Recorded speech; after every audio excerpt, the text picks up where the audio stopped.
Hey Raven, I just recently came across your channel and I wanted to say how much I love it, especially the Glitch in the Matrix stories.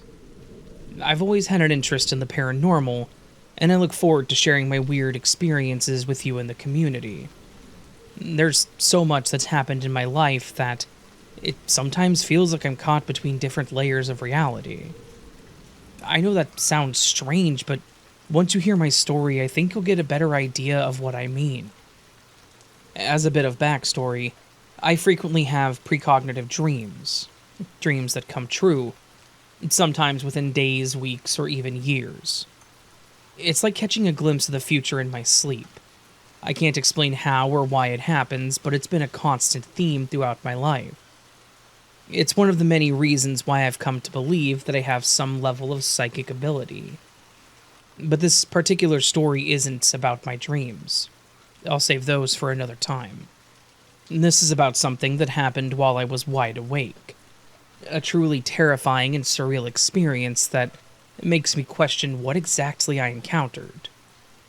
Right now I'm living with my best friend and their family, and ever since I moved in, strange things have been happening around me. There have been odd occurrences that I can't explain, but none of them compare to what happened on this one particular night. That night, I was sitting in my bedroom watching YouTube, just trying to wind down before bed. It was a pretty normal evening until I was suddenly hit with a very strong and distinct smell. At first, I couldn't quite place it, but after a few moments I realized that it smelled like dried leaves that had been burned and then extinguished with rain. The scent was so vivid and overpowering that it was as if I were standing in the middle of a forest previously on fire after a storm. But here's the thing. I was in my bedroom. Nothing out of the ordinary. I tried to shake it off, but the sensation only got stronger. I felt like I was both in my room and in a forest at the same time. Almost like I was straddling two realities. I can't fully describe how disorienting it was. I could see the walls of my room, the soft glow of my phone screen, and yet overlaying that, I was seeing dense, dark trees swaying in the middle of a storm. I could hear the rain pelting against leaves, and feel the dampness in the air, even though I was physically still in my bedroom. The weirdest part? It wasn't that I was just seeing the forest. I felt like I was experiencing it through someone else's eyes. It was almost as if I had been transported into another person's consciousness. This person was terrified, hiding in a makeshift shelter deep in the woods. I could feel their fear as intensely as if it were my own, and it was overwhelming. I could tell that they had been there for a while, maybe a couple of weeks, just trying to survive. I have no idea who this person was, but they were running from something or someone, and the feeling of dread was suffocating. What made this even stranger is that I'm originally from the Midwest, and I recently moved to Texas. I'm nowhere near any forests like the one I was seeing, and it rarely rains in my area. So, it wasn't like I was just picking up some nearby sensory cues. The vision, or whatever it was, had no connection to my current surroundings. At that point, I started to panic. The experience felt so real, and yet I was still aware that I was in my room. I didn't know what to do. I got up and went to my friend's room and woke them up, desperate for help, but they didn't know what to say. I could barely explain what was happening because I didn't understand it myself. I was having a full-blown panic attack, caught between two realities and unable to pull myself out. Now, for a bit more context, I have dabbled in things like remote viewing, astral projection, and channeling, so I'm not entirely unfamiliar with the idea of stepping outside of my own consciousness.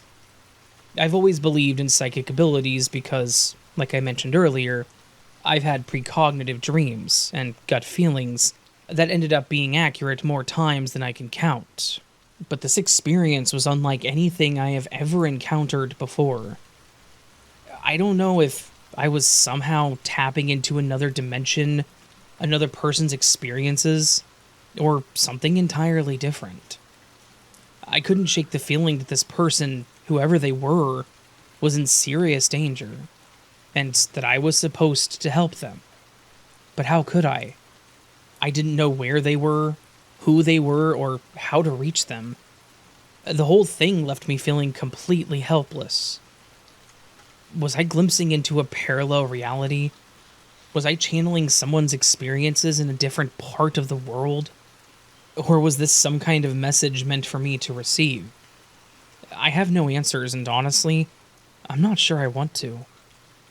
The whole experience left me rattled, and I'm just hoping that I never go through something like that again. Once was more than enough for me. In the days following, I couldn't stop thinking about what had happened. I kept asking myself, what if that was me in another universe or timeline? What if I was supposed to do something? But the truth is, I don't know. And I may never know. I've always appreciated my psychic abilities, but this experience was way beyond what I'm comfortable with. I don't know what I tapped into that night, and I'm not eager to revisit it anytime soon. So, Raven, that's my story. I would love to hear your thoughts, and if you or anyone else has experienced something similar. Maybe there's someone out there who can help me make sense of it, because I'm still trying to wrap my head around what happened. Thanks for listening, and I hope to never have a night like that again.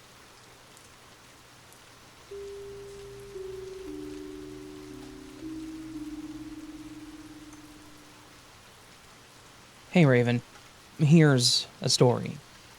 It's kind of sad, but it goes in your glitch vortex kind of style of stories. It happened a few years back.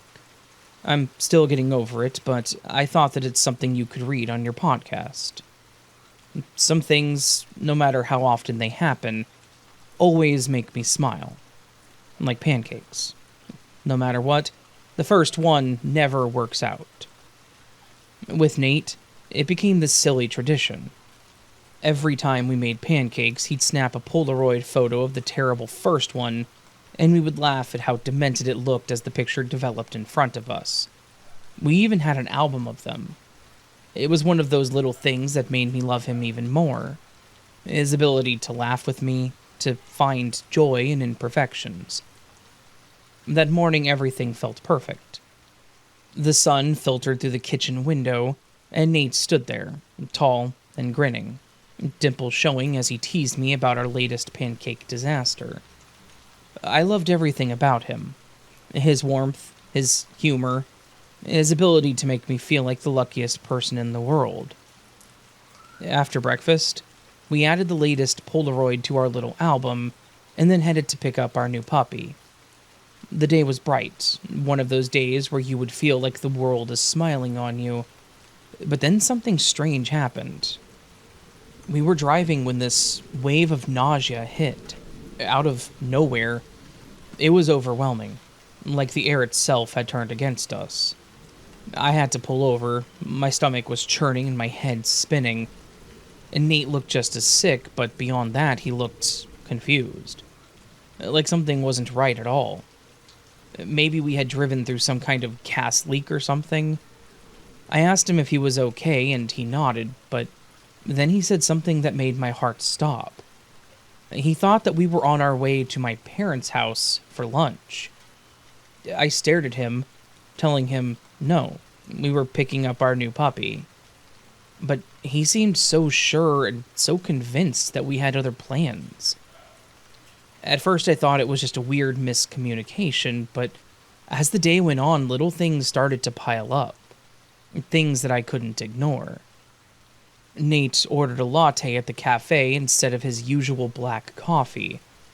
He talked about memories that didn't exist, like weekends we would supposedly spend at places that I'd never been. When I asked him about it, he gave me this look like I was the one who was forgetting something, but I knew I wasn't. I tried to brush it off. People change, right? Maybe he just felt like trying something new. But deep down, I knew that it was more than that. He wasn't just changing, he wasn't my Nate anymore. I didn't want to believe it at first. I kept telling myself that it was all in my head.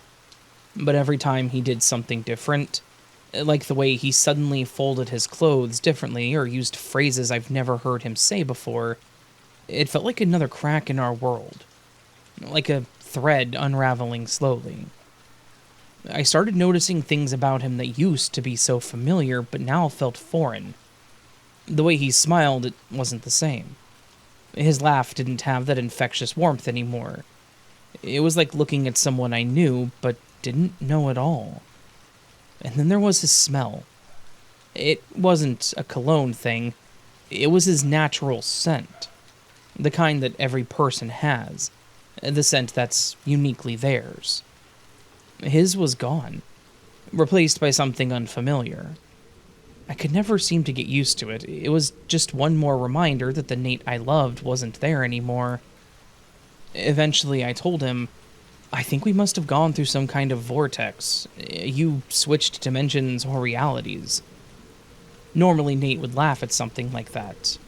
He wasn't the kind of person to believe in anything paranormal, but this time he didn't laugh. He looked at me, nodded, and said, maybe you're right. That's when it hit me. He wanted to believe it. He wanted to believe we could reverse it, that we could get him back to his reality, or back to his Sarah. We tried to make it work. We really tried. I kept telling myself that maybe we just needed time, that whatever weird shift had happened between us would eventually settle down. We even went back to the spot where the nausea hit, driving through over and over, hoping that somehow it would reverse whatever had gone wrong, but it never worked. We were stuck. And with each attempt, it felt like my Nate was slipping further away from me. There were things that he missed about the other me. The way she used to sing in the shower, something I never did. Or how she loved hiking, a hobby that I never shared. He'd mentioned these things, not realizing that those memories weren't mine. And as much as I tried to convince myself that he would be happier with her, I knew deep down that he wouldn't. She wasn't me. He wasn't a hiker. At most, he might glamp if you paid him enough. I remember one night lying in bed staring at the ceiling and crying because I realized he was gone. Really gone. The Nate that I knew, the one who would laugh with me over messed up pancakes and talk about our future, it was stuck in some other version of our reality. And no matter how hard we tried, we could not get back there. We couldn't fix it. Eventually, we both knew that it was over. We were trying so hard to hold on to something that wasn't real anymore. The truth was, we weren't each other's people anymore. Not in this reality. And that was the hardest part. We broke up quietly. No anger, no big argument, just an understanding that we had lost each other somewhere between dimensions. And I cried knowing that somewhere, in that other version of reality, there's a me and him still together. But I also know that he probably wasn't any happier there. She wasn't me and I wasn't her, and neither of us would be the people we needed in that moment. I hope that he finds someone else, though.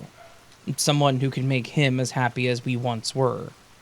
Maybe not that other me, but someone. He deserves that. But in this reality, all I have are the memories and photos of a better life. I sometimes look at our silly pancakes and smile and send Nate my love with a kind of prayer out to the universe, or wherever he is.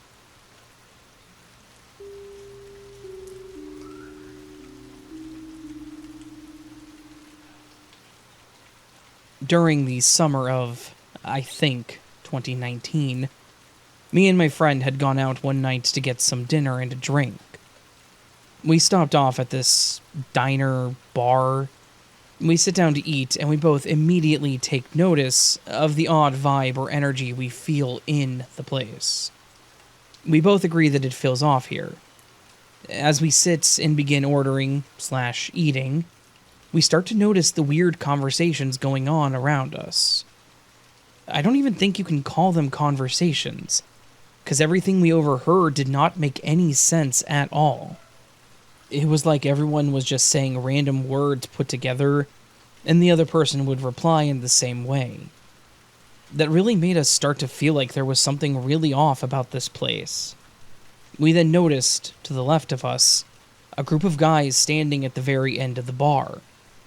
The design of the bar was that the left side they were standing on did not go all the way around and had no way out.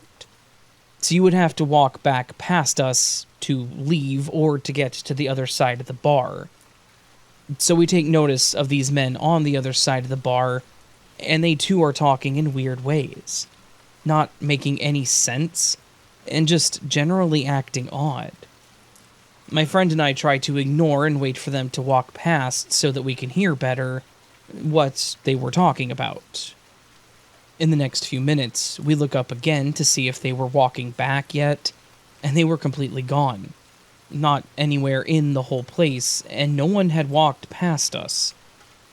Feeling very weirded out, we leave after one drink and some appetizers and start to head back home. We discuss the environment in there once we are in the car, and both agree that it all was very weird. We get back to her house, and I luckily find a front parking spot. I back into the spot, and my friend makes fun of me asking why I always have to back in. I reply that at least we got a front spot. There are about 4 rows of parking in this lot, and we both also took note of the brick wall behind my car, as I had backed up pretty close to it. We were walking between the wall and the car to go inside. The next morning is when it all got really, really weird. We get up and get ready for the day. Once we're ready, we leave the apartment and go to the parking lot. We both automatically start walking to the front spot that I had parked in last night. My car was not there. It wasn't anywhere in the front row. We start freaking out a little, thinking maybe it got towed. I hit my alarm button and my alarm starts going off on my car across the parking lot. My car was parked in the 4th and last row of cars, backed in perfectly. My friend and I just look at each other confused and have no idea what is going on. We get into the car and start looking around as maybe someone broke in, but nothing was missing or moved. The only thing that was moved was the things that typically sit on my dashboard were on the floor of my passenger seat. We both just sit there for a moment, still not being able to put any of this together. That whole evening, it really felt like we were in another place or time.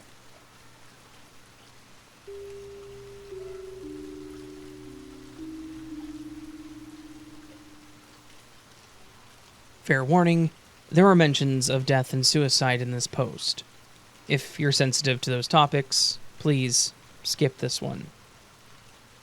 So, about a month ago, I opened YouTube and my feed was overrun by people talking about Nikocado Avocado dying. I had never really paid attention to him before. I'd seen and heard jokes about him online. I knew what kind of content he made, but I never watched him. This was not someone who would usually show up in my feed, but there were so many videos about him that day that I finally watched one. And it was another person that I hadn't watched, ranting angrily about how his fanbase killed him. And they showed a clip of Nikocado angry, and screaming, swearing, and crying about how messed up everyone is, and then reaching off camera to pick up a certain weapon that I don't want to say the name of, because I don't want Raven to get in trouble for saying it on YouTube. It's very considerate, thank you. And then saying something like, "This is the last time you'll ever see me. After I upload this video, I'll be gone." And the comments and other videos were full of people blaming each other and arguing about whose fault it was. And for a few days, the internet was blowing up about it, and discussing issues with engaging with content about people putting their lives in dangers for views. It was very overwhelming, and it was everywhere.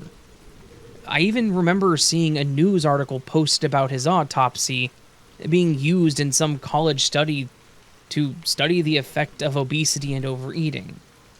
And even though I didn't know him or watch his content, I was really affected by the whole situation. It was very shocking and upsetting, seeing the way that people reacted, pointing fingers, denying involvement, countless video essays. It just went on and on. Then, one day, I didn't see anything about it anymore. It was like everyone forgot, and I really didn't know what to think. Then, today, Matthew Santoro mentioned him in a video about YouTubers lying to people, and I thought he was going to say that Nick Cotto faked his death. But instead, he talked about how he had been uploading pre-recorded videos while losing weight, and showed him after his weight loss. I was shocked and very confused. So I've been searching the internet to figure out what actually happened, and I see the video he posted titled 2 Steps Ahead and watched part of it. I didn't watch the whole thing because I don't like watching people eat. But it was nothing like the video that I saw before. His attitude was the complete opposite. He was wearing different clothes. But I swear it was posted on the same day, Friday, September 6th. I don't know why I remember the date. I never remember dates, but this one stands out to me for some reason. It all feels so weird, but I don't know if I dreamed it or if it's some kind of delusion or false memory. But if it was something my brain fabricated, why would it be about a YouTuber I had barely heard of? Maybe it was a glitch. Or maybe I came from another timeline or dreamed myself into one. I'm just so confused. It was so real and it was everywhere and then it was just gone. I really cannot wrap my head around it. Is there anyone else who saw this happen? Because I'm just so confused.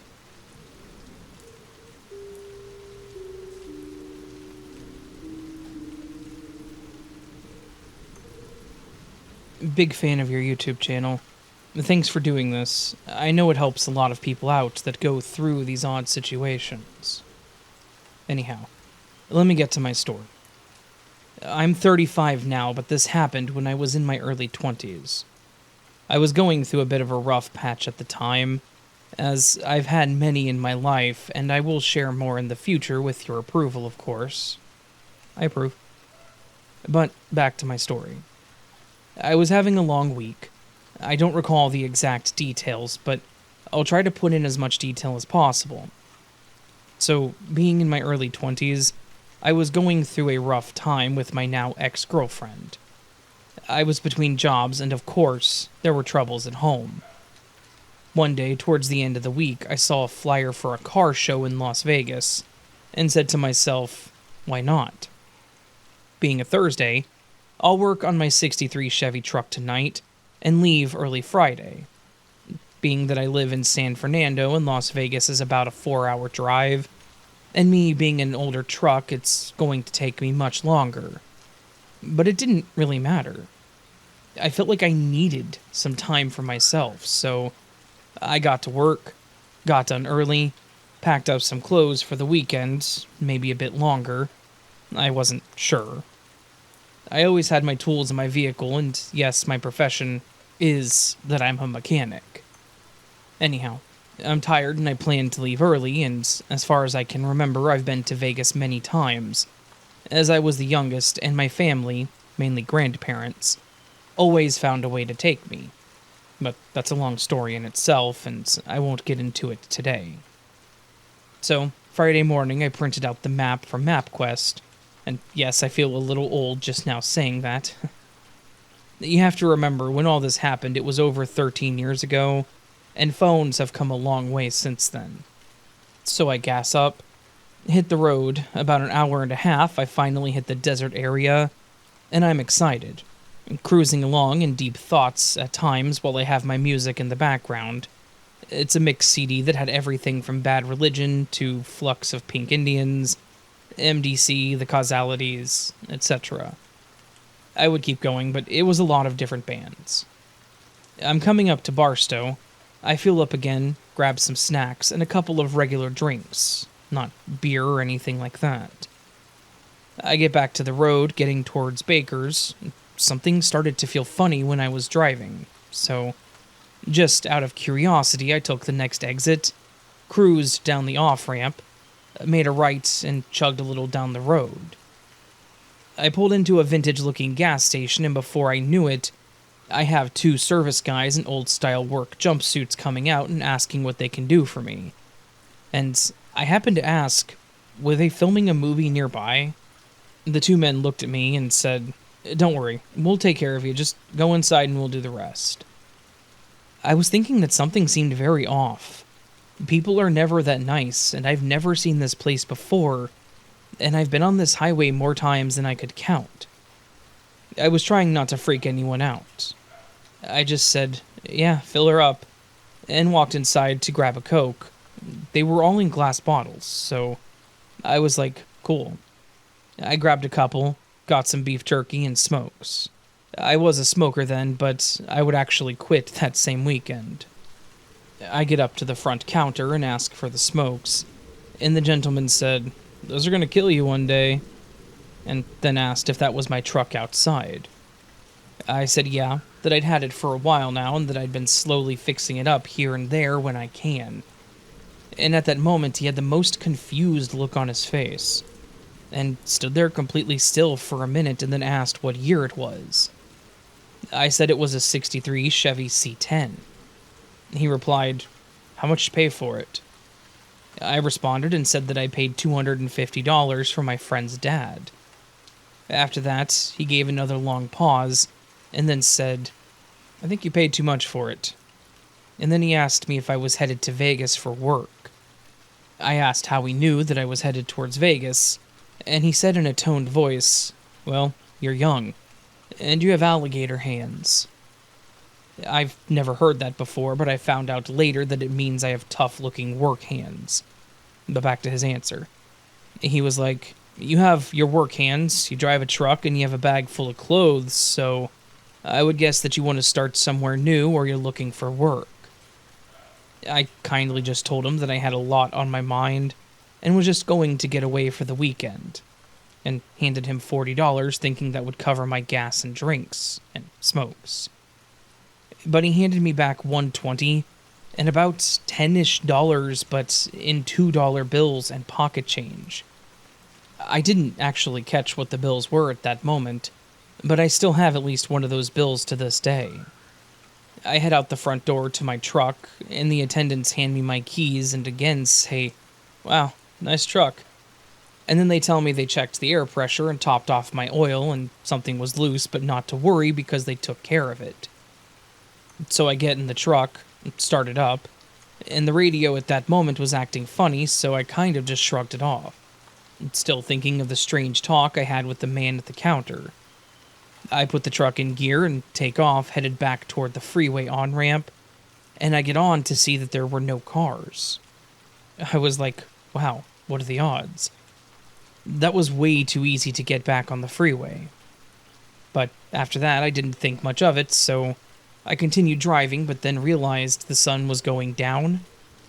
Then, suddenly my radio started playing again, but not the mixed CD that I had in the CD player. It was now a mix of Frank Sinatra, Count 5, and some other bands of the late 50s and early 60s. Then the radio host said it was 15 minutes to 7 p.m., and I was like, how the F did that happen? I left at 5 in the morning. How is it going to be 7 at night? That's impossible. I kept driving, hit the strip as the sun was going down, and I decided to try the first casino. At the time, that was the Flamingo. So I get there, park, lock up. I'm walking to the front entrance, and I get to the front desk and gave my ID, and I was about to ask to see if they had any rooms available. But before I get to that, I hear, "We've been expecting you," which was impossible. Everything was a spur-of-the-moment trip. No plans, no reservations, no nothing. So I told them to double-check, and sure enough, they had all of my information. The lady at the desk handed me a room key and told me how to get there. So I went back to my truck and grabbed my stuff, and then headed back up to my room, which I hadn't seen yet, but it happened to be one of the nicest rooms I had seen in a long time. Basically a full-on mini apartment. So I headed back down and asked if I was in the right room, as there was no way that I could afford it. She kindly said, "No, that's yours. It's already paid for, so there shouldn't be anything to worry about." Suddenly, someone tapped on my shoulder and said, "Here's your Coke and whiskey," which is my drink of choice, but I hadn't ordered one yet. So I grabbed it out of common curiosity. I thanked the clerk again and decided to just go walk around, and yes, I did drink a little that night, but nothing crazy. I never blacked out. I did run into a couple of my buddies that I had no idea were going to be there. The night goes on. I call it at about 2 in the morning. I get back and I suddenly knocked out as soon as I hit the bed. Then I wake up to room service knocking about 8 in the morning, bringing me my breakfast that I didn't order, but I took it, and ate it anyways. I went on spending about a couple of days there, then headed home, expecting to see that gas station that I had run into on my way. But to no avail. It's a rundown ghost gas station that hasn't been open since the late 60s. I couldn't get my head around it, so I drove the rest of the way home, stopping when needed, but to this very day, I cannot for the life of me figure out what happened, or why it happened. I would like to hear some of your thoughts on what I can make of this.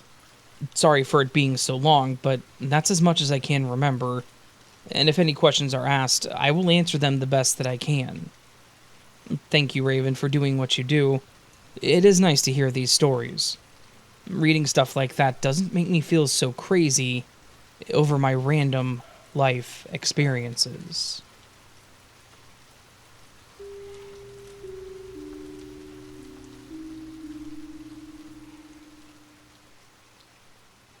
Hi, Raven. I have a story that may be a glitch or something else. I'm not sure. I feel this is more of a time warp experience. This happened circa 2020. I wish I had written down the exact date. I am a female and I was close to 50 years old when this happened. A friend and I, I'll call him Jay, went out to visit his father in a town about 1.5 hours away from the city where we lived. Jay drove us there in his car. His father's house was out in the higher desert areas of California. I've never been there before. This was my first time in that exact area. It was a nice and normal day. The visit was fairly uneventful. There was no drinking or drugs involved, as we don't do either. We also have no history of mental illness. After a few hours, we decided to head home. We got into the car, and I, as the passenger, just let Jay pay attention to the directions, since he had been to his father's house many times. I basically didn't pay attention to the turns and trusted that he would get us home safely. I basically remembered the drive there. It was a typical California freeway drive, and it was about midday. If you've ever driven the freeways in Southern California, you'll know that most freeways in the city are quite crowded, well lit, and lined with many, many buildings and businesses. There is definitely plenty to look at while driving. I recall there being several, meaning hundreds if not thousands, of buildings on both sides of the freeway driving up there the entire time. This was normal to me, so I didn't think much of it. Although we would have ample conversation while he was driving, I would spend a lot of the time just looking out the window at the buildings to give my eyes something to do. On the way back, Jay planned to take the same exact route home, just in the opposite direction. After a short drive from his father's house on regular neighborhood roads, we were once again on the freeway heading back home. It was still daylight, maybe around 6 p.m. in the summertime. This is important because the sun wasn't scheduled to go down for maybe a couple of hours, near 8 p.m. And I remember the sun being higher than the mountains at that time. I could tell it wouldn't be setting anytime soon based upon its position. It wasn't even close to sunset, in other words. We got on the freeway about 10 minutes after leaving his dad's house. I didn't pay attention to any on-ramp signs, as, like I said, I trusted he knew this drive well. Then this is where things started to get weird. No glitch yet, but I started noticing something. I know for a fact that the drive to his dad's house was quite populated and packed with buildings. No breaks with no open land. No empty acres, no desert landscapes. A crowded city, if you will. Yet, after driving about 20 minutes on the freeway, not 2 minutes nor 5 minutes, but after about 20 minutes, between the conversation, I come to the awareness that we have been on the freeway with practically no buildings around us the entire time since entering the freeway. It looked similar to the drive between California and Las Vegas, if you ever made that drive. Just mostly desert land, mountains, cactus, and practically nothing else. We should have, by now, been in the middle of a city. Yet I noticed no buildings, lots of desert, and hardly any cars. Maybe a couple of cars in the distance, which was odd at that time of day. Note, at around 6 p.m. on California freeways, there should have been plenty of cars. Like, tons of cars. I thought to myself, this is weird. This can't be right. We should be in a city right now. Just as I was thinking that, Jay noticed it too and said something to the effect of, I think I accidentally got on the wrong on-ramp. I think we're going the wrong way. I told him, yeah, I thought so too. And no big deal. We'll just get off the freeway, make a U-turn, and get back on the other way and head home. We weren't in a rush or anything. Now, the next exit wasn't close. It was several minutes away. So by this point, we've been driving almost 30 minutes out of our way the opposite direction from home. Again, not a big deal. I'm feeling a bit better about the lack of buildings, the long stretch of desert land, and hardly any cars on both sides of the freeway. Not knowing this area, I thought that this must just be the way it is out here heading out of town. It's still very light outside and the sun is still out, and it's not near sunset. This is important. We finally get to the next off-ramp, make a U-turn, and then get back on the same freeway heading the other way, back towards home. Now this is where it gets super weird, and where the time glitch happens. As we're getting back on the freeway, again, no cars near us, and logistically we should be driving through an empty desert scene for at least 30 minutes, back the other way we just came. But no. Suddenly, and I mean suddenly, just as we got back on to that same freeway, it's now nighttime. I mean dark night time. We're surrounded by businesses and buildings suddenly. All the lights are glowing from all the buildings and traffic lights, and the freeway is packed with cars surrounding us. I sit there stunned, frozen and silent, trying to figure out what the hell just happened. My brain was baffled. How could it have gone from daytime, hardly any cars, practically no buildings, and surrounded by desert, to, within a second, a completely different landscape and scene? Like the one that we should have been in had he not made the wrong turn. As I was sitting there stunned, I also noticed Jay was dead silent too, which was abnormal for him, as he is quite the talker. Practically simultaneously, we both exclaim, "Did you notice that? And what's going on? How are we suddenly someplace else? We should have been repeating that same desolate desert scene for at least 30 minutes while we backtracked through the terrain which we had just driven through.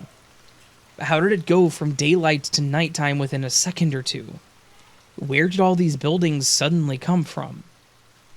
It was as if we suddenly jumped through time into the future. I then think to look at the clock. I didn't know the exact time it was when we originally got onto the freeway, but if I had to guess, I would say maybe around 6-ish p.m., which is congruent with where the sun was. This means it should have been around 6:30 p.m. by now, and still should have been daylight, had things gone normally. But guess what? The clock said 7:49 p.m. So basically we missed or skipped about an hour and 20 minutes of time. It just poof, gone from our awareness. It was seamless. No fanfare, no strange sounds or strange jolts, nor a sense of nausea like others will describe. Just a sudden realization that it was over an hour later, within the blink of an eye. Jay and I were freaked out. We were yelling and baffled and nervously laughing about what had just transpired. Like, whoa, can you believe that just happened? How is this possible? Did we just travel through time? Was this a simulation glitch? Yes, we had already heard about glitches, simulation theory, and alien abduction at this point. And we weren't hurt. It was just super weird.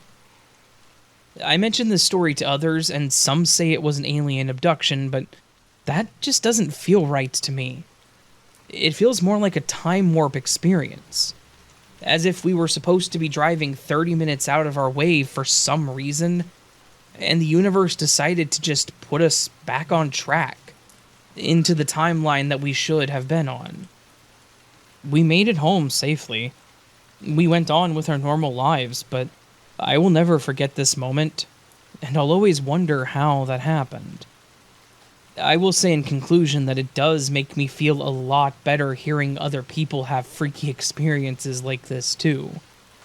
We're not alone in this crazy, amazing world. Thank you for sharing all of these stories here for us. I really appreciate it.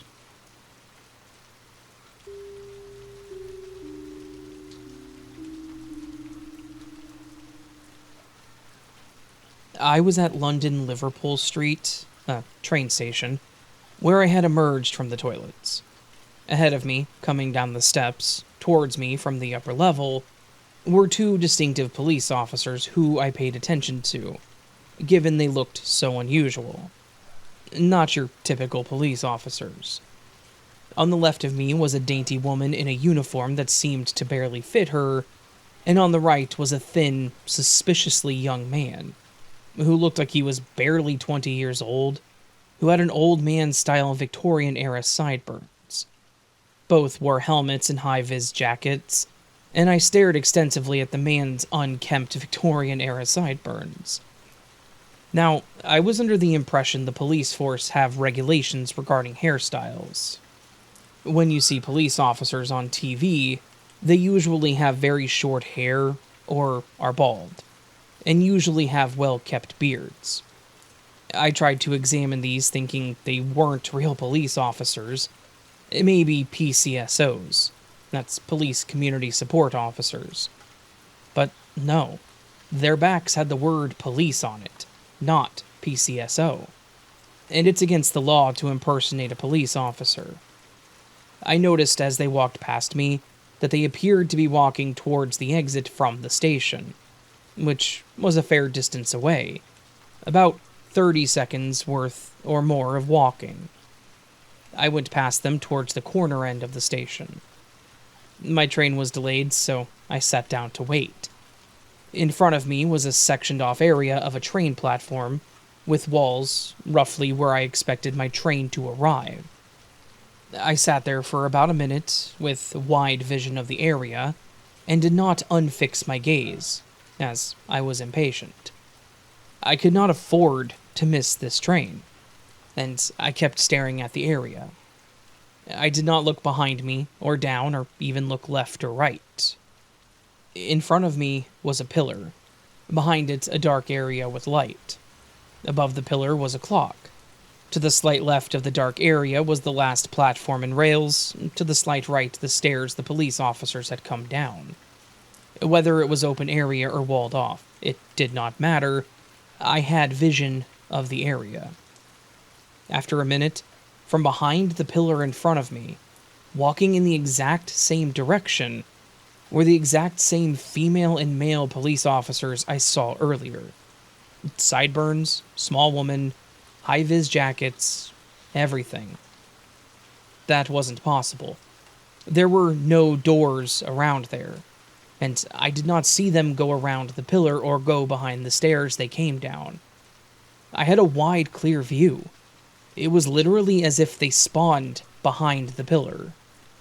Even assuming they had traveled there for that to have happened, they would have had to have waited until I sat down, immediately did a 180 from where they were walking as soon as I stopped looking at them, quickly gone behind the stairs, waited somehow for a split second where I was not concentrating, whilst looking that way, skipped behind the pillar, and then stepped out. As in, completely un-police officer-like behavior. There's no walking pattern that they could have taken from when I last saw them that wouldn't be borderline insane. At 180ing from where they came from, running up another set of stairs, running all the way across, jumping back down, and then walking again, doing a 90-degree turn to a wall, going, a wall, then turning 90 degrees again before deciding that you actually liked walking in your original direction. I even got up to confirm. Yes, there was a wall extending from the pillar to the back of the section I could see. There was one clearly unused one-way service door, more akin to a fire escape door, but it was locked. I didn't hear a door close. Even if we assumed they walked there, why? Why did they walk to an empty part of the train station in a hidden area behind a pillar where nobody was standing? Why sneak to there? If you ask me, I'm pretty sure they despawned at the station exit and respawned there. Even their walking animation was unchanged. The order of which they were unchanged. I'm confident it is in order to fabricate the perception the train station had real activity. I would be skeptical if I hadn't just seen it with my own eyes.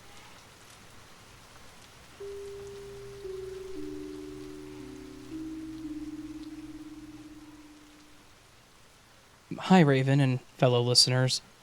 I'm new here to the podcast and to the subreddit. I discovered this podcast about 2 months ago, thanks to the Spotify algorithm, when it began playing after one of my regular listens ended. Shoutouts to the Spotify algorithm for that one. It was the Glitch in the Matrix episode 74 that drove me to share my story. The story in that episode was the one of the person whose friend's mother died, and it turned out that she was in fact alive and well. I listened to it more than twice because it closely resembled my glitch, and, well, it's been about 10 years since, and it haunts me. I realize that the story might need a trigger warning about dead pets. This is your trigger warning for that. It is not graphic, but the pet does unfortunately pass, and, well, that may not be for everybody, so just heads up. Here it goes. So, I need to set it up a bit before we get to the glitch.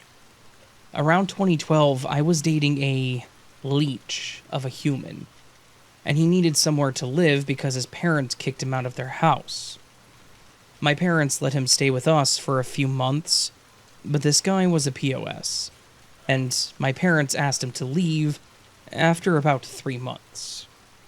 I had a friend from high school who I now worked with at the local hardware store. Let's call her B. B was something like emancipated as a teenager, and her mom left her their house, and it was in her name by the time she was about 22. She would rent out the unoccupied rooms to our friends that needed a stepping stone place, since it was only 3 years after graduating. She offered to rent out a bedroom to my boyfriend, and it was perfect since we spent a lot of time with this group of friends already, and it saved his skin from finding a place to live in such short notice. So, he gets settled in and is living at B's house with her and her boyfriend. We'll call him M. B and M have several pets, with cute and quirky names. They had little tortoises named Bean Dip and Chip, a cat named Boots because her color pattern made it look like she was wearing booties, and then there was Panini. The way I remember it, those were all the pets they had at the time. Panini stole my heart. I didn't have a dog growing up and never formed an attachment to a dog until I met her. She was my first puppy love, and I grew to really love her. I remember when they brought her home and everything. She was a medium puppy, probably weighing about 24 to 26 pounds, and was a total mix, but physically resembled a cross between a German Shepherd and a Retriever. One day, we, the boyfriend and I, arrived at the house and we had learned that Panini had died. They left her in the backyard while they were out, and she had gotten tangled in something and had suffocated. B&M had just gotten home minutes before we did, and they were the ones who found her. Present there was, of course, B and M, myself, and the leech. Soon after, M's brother and his girlfriend, and another couple, J and O. The guys grabbed shovels and began digging a hole with us girls inside, keeping B company and consoling one another. I remember when one of the guys peeked inside and said that it was ready. So we gathered ourselves and circled up outside in their yard, and we each poured a handful of dirt on her little body that was wrapped up in a sheet. I was sobbing. My heart was broken in a way I never imagined it could be. We each took a turn and said some words for Panini, and then we buried her. And that was that. The rest of the day was quiet and sad, and we just grieved together. Soon after, I remember B&M adopted another dog, a male they named Tolkien, like the author. And he was so hyperactive and crazy, and I just couldn't connect the same way with him like I had Panini, and I didn't hang out with him as much. Soon after, I finally had the courage to end the relationship with the leech, and he owed B a lot of back rent, and was being flighty and confrontational about it. We broke up on bad terms, and he almost immediately left the house, also on bad terms. This caused a rift between my friends and I, and they never talked to me again. B&M got married a few years later, and I wasn't invited. And I thought that that was the end of that friendship for good. Now, fast forward to 2021, when the glitch occurred. By this time, I had reconnected with B&M and remained friendly with them, but no longer hanging out nearly as much as we once did. I moved in with my new current boyfriend, and they had moved away to the next county and were living life. I visited their new house in 2016 once, and even slept over after a night of drinking and didn't feel alright to drive home. That night, I saw Boots and Tolkien, and said hello to them. I digress. I was scrolling on Facebook, and a memory came up. It was a picture from one of the various parties we had on 2012 at B's house. I decided to snoop and click on their tag, and I began perusing her profile. I found a picture taken that year of Panini in her photo album. The caption was that Panini was needing surgery and they had created a GoFundMe for her. After the initial shock, logic led me to believe that they found a dog that looked just like her, and they of course adopted her and named her Panini. I commented, "Oh my god, I have to hear the story of how you found her. She looks just like Panini." I don't remember ever seeing a reply to that, and I forgot about it. In 2023, I met up with B at a local pub for drinks and to catch up after so many years. Somewhere in the middle of our chat, I asked her about the Panini they found. She looks at me puzzled and kind of stifling a laugh and says, "That is Panini." I replied with, "But we buried her." She denies this and tells me, "No, Trousers died. We buried him."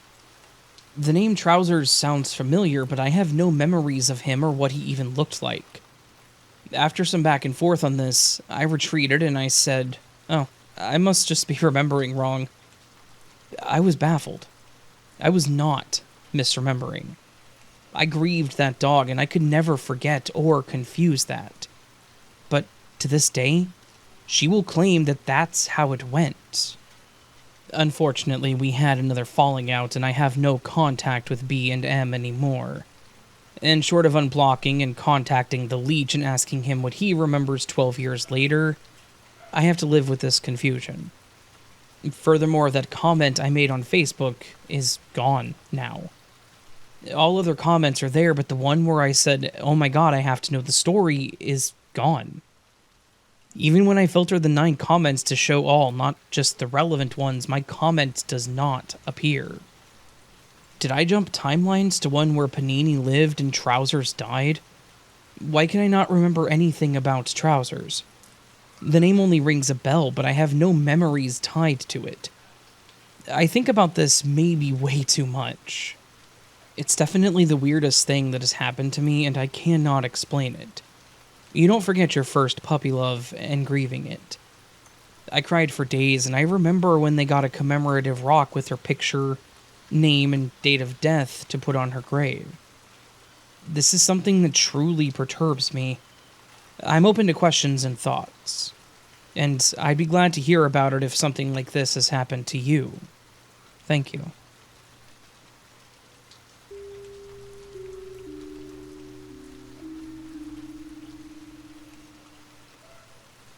Hey Raven, here's a glitch in the Matrix story that just happened yesterday, and I think you should hear about it.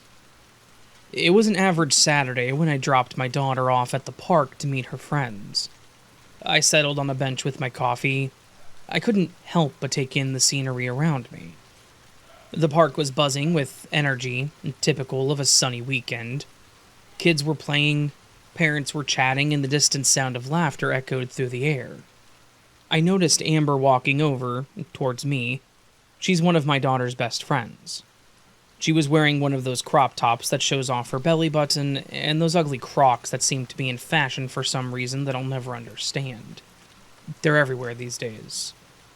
Amber's boyfriend, with his trademark mullet, had just dropped her off. I watched as Amber plopped down beside me, full of energy, ready to share whatever new lingo she had recently learned. I was telling her last week that I couldn't understand the 14-year-old these days. At 42, I felt old. She then told me that she would explain what these words meant next time she saw me. So here she was, keeping her word. She was going on and on as I chuckled, trying to keep up. "Okay, hit me with it," I said, knowing that it would probably go over my head, waiting for the next strange word. Amber launched into a quick explanation of something called no cap. I nodded, pretending to understand, but my mind was swirling. She was always so enthusiastic about these new phrases, and I admired her ability to keep up with the ever-changing language of the teens. But then, just as we were laughing, Amber's demeanor shifted. Her face went blank, and she suddenly started repeating, "No cap, no cap, no cap." It was as if she were glitching out, like a computer struggling to function. I thought at first this was just a new TikTok trend and my daughter might be filming it from behind to capture my reaction. Her head twitched to the right, and then snapped back to me. "Slay, slay, slay, ghosted. You're gonna get ghosted, ghosted." The repetitive phrases echoed in my mind and my heart raced. I glanced around, half expecting to see a camera nearby, but there was no one. Just families enjoying the day. Then she turned her head to the left and started saying Riz. The confusion settled in and I could feel my stomach twist. Was she having a seizure? A stroke? My mind raced with panic. I had to do something. "Amber, are you okay?" I finally managed to ask with my voice shaking. There was no response. Just more of the same strange mantra. I felt helpless. Frozen on the bench. Should I call an ambulance? My thoughts spiraled in a dark corner of anxiety as I debated the urgency of the situation. But then, just as suddenly as it began, it stopped. Amber blinked rapidly, her eyes flickering like a malfunctioning light. She looked at me for a moment, and the eerie atmosphere dissipated. "What's up?" she said, laughing. "Why are you looking at me like that?" I was bewildered. You were just saying some really weird things, I stammered, still trying to wrap my head around what just happened. She brushed her hair behind her ear, looking genuinely confused. Really? What do you mean? I was just talking about those latest words. You'll get these eventually, she said, shrugging it off as if nothing unusual had occurred at all. I blinked at her, my heart still racing. You were repeating things like some kind of computer glitch. I thought you were in trouble. Amber laughed again, that carefree sound that reminded me she was still just a kid. You're silly, I'm totally fine. She looked at me with those bright, innocent eyes, and suddenly I felt foolish for thinking anything was wrong. As I sat there, I wondered if I had imagined the whole thing. Could I have been so wrapped up in my thoughts that I misinterpreted her playful nature? The surreal moment hung in the air, and I tried to convince myself that maybe this was just a weird phase she was going through, some kind of trend I didn't understand. Or maybe this was a menopause symptom I was having. The atmosphere around us shifted back to normal, the chatter and laughter of the park enveloping us. It felt like a small piece of reality had shifted, like we had crossed into another realm, but no one else seemed to notice. I chuckled nervously, still feeling the remnants of anxiety coursing through me. As we continued our conversation, it felt as though the strange episode had evaporated into the background, like a fleeting dream. Yet, in the corners of my mind, I couldn't shake the feeling that something had happened. Something I couldn't explain. Maybe I had witnessed a glitch in the Matrix that only I could see. Or perhaps it was just a peculiar moment in the life of a teenager. Either way, it left me pondering the nature of reality and how easily it can bend in unexpected ways.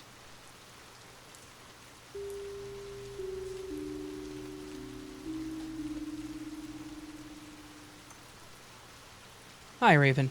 I discovered your channel about 6 months ago, and I would like to thank you for the work you do. I definitely just experienced a glitch in the Matrix. I'm a 48-year-old man from Manchester, England, UK. I work as an account manager for a commercial energy supplier. It's a regular 9-to-5 office job. My coworkers are of various ages, some younger, some older, so it's a very mixed age environment, and everyone gets along well. Earlier in the week, one of my colleagues, who's 24 years old, told me how she's been having trouble with toothache from one of her wisdom teeth. It was the usual story in that she says the pain comes and goes, and her dentist has said there's no need for any serious treatment, and to come back in a few months for a checkup. I know there's a really good toothache painkiller called Oragel, and said that I would get some. She said she'd never heard of it, but thanks for offering, and that was the end of the chat. Fast forward to Saturday. I went out with one of my mates to a local town, whereby he needed to pick up his car. So we got to the train there, and had a few drinks and a bite to eat. We got to his car, and he gave me a drive home. When I got home, I felt like another drink or two, so I went to my local supermarket to get a bottle of wine. While on the way to the alcohol aisle to get the wine, I passed through the pharmaceuticals aisle. And that's when I spotted the toothache gel that I was talking to my coworker about. I thought it was a major coincidence, and I should obviously buy it for my friend at work as a nice gesture. Now, Oragel comes in a red cardboard box, and always has.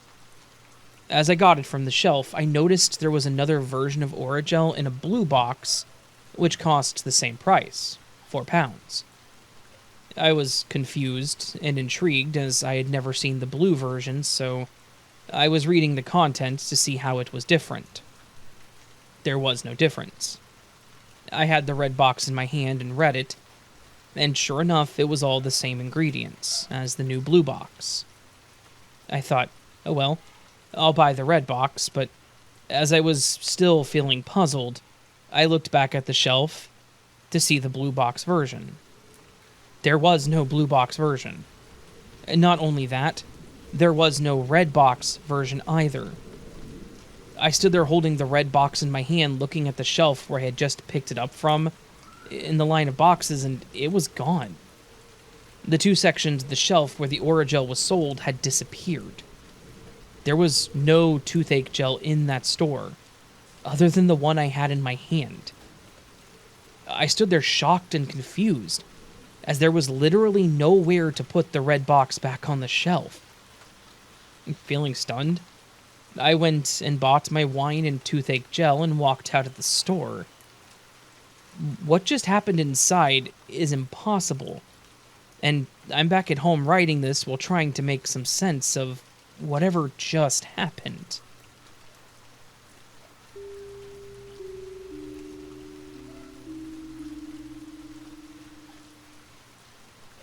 I wanted to share another experience.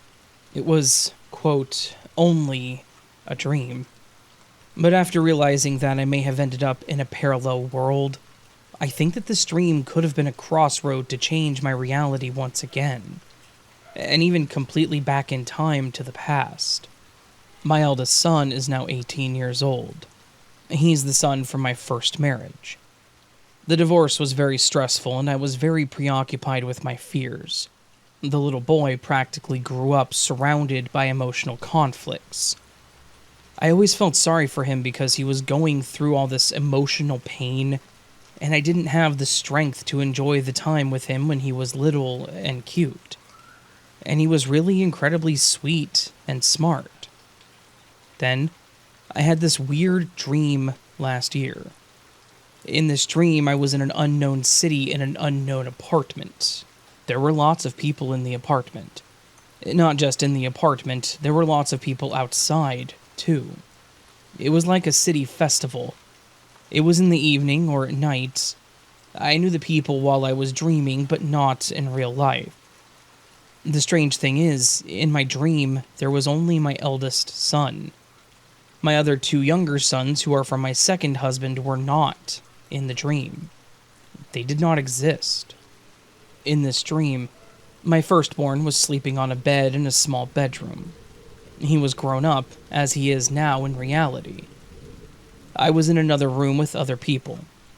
Suddenly, some of them panicked and called me. My son had disappeared. I panicked and ran into the bedroom where he had been lying. Instead of him, there was a little baby about 1 year old. I recognized him immediately. It was him as a baby. I was full of joy, and I lay down next to him. I hugged and cuddled him full of love. I thought, oh my god, he's so incredibly cute. Then, a voice spoke to me. It asked me if I wanted to start again with him.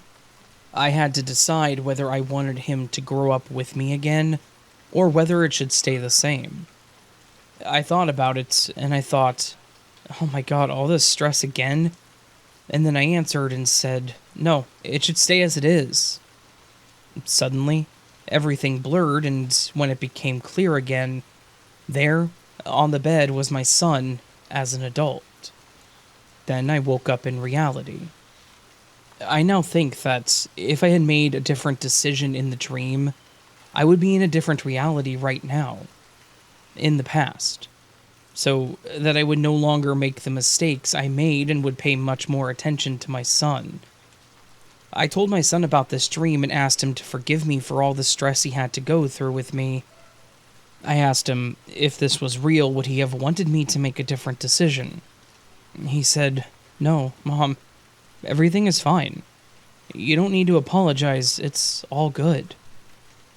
By the way, he's become a great person. He's very responsible and a real gentleman, and I think that I've been very lucky with him.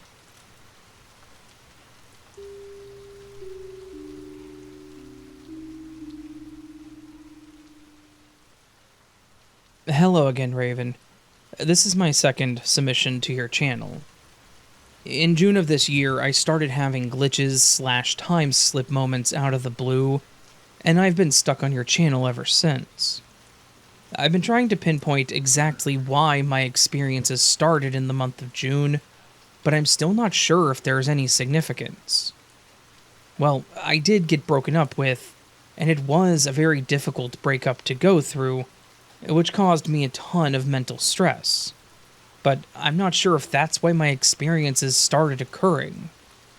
Okay, so I've been putting off submitting this story for a few weeks now, because it sounds so insane, even to me. I've only shared it with one other person who I knew would not judge me or think that I was losing my mind. I'm a 30-year-old female and I am a truck driver. I drove to St. Louis, Missouri to pick up my next load, and when I arrived, my load wasn't ready yet, and wouldn't be ready until the next afternoon. So I ended up having to park for the day and just wait it out.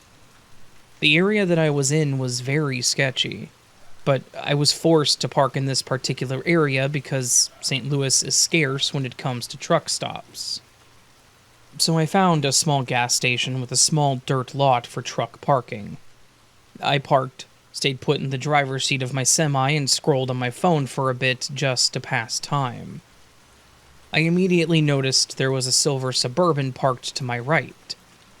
Being a female truck driver, I am very observant of my surroundings at all times. I've been in weird situations. I intently studied the silver Suburban and the driver inside. The driver was a white male, looked to be no more than 25 years old. He was wearing dark shades, was clean-shaven, thin frame, and had on a blue collared shirt. I watched the guy for a minute, just wondering what he was doing randomly parked in the dirt lot for trucks, and made a mental note of his description. I do this everywhere I park for my own safety. I watched as he scrolled on a large tablet as he sat in the driver's seat. I specifically remember thinking to myself, I wonder why he's using such a large tablet instead of a cell phone. Not my business, but I was still curious. After observing the guy in the vehicle, I glanced at my phone to read a message. I then looked back over at the guy in the silver Suburban, and this time he looks older. He now looks to be around 50 years old, no younger. I also noticed that he was bulkier now. I specifically remember the guy that I had previously observed being a much thinner guy, and he didn't look muscular at all. He still had on dark shades and the same blue-collared shirt that I vividly remember from my first observation. But I immediately noticed that he had a full beard now, and he's also scrolling on a cell phone instead of a tablet. The guy that I was intently watching before was clean-shaven and looked very young. He didn't look a day over 25. At this point, I'm sure that my eyes had to be the size of 2 golf balls, and my mouth was wide open, because I was in shock. The guy looked over at me, probably wondering why I'm just staring at him and looking like a crazy person, but he gives me a big smile and waves at me. I nervously give a wave and quickly turn my head in confusion. I sat there trying to figure out what even happened and how. How was I now seeing an older version of the same exact guy in the blink of an eye? And I'm still not understanding the tablets to cell phone situation. I specifically remember him scrolling on a very large tablet. I don't know, maybe he switched over to his cell phone when I looked down to read the message on my phone, but I still have absolutely no explanation for a full beard out of nowhere, and him being bulky instead of skinny. I told this experience to a close friend of mine, the only person I trust to share my experiences with other than this channel. She asked me a question that gave me chills. She asks, "So, which timeline do you think is your current timeline? The one where you saw the younger guy, or the one with the older version of the guy?" I'm not sure why that question freaked me out so much, but it instantly sent me into a state of confusion and paranoia that I cannot explain. Which timeline is my current timeline? Am I supposed to be on this timeline? Did I jump to another reality and get stuck there? The guy stayed parked next to me for another 30 minutes or so. I never looked back over at him again, fearing that he would somehow change again if I did. He eventually pulls off, but I was confused for the rest of the day, and I still am. I've had 3 other unexplainable experiences since then. 2 involving people literally disappearing right before my eyes and teleporting to another spot. I'll try to get around to submitting those as well. If you've made it this far, thank you for reading and sharing my experience. This is the only place that doesn't make me feel like I'm going completely insane.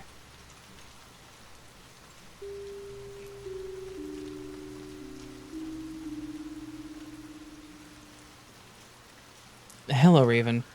I've been a listener of your channel for a while now, and I really enjoy the stories here.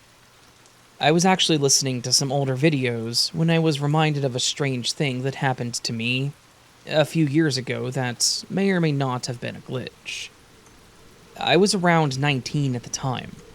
This happened in 2021, and I was in my first year at my current job. My work schedule isn't very consistent, it just depends on the week. This particular day, I was scheduled for the morning shift, and I had to be at work at 8 a.m. As I don't have a car of my own yet, my dad was the one driving me to work that morning. In the mornings, I typically wake up at least an hour before I have to be at work. So, 7 a.m., I get ready fairly quickly. Between 10 and 15 minutes. Then I go back to my room and lay down on my bed and scroll social media or YouTube until I leave the house 20 minutes before my shift begins. It takes roughly 15 minutes to get to my job depending on the traffic. I am very rarely late, usually clocking in right on time. And now, as they say, the glitch. This particular morning, I woke up at 7 and did my usual routine to get ready for work. And after getting dressed, I go back to my room to look at my phone. My dad was also awake by this time and was on his phone in the living room. I was still feeling tired, so I decided to catch some extra rest instead of looking at my phone, so I closed my eyes. When I opened my eyes again, I did not check the time, but I knew it was time to leave the house. So I grabbed my things and went to go tell my dad that it was time to go.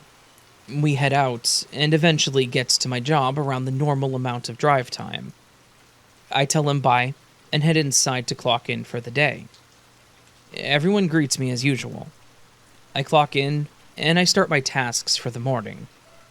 I work in a restaurant and my morning tasks usually involve prepping food. I'd been there at the most around 30 minutes when I finally glance over at the clock. It read a few minutes before 10 a.m. I think to myself, wait, that can't be right. My shift started at 8, and I hadn't been at work for that long. How could it already have been 10? I checked the clock on the work computer just in case the analog clock on the wall was incorrect, and it read the same time, a few minutes before 10. At this point, I'm baffled. How did I lose almost 2 hours like that? My most rational thought was that, in that moment I had closed my eyes to rest before leaving the house, I ended up sleeping for much longer than I intended, and arrived at work late. But that wouldn't make sense. My dad knew I had to be in at 8. If I had fallen asleep, he would have come to check on me after having not left my room at my usual time to leave with him. And even if he didn't, my coworkers would have called me after a certain amount of time passed after my shift began to ask where I was. I'm a very punctual person when it comes to work, and if I'm more than 5 minutes late without notice, my coworkers immediately call to check on me. So it seems as if I just happened to lose 2 hours out of nowhere. I've had a few other minor glitches happen to me, things seemingly disappearing and reappearing in their usual spots. One glitch I believe I experienced with my grandmother, but I might save that one for another entry one day.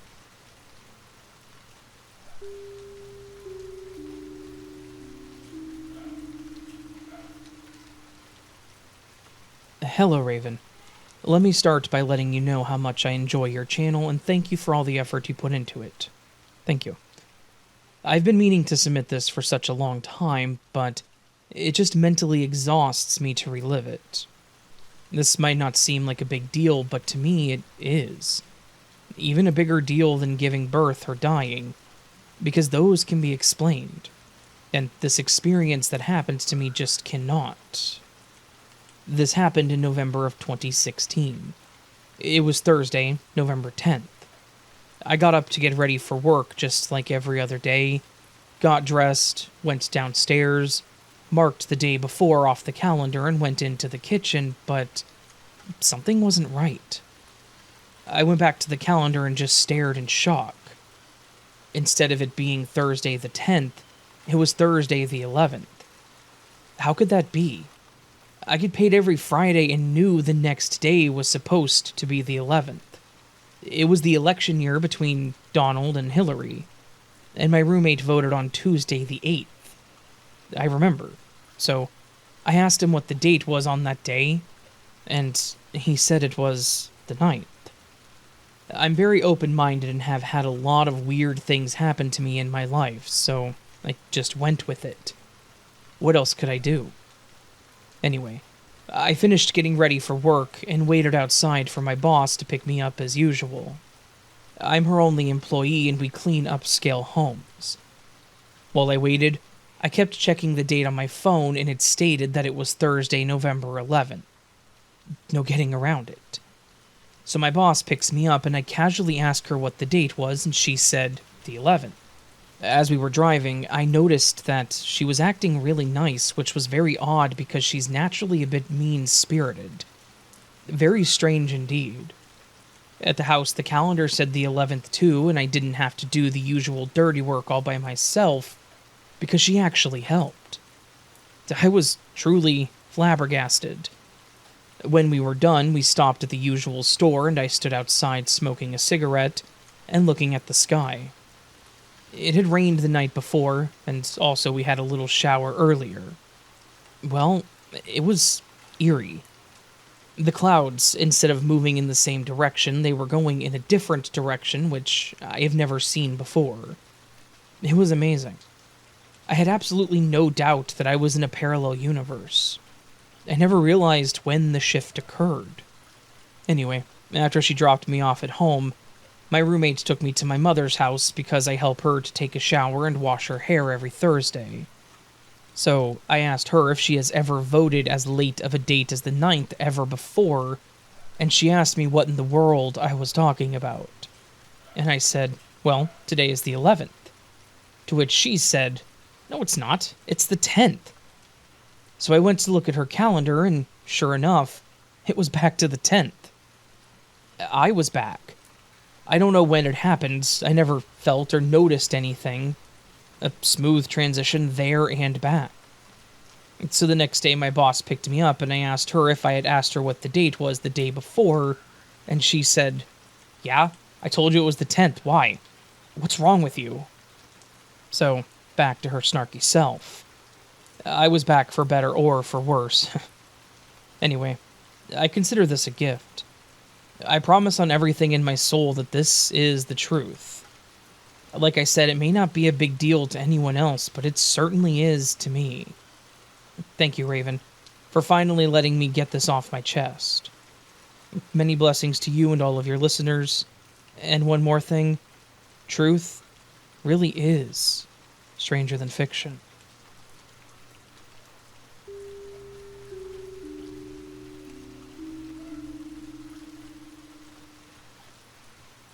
Hello, Raven. First, let me say that I love your channel. I usually try to keep my insane experiences to myself, trusted family members, and friends, but I feel like people here will get it and not judge as much. I've had so many confirmations of things that most would consider myth or nonsense. This experience, though, still makes my head spin. This happened back in 2011 or 2012. Not sure now. It was a clear, beautiful day in the Sunshine State. I was going to pick up my then boyfriend from work at a quail ranch, about 20 minutes from home. I had driven most of the way there when I had to turn left off of the 2-lane highway that I was on. There was a red light there that I had to stop at before turning left. I'm sitting there waiting for the light to turn green in my gray tank of a car that I literally had to put oil in every time I left somewhere. Not every time I left the house, but every time I left anywhere. To say that this is not a common car you see on the road was an understatement. So I'm sitting there for a few minutes when I notice that there are two cars coming toward me in the lane opposite mine, going the other way. I probably wouldn't even have bothered to notice them, but they were identical and lime green. No cap, real life. Not one lime green car, but two in a row. I mean, I could go years without seeing completely lime green cars, and now there's two in a row. I figured they were probably traveling together somewhere and didn't think much more of it. Then I noticed the car directly behind them, as it was now getting closer to me. As it got up to where I was able to notice it, it was a car exactly like mine. I mean, down to every detail. This is where it gets really weird. As this car just like mine goes by me, the driver and I basically come face to face for a second. I almost swallow my tongue when I see them. It was me. Her hair was brown like mine, but not quite just like my style haircut. It wasn't much different, though. Her clothes were different, of course, but it did look like something I would wear. Other than that, she looked exactly like me. She must have noticed too, because she never took her eyes off of me, and I never took my eyes off her either. Not till the car passed by completely did our gaze get broken. I was stunned, and I'm sure that she was too. I had to turn left at this point, and there was some traffic, so I couldn't really even look back, but I wished that I had. I might have caught the license plate. I was so freaked out that I didn't even think to. I just turned and said, WTF, about 60 times. I continued on the whole while trying to find logic to this, but to no avail. I feel like the two brightly colored cars were a signal from the universe to pay attention. I felt like if I paid attention, I would see that scenario play out in front of me in the future. You know, like those two cars would be in front of me. I've always looked for that to happen, but I don't think it ever did, though, because I'm pretty sure I would have noticed. I don't have that car anymore, so maybe I wasn't seeing a future me, but maybe it was a past thing.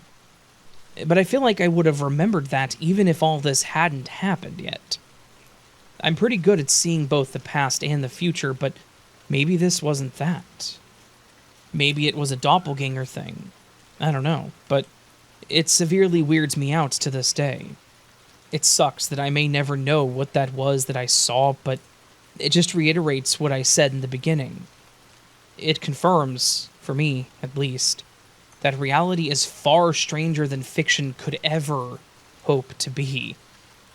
Thank you for letting me share my experience, and I wish you only the best.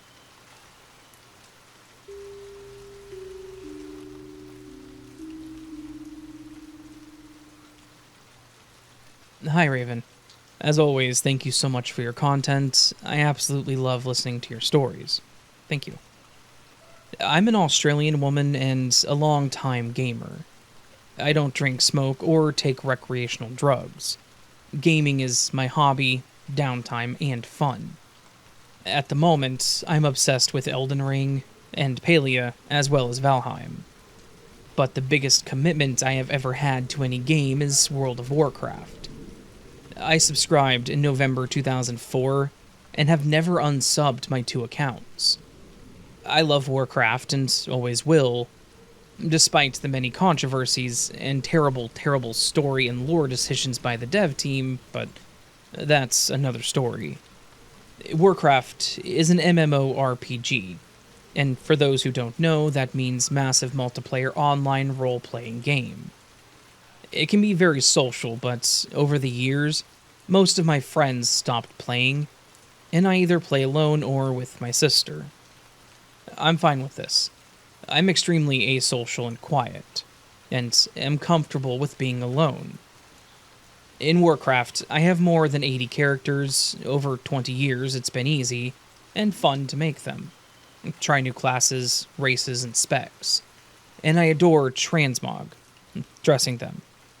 I rarely delete a character because eventually I do play them all. Last year I decided that I needed a new mage, a human. I have many elf mages, and most of my characters are Horde.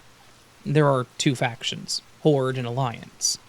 But I didn't have an Alliance mage and decided that human would be a good choice. I made her, and when it came time to name her, I wanted something uncommon, but human. I'm half German, so I decided on Liesel. Liesel is not a name I have ever heard anyone called in Australia, and I was able to get the name in WoW with no issue. That's not to say there are no Liesels, rather it's a rare name here. I started her, leveled her to over 65 over a few months, enjoyed playing this character a lot, and as is the way with Warcraft, the lure of my main character eventually won out, and I stopped playing Liesel for a while.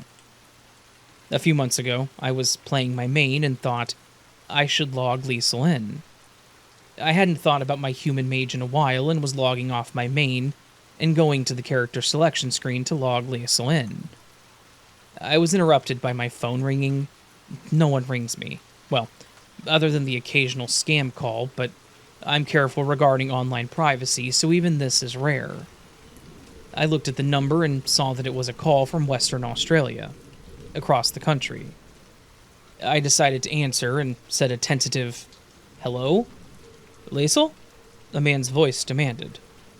I froze, looking up at my screen and at my human mage, Liesel on the character selection screen. "Pardon?"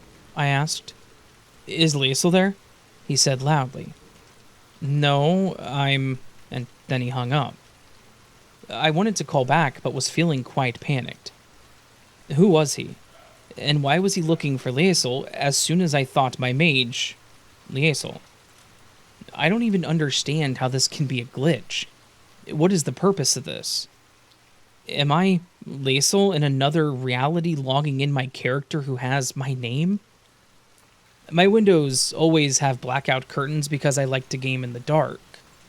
I don't know anyone in Western Australia, and I had no friends online when this happened, nor would they have known that I was about to log Liesel in, and I hadn't even pressed enter when my phone rang. It's so bizarre. I don't understand what happened or why. It scares me a bit to remember, and it's just so unexplainable.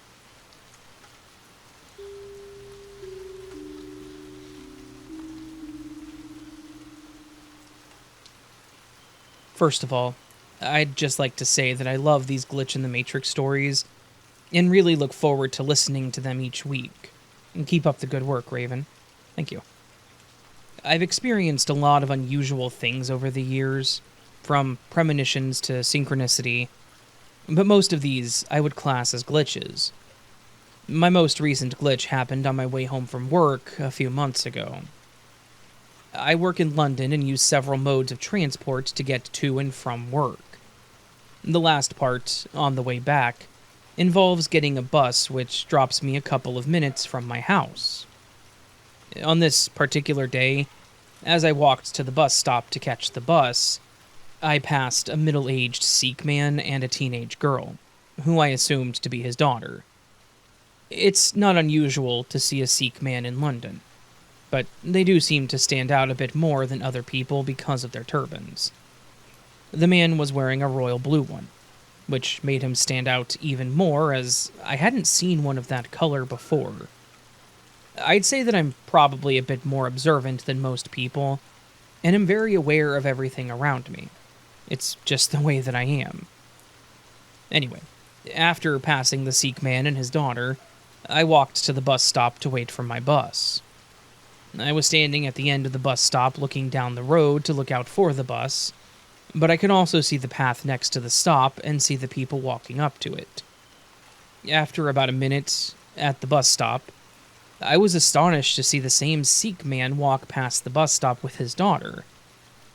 I was so shocked and bewildered that as they passed, I did a quick double take and stared at them in utter disbelief. So much so that the girl looked right at me. God knows what she was thinking, as she saw me staring at her and her father. But the expression on my face must have been a picture. How could this be? I passed them walking up the street 2 minutes earlier, so how could they be walking up the same street again? The bus stop is next to a gym, which is part of a block, which also contains a supermarket. Maybe they had walked around the block and had come around again, I thought. But that wouldn't have been possible in the time frame that it happened. I looked it up on Google Maps when I got home to see if this was possible, but there wasn't a connecting road to do this. I tried to think of any other explanation as to how they could walk up the road again after having already done so 2 minutes earlier. Perhaps they turned around after they passed me earlier and walked past the bus stop to look for something, and then turned around again and walked back up the road past the bus stop. However, if they had done that, I would have seen them, as I was facing down the same road and would have seen them walk past. Another possibility is that they could have crossed over the road and looped back to this side of the road, but again, I would have seen them do this. I even wondered if it was the same man and girl, but I know what I saw earlier, and it was definitely the same people. The only explanation, as crazy as it seems, is that I saw the same two people twice. Once further up the street, and again further down the street, but walking in the same direction. My question? If this was a glitch, is which one of these was the real man and his daughter? On balance, I think the second time I saw them was them actually walking up the street, and the first one was some kind of projection or premonition. As the girl looked at me when I saw them the second time, I think that one was real, if anything is real. Unfortunately, the first time I saw them was after they had walked past the bus stop, so I didn't see whether the girl turned her head to look at something when they passed the stop. I wish I had looked to see where they went the second time I saw them. Maybe they would have disappeared further up the road to loop back again, forever and ever.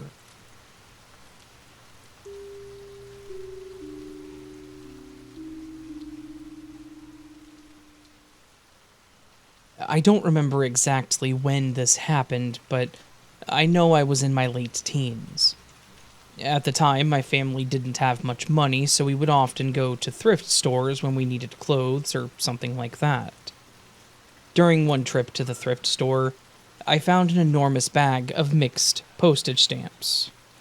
Many of the stamps were still on envelope corners. Some had been removed from the envelopes entirely. There were probably hundreds of stamps that had been stuffed into this plastic bag, which was then stapled shut and being sold for $1 to $2. This was before thrift stores checked eBay pricing for information, so things were usually really cheap. On a previous trip to the thrift store, I had picked up a stamp album, which had some stamps already posted in it, and I thought I would be able to fill up some of the pages with the stamps in the bag, so I bought the bag after cajoling my mother for the money. When we got home, I put the bag away, and forgot about them for a bit. I think I was busy with school or something. I eventually remembered the stamps and decided I was going to sort them out and see what I had. So I pulled out my album and the big bag of stamps. I also had some glassine envelopes. Glassine looks like wax paper, but isn't. It's often used in stamp collecting because the paper is acid-free and won't damage the stamps. It's to help sort the stamps. I labeled the envelopes in pencil with different categories like USA, West Germany, USSR, Rhodesia, etc. Because some of these stamps were a few decades old, while some were brand new. One of the envelopes was labeled with something like special. And this is where I put stamps that were of extra interest to me. For instance, a space stamp. An especially old stamp or a stamp with gold foil on it might go into this envelope for me to look at later. Anyway, I didn't have a suitable table for my sorting activities, so I sat cross-legged on the floor and carefully spread out my acquisitions.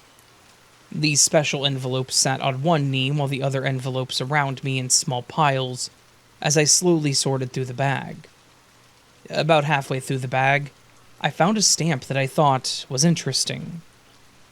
I don't remember if it was from a country that I hadn't heard of before, or if it was really pretty or what. I reached for the special envelope to put the stamp in there, and it was just gone. Thinking it had simply fallen off my leg, I looked under my knee. Then I looked under my other knee. I stood up and looked all around where I had been sitting. There was no special envelope. I sat back down and figured maybe I had just put it in the stack of other glassine envelopes. I put the stamp down, picked up the small stack of envelopes, and started sorting through it.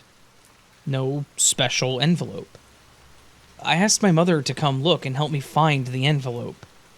We looked again and it was just not there. I was disappointed and frustrated because there were some really nice stamps in there. I don't think they were worth anything, but I thought that they were interesting. Eventually, I gathered everything up and put the half-sorted stamps away, intending to deal with them later. But I don't ever remember going back to the stamps after that. It was like once that envelope vanished, there was no point. The whole thing kind of creeped me out a bit too, but this was long before I had ever heard of Glitch in the Matrix stuff happening. We wound up moving out of that house a couple of years later, and the missing glassine envelopes never turned up as we emptied the house. Also, my entire stamp collection vanished during the move. I never saw the thrift store bag or the album in the new house. They weren't thrown in the trash because nobody would have done that without asking me. Nobody sold the collection either because they were all pretty worthless stamps. Essentially just colorful pieces of paper. I still do wonder what happened to my collection, but especially what happened to that one envelope that vanished by itself.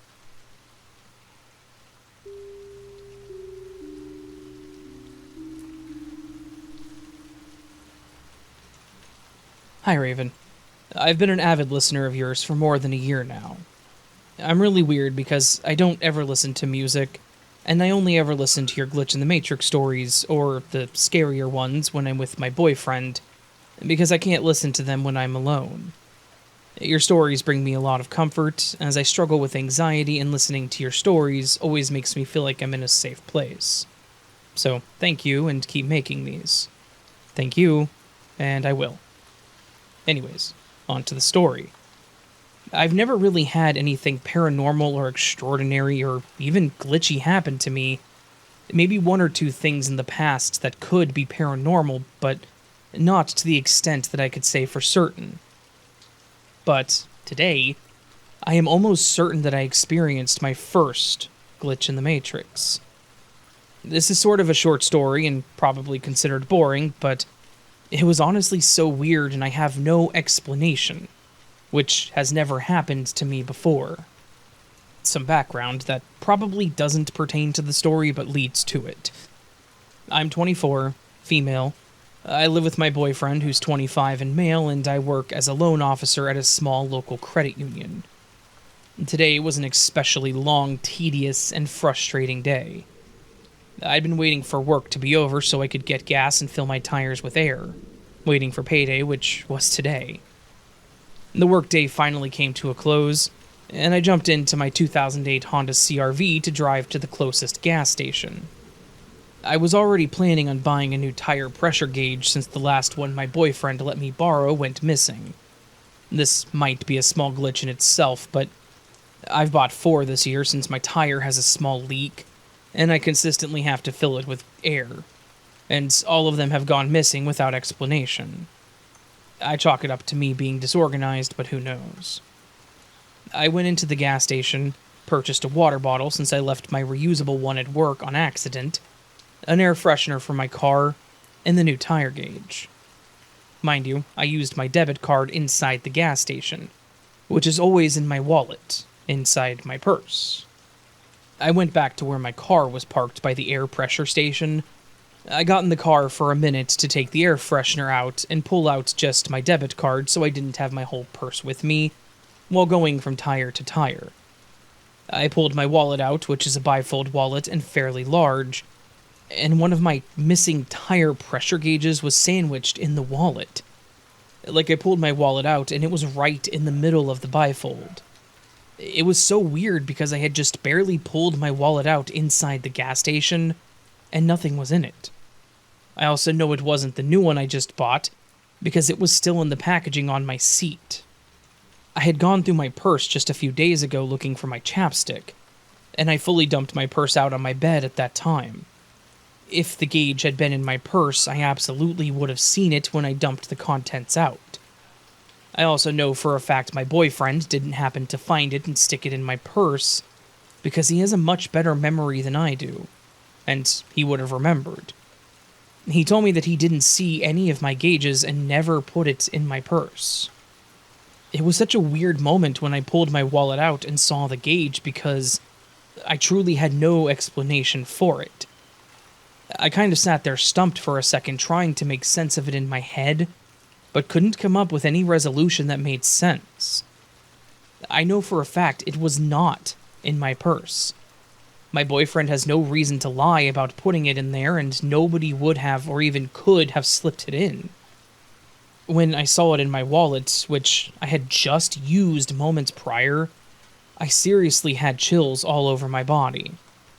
It was one of the strangest things I've ever experienced. It was like it just materialized in my wallet when I needed it, but I had already bought a brand new one. I know I keep reiterating this, but it was so weird and eerie. I know this isn't exactly an exciting or crazy story, but it was my weird, unexplainable glitch in the Matrix story, and I guess I now have 2 tire pressure gauges? Well, at least until they disappear again.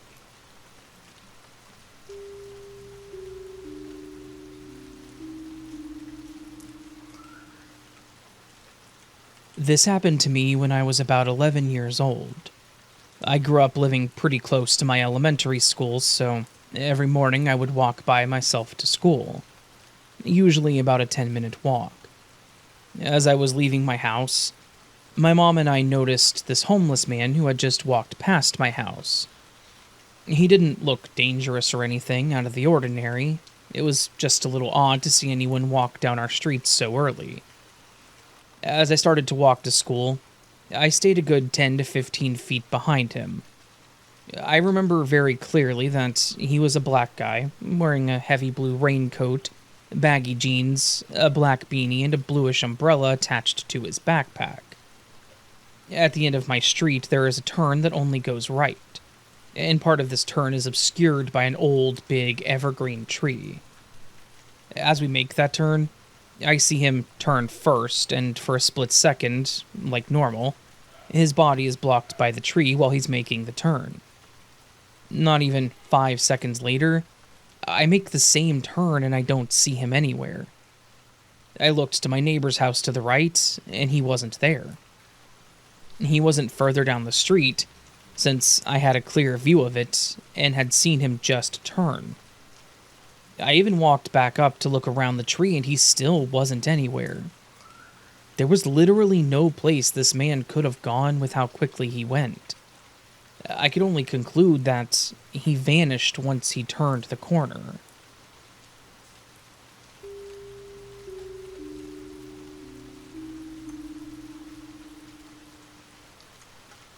Hi, Raven.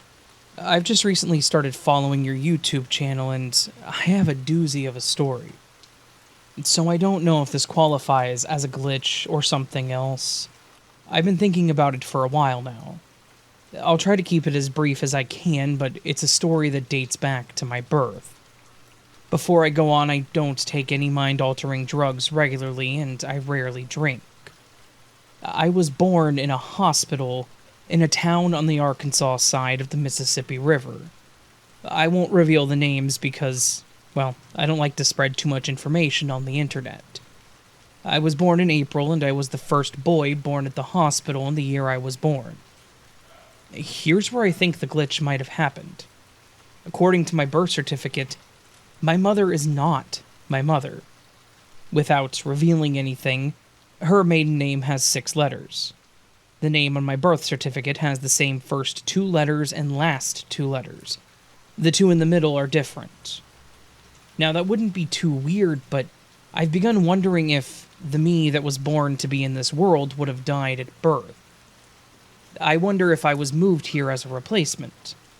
I was born a week before the expected due date. If that was it, I could just chalk it up to a random mistake. When my parents moved to the home that my mother, my sister, and I share now, some weird things happened. I would visit periodically, and I started hearing odd sounds.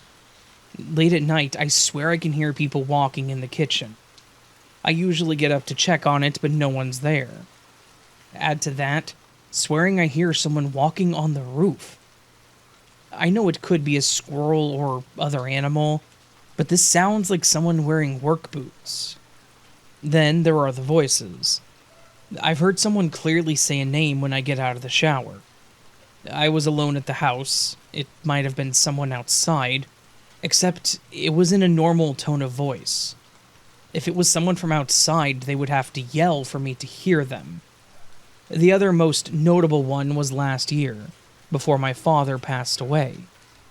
I was in my bed and clearly heard a woman's voice say, "Mon Dieu." I didn't have my TV on that night. I often need sounds to help me sleep.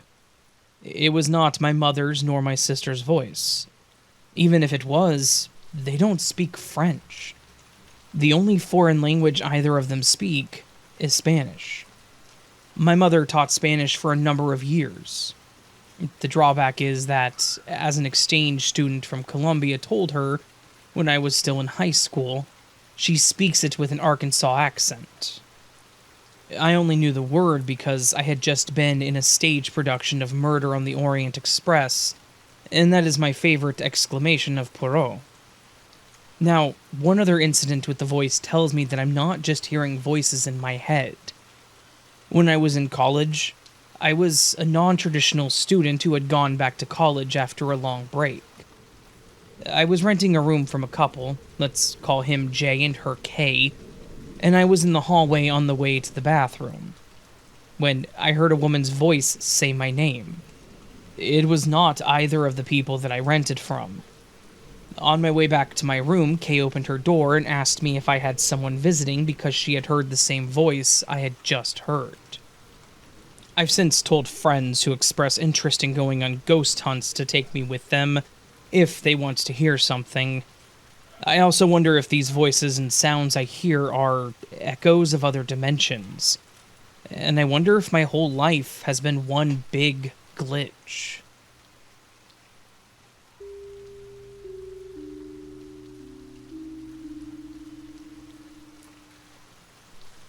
This story happened all the way back in March of this year, 2024.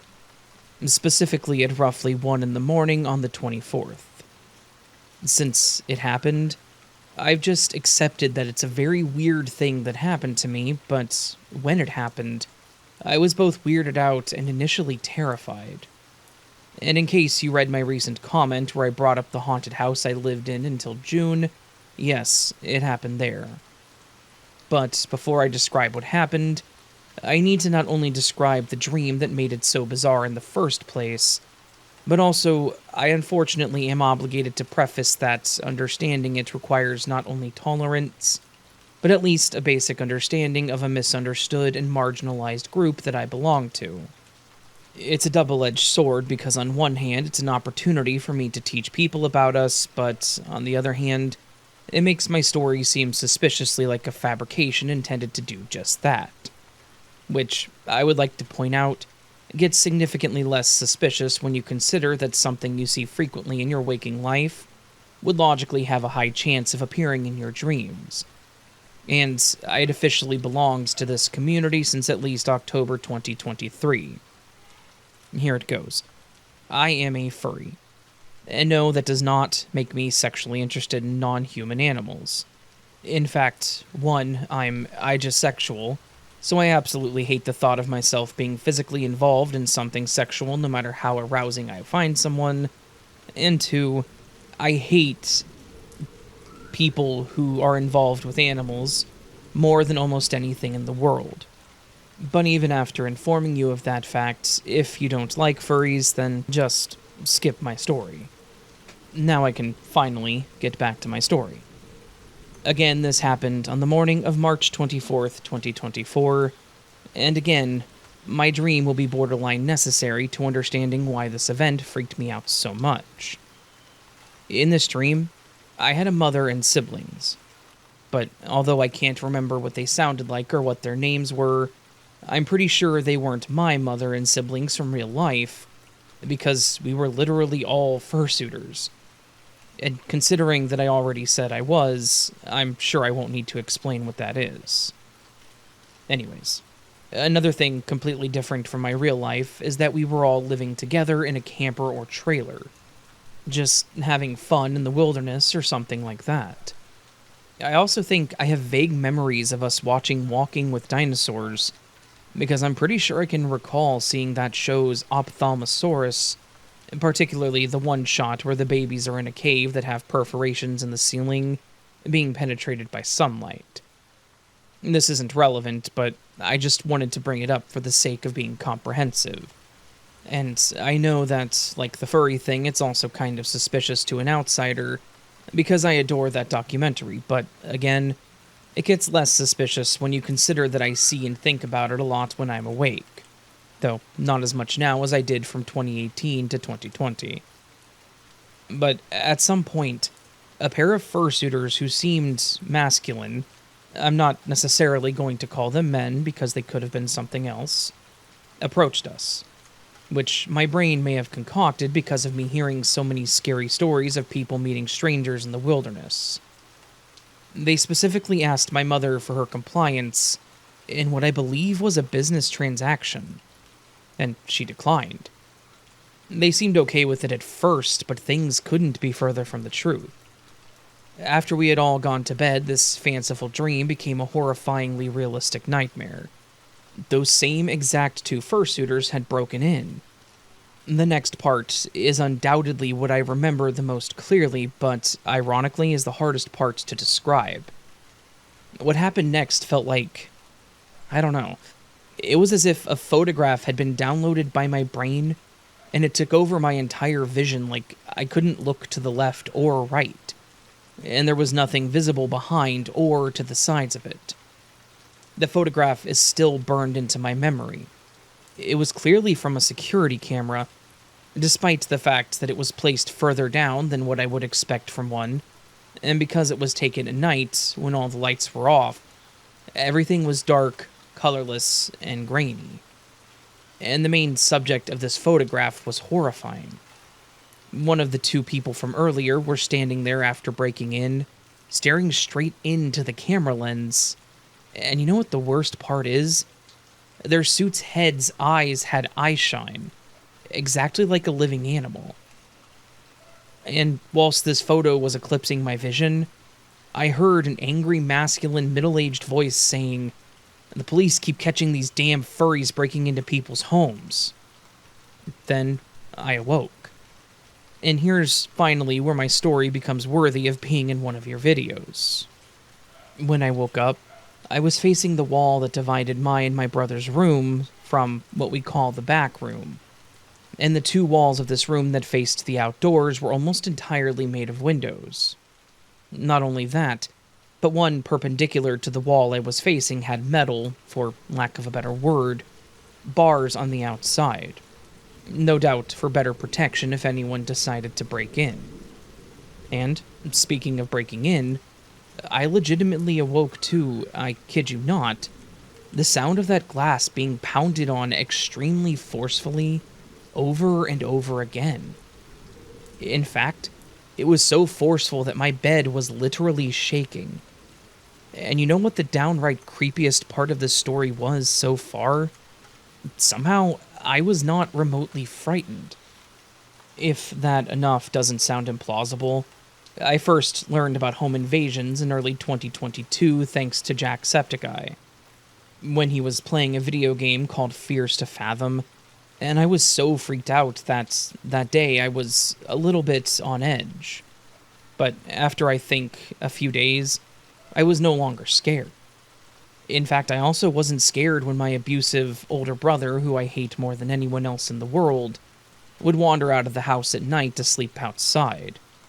I can only presume that that's because, again, he's an alcoholic, and then would leave either the front or the back door open, and because everyone else would be fast asleep, we would never find out until morning. And to rub salt into the wound, we didn't and still don't live out in the middle of nowhere or anything, but rather the populous urban areas of San Antonio, Texas. Believe me, if that happened today, I would be so mortified and paranoid of a stranger getting in. But to my knowledge, at least, no home invasions ever did happen in that house when we lived there. However, thankfully, someone did eventually bring me to my senses and make me want to live in as secure of a house as possible. And it was Mr. Ballin, my favorite YouTuber for scary stories, when I first saw his home invasion videos in December 2023, and specifically during the last week of school before the winter break. Now, home invasions are one of my absolute biggest fears, and I repeatedly check the locks on both the front and back doors of our current house multiple times in the hours leading up to when I sleep. And every time my mother looks out the windows at night, I'm always anticipating her to jump back and scream at a stranger spying in on us, or about to break in. But anyway, back to the story.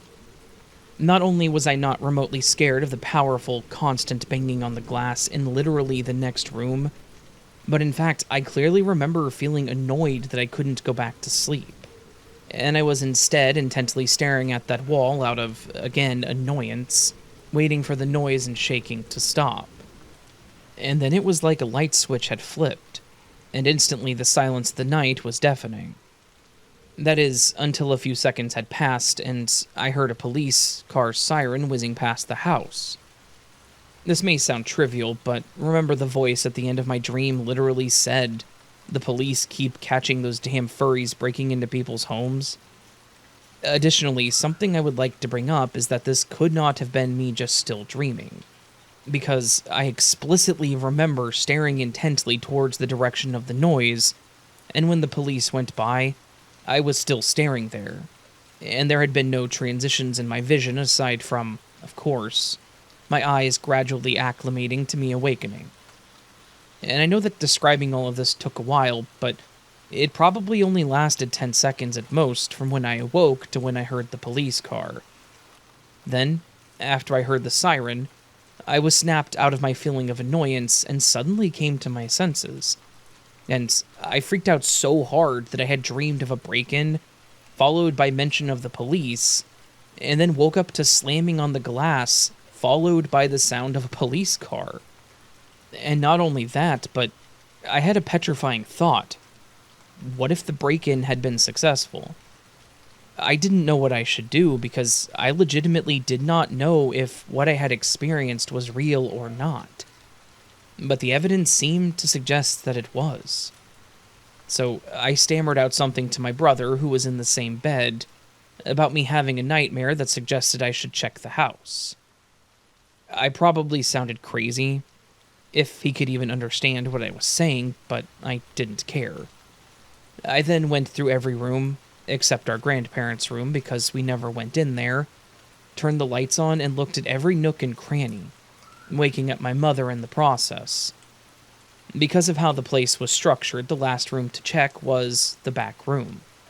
The very same one where I heard that noise. But there was no one.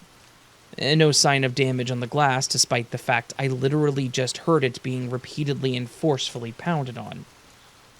And, even weirder, I then noticed the metal bars protecting the glass from the outside.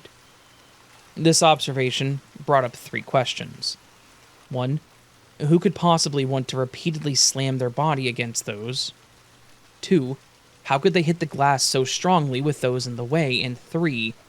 How would I have heard the glass being hit so clearly, but not hear the metal? And, well, obviously I found no strangers in our house that night. Thank goodness. But all the same, I just couldn't help but be extremely weirded out and legitimately curious at how on earth I could have experienced what I knew, without a shadow of a doubt, I just had, even when it seemed completely impossible. And the most annoying thing ever was that my phone was literally right next to me on a printer the entire time.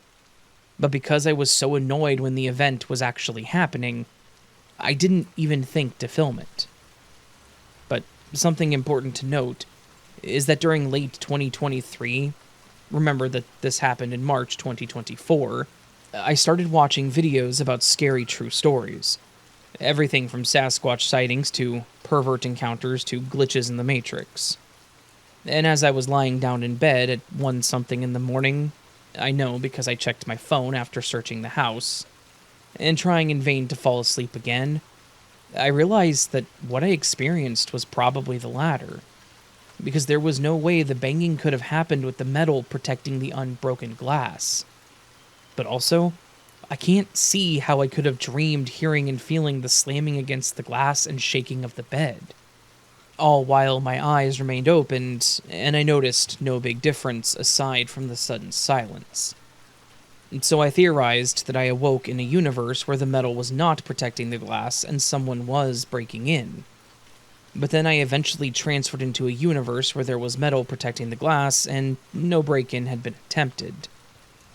But as weird as that was, again, there was that dream.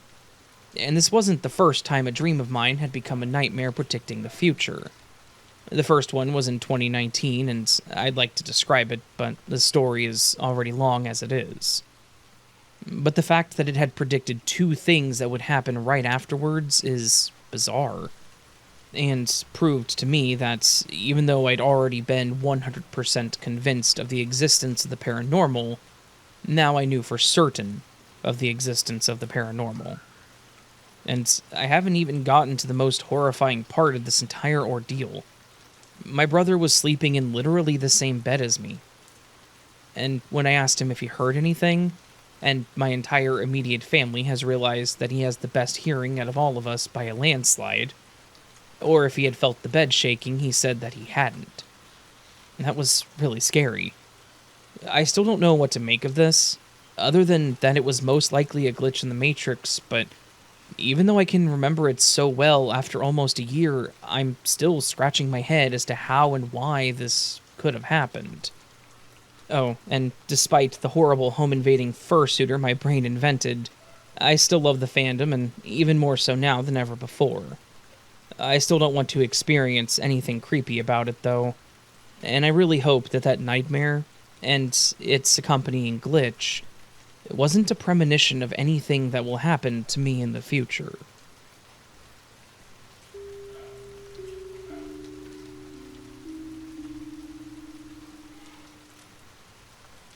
I'm not sure how to characterize this story since I have no clue if it was a glitch or not, or something paranormal. But you guys can judge it instead, and thanks in advance. And my apologies for the story being a bit long.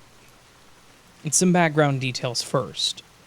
A few months ago, I went to drop off my husband at the bus stop because he woke up late to go to work.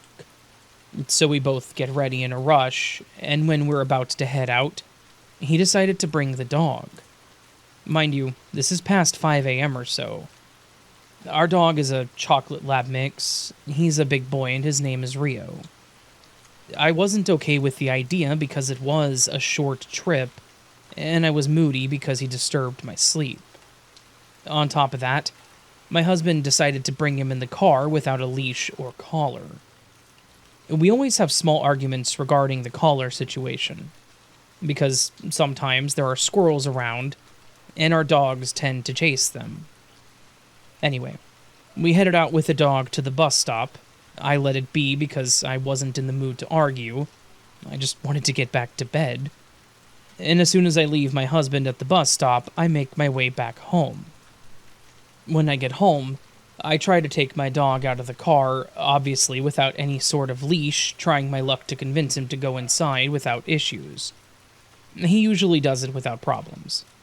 Plus, It was still dark, and I was certain that no squirrels were around at that time anyway. When my dog gets off the car, he spotted a skunk and runs after it. I start yelling his name to come back, and it only took a couple of seconds to return because the skunk was fast enough and did his part on spraying his face with that nasty, smelly, oily fluid. My dog came back with one eye open and the other one closed, and with excessive saliva all over his mouth. When I see this, I rushed him inside so I could bathe him and take that stinky smell off his face. With no luck, of course. And, on the other hand, my husband doesn't stop calling my cell phone. But I'm unable to answer because I'm busy rushing lots of water on my dog's face. I was literally in the shower with him. When I finally finished bathing him, he calls again and I finally answer, and he's saying that he's on his way back home because he saw me coming inside the house without the dog. So he assumed that our dog got lost. He saw everything happen through the Ring app. My husband tells me at first that he thought I may have just come back inside to grab my phone because I left it behind or something, or to get the leash for Rio. But he never saw me coming back out, so he assumed the worst. I told him after, "What are you talking about? Rio came back inside with me. I just finished bathing him." And that was the reason that I wasn't answering the phone. My husband then tells me that it's not possible because the Ring app camera, there's no sign of my dog coming inside or near the house with me.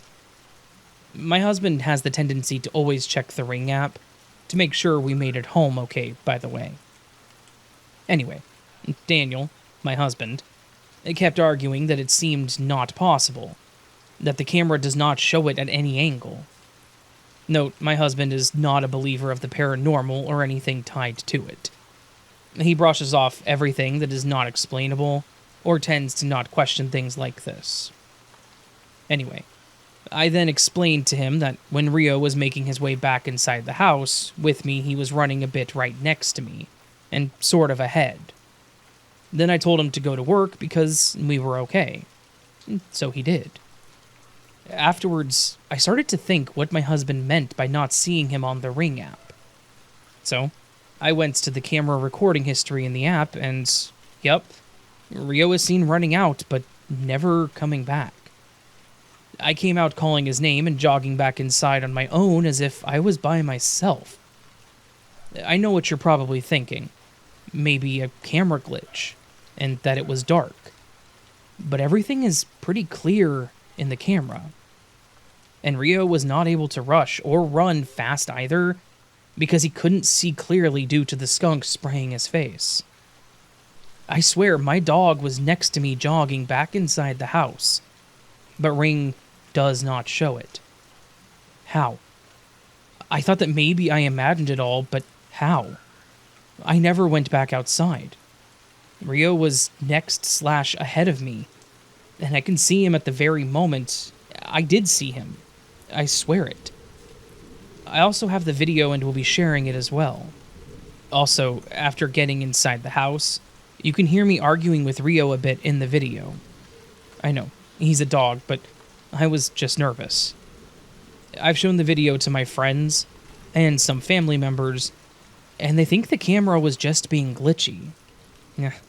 But why do I see myself then? What do you guys think? Any feedback is appreciated.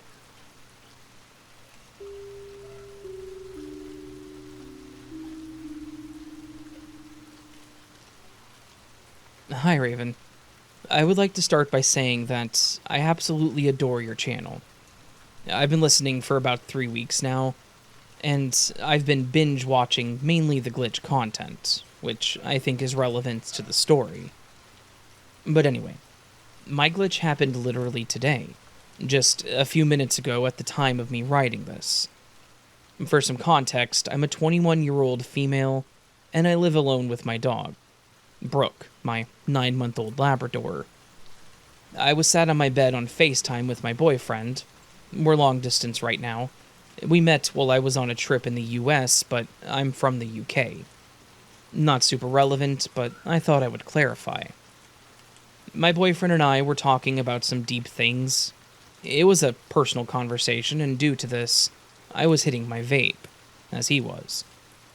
I was talking to him about some stuff from my childhood, painful stuff that I find it difficult to talk about. And after I finished and he began talking, I looked around my bedroom, which was dimly lit with just my fairy lights on, and my dog was asleep in her bed. I realized that my bedroom door was still open and the hallway light was off.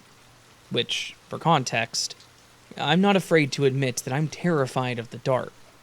And I'm not someone who can sleep or relax in a dark room with a door still open. And so I stood up from my bed and went to close my bedroom door, my phone still in my hand, and my boyfriend with me still on FaceTime. I shut my door feeling less uneasy and go to sit back on my bed, continuing to talk to my boyfriend. As we spoke, I reached down to grab my vape that I'm almost 99.9% positive I'd been hitting this whole time, and it wasn't there. So I reached to the other side, and again, not there. So a bit more confused now, I say out loud, "Where the heck did my vape go?" My boyfriend suggested that I look down the side of the bed and on the windowsill, etc., so I did. But again, it was not there. I got up, opened my bedroom door, and turned on the landing light, quickly checking around and still not seeing it. I returned to my room and start ripping my sheets off of my bed and looking under the pillows. Nothing. Hell, I even checked Brooke, my dog, her bed. It wasn't there. At this point, I felt absolutely crazy. I told my boyfriend so, and we began talking about how weird it was, and he was affirming that, yes, I had been vaping, and he doesn't understand where it's gone. I hadn't left my room, and he saw that for himself. Defeated, I closed my door and just said out loud to my boyfriend, "Damn, the Matrix got me." And we laughed. But then I was like, oh, crap. No, I think the Matrix actually did just get me. This was on the forefront of my mind because, weirdly, as I mentioned earlier, I had literally just been listening to Glitch in the Matrix stories earlier while I walked Brooke. I always listen to some sort of podcast or channel while I'm out, and that day was no different. So I said out loud again, "Matrix, do you know how rude it is to steal somebody's vape?" And me and my boyfriend laughed, and I turned to Brooke, who was probably confused as to why I was tearing the room apart, and then said, "Damn, Brooke, were you asleep on the job?" Referring to her non-literal guarding duties, and I sat down.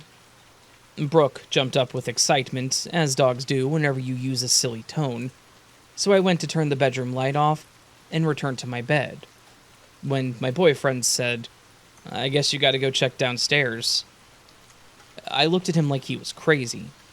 I said sheepishly, "I'm not going down there, it's dark." And I laughed nervously, and he said, "Oh, right." I followed up with, "And also, I haven't left this room. I was just vaping.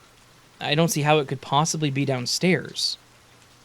My boyfriend, in agreement, said, "Yeah, it 1000% would be weird as hell if you go downstairs and it's there. We both know you haven't been down there." I laughed and said, "It would be weird. It won't be there, but you know what? I guess I can check," deciding I could risk the dark for a few seconds to find my vape. So anyway, I open the door and Brooke runs out ahead of me. I turn on the landing light and go downstairs, turning the light on down there too. My boyfriend is still on FaceTime. I turn the corner, and what do I see right in front of my microwave? My vape. I was literally shocked, and my boyfriend said, "No way." I said nothing, still in shock as I nodded and showed the vape to my boyfriend. We both high-key freak out at this point, and I run upstairs as I'm like, nope. This really unsettled me and made me feel so uncomfortable. I have never had an experience like this before, and before this moment, I wasn't sure if I believed in the Matrix. But now, I'm absolutely positive that we're in a Matrix. and so is my boyfriend, and before we were both on the more skeptical side. I shouted, "Thank you, Matrix," thoroughly freaked out. I really don't know what to make of this situation. I've been sat here talking to my boyfriend and discussing the situation. The Matrix really did say, "Bet, watch this," and scared me at 1:30 in the morning.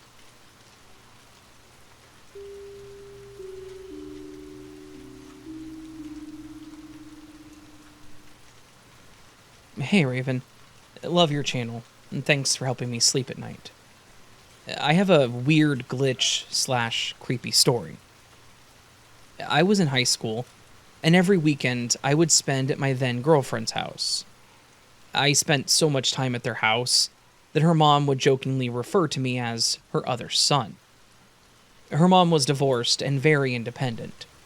She was always running around working in her yard, cutting the grass, trimming the bushes, cutting down large tree branches, etc. Me being a tall guy, I used to help her around the house occasionally since my girlfriend's younger brother didn't want to help much. I will refer to her younger brother as Brandon. I felt obligated to help since I was always there and eating their food. It was the least I could do. One Saturday night, I was at my girlfriend's house and her mom came home with an excited look on her face. She was happy to see me there and asked if I wouldn't mind riding with her down the road to gather some big white rocks she saw piled up on the side of a dirt road. Her mom wanted to use the rocks to decorate a corner area in their backyard. Of course, I wouldn't say no, and I hopped to help her. Her mom then yelled for Brandon, who was upstairs, sealed away in his room, to come and help us. My girlfriend would stay home since her mom didn't want to have all of us tag along. We hopped in the mom's SUV. I sat in the front passenger seat and Brandon crawled in the back. Her mom put down all the seats in the back and laid a tarp over everything. We took off down the road. The construction site was about 15 minutes away. It was late at night, midnight to be exact, and the mom was telling me and Brandon along the way that we should be careful not to get caught, which was funny because we were just taking rocks. The neighborhood was empty and dark, and looked like a tornado had torn through. The streets were covered in dirt from all the construction. The only thing standing was a few houses in the distance. It was dead silent as we parked the car on the dirt road, the only light being the headlights shining on the pile of big, chalky white rocks, and a few dimly lit streetlights in the far distance. We hopped out and started hauling the rocks into the back of the SUV. We loaded up a decent amount of rocks and made some jokes as we all hopped back in. I quickly jumped in the passenger seat, and we sped off. Once in the car, we all laughed and joked about the police chasing us down for stealing rocks from a neighborhood. My girlfriend's brother, Brandon, let out a loud laugh from the back seats, as he seemed pretty hyped. We all had a clean getaway. The ride home was quick compared to the journey there. As we pulled into the driveway, the garage door slowly opened as my girlfriend stood there with a smile on her face. She quickly investigated the back seat to look at the rocks that we had taken. As she opened the back door, she says, "Hey, where's Brandon?" Her mom and I looked at each other and laughed and said, "He's in the back." My girlfriend, confused, then said, "No, seriously, where is he? Did he go in the house through the front door?" Me and her mom turned around very confused, and sure enough, in the back seat, it was just the chalky, white rocks. We all stared in disbelief at this pile of rocks.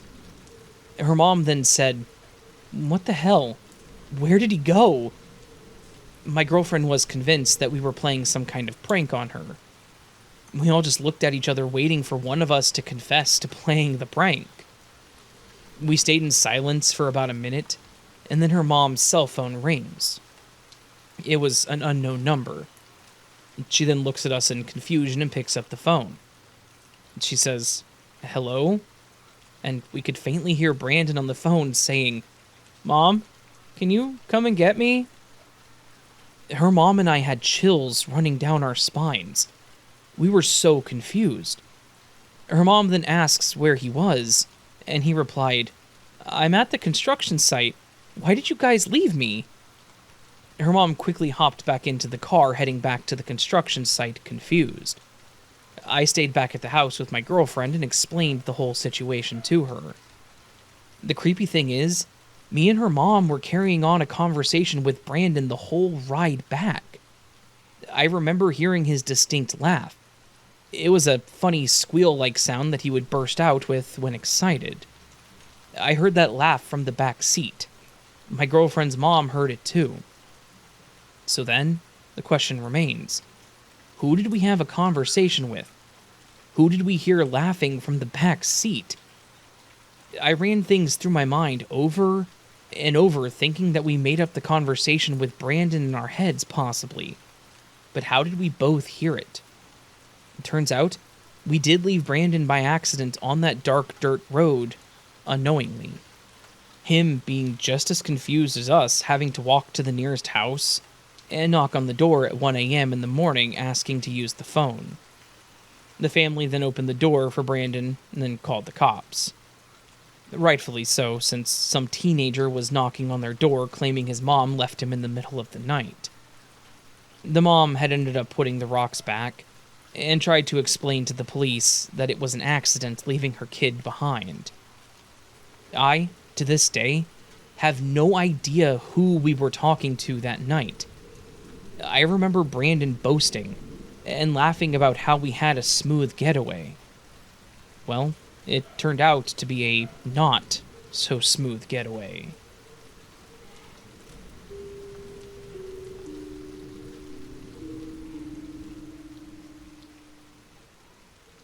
Hey Raven, long-time listener here, but first-time submitter.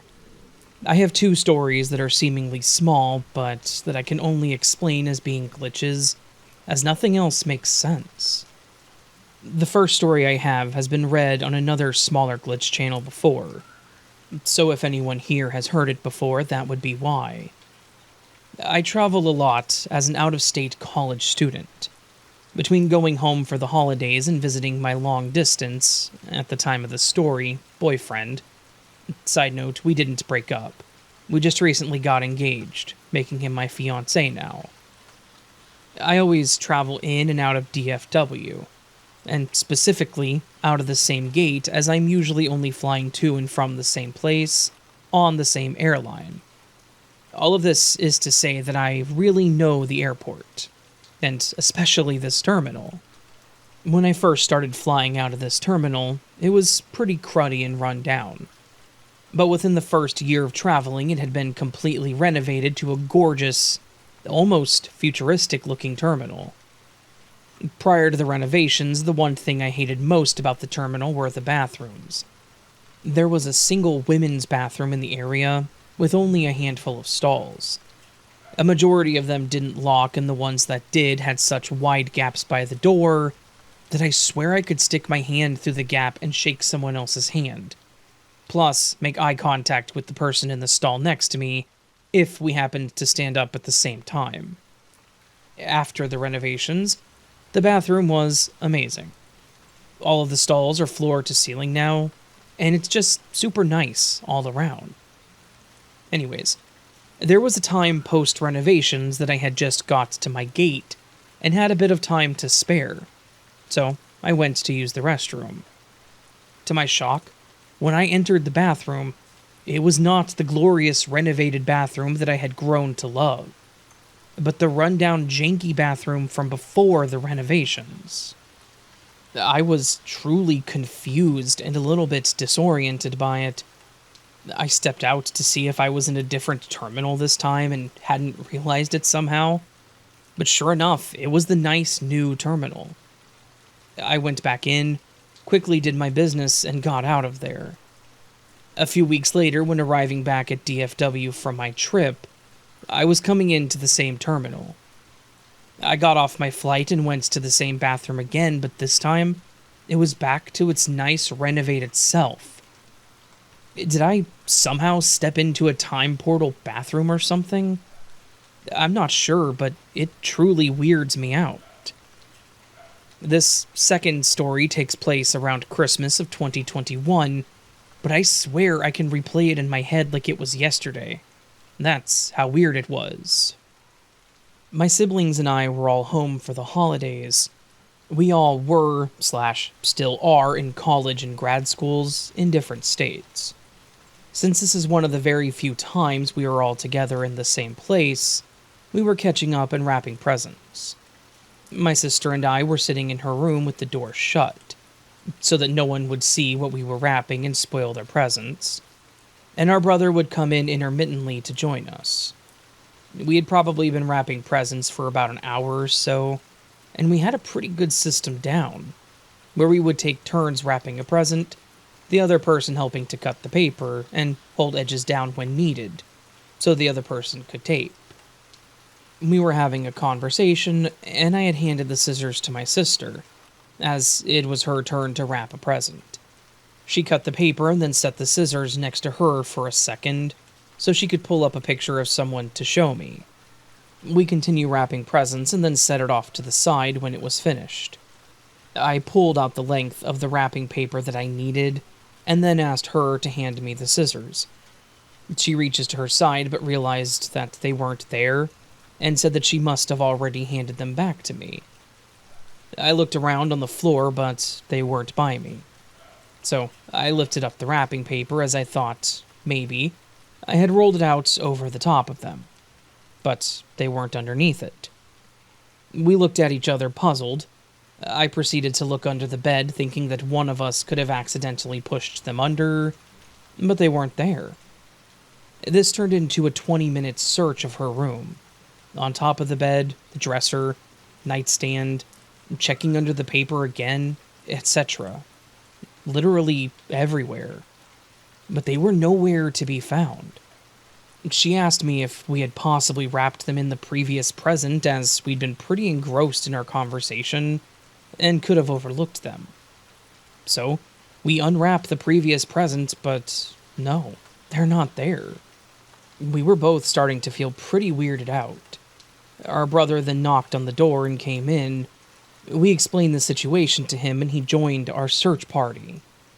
I kid you not, the three of us looked all over the room again for a good half hour, to no avail. Finally, freaked out and defeated, we went downstairs to tell our mom, because we were so confused. It had to be hysterical from her perspective, seeing her 3 grown children walking into her office, utterly terrified, because the scissors had seemingly ceased to exist. We tell our mom, and she follows us upstairs into our sister's room. The first thing she does is lift up the wrapping paper that we had already looked under 3 times, and boom, they're sitting right there. We were all shocked. I guess moms really can find anything.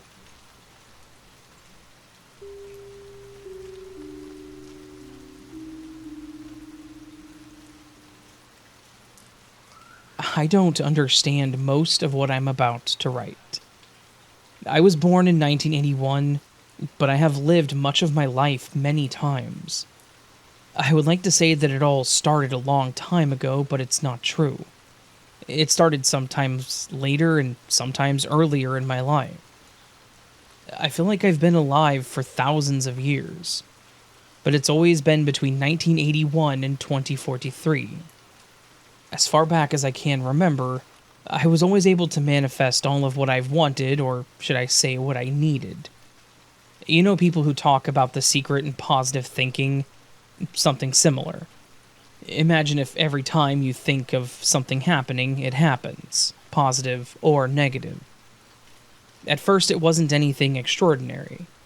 It was more like going to the bank to find that my account was empty, then wondering what I should do for food the next week.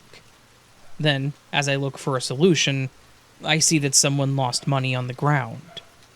One time I forgot to bring a fork for lunch during a night shift. I look all over to find one to finally give up and accept that I'll have to eat my pasta with my hand. Then, on my way to the lunchroom, I see a fork left where the fire extinguisher is. I know that those stories don't seem extraordinary, but this is how I started to understand the power of manifestation.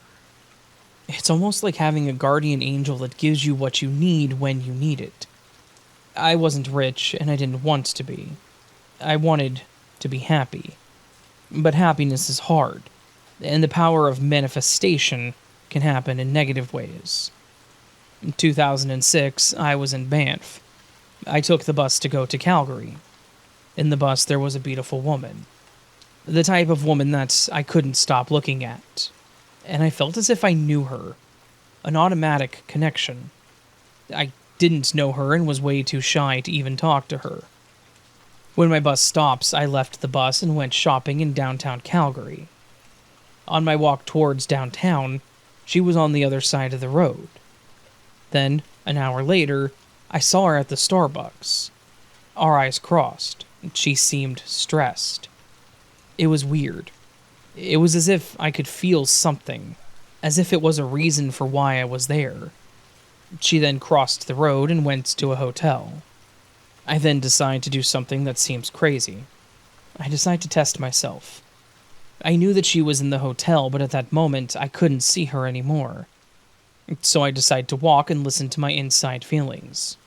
Elevator, floor 5. The elevator door opens. I walk in and try to imagine on what would be her room door. Again, I thought I was crazy. Why am I doing this? I just felt it inside of me. I had to. Door 55. I look at it and I feel it. She's some type of escort.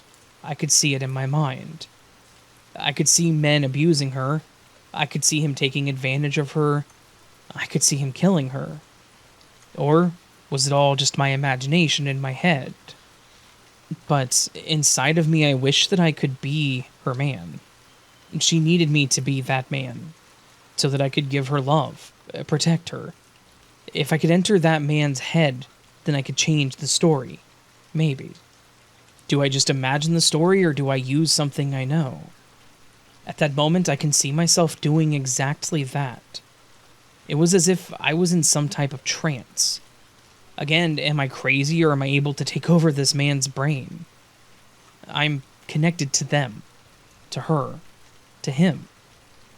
Then it stops, and I don't feel anything anymore. I feel crazy. What's going on?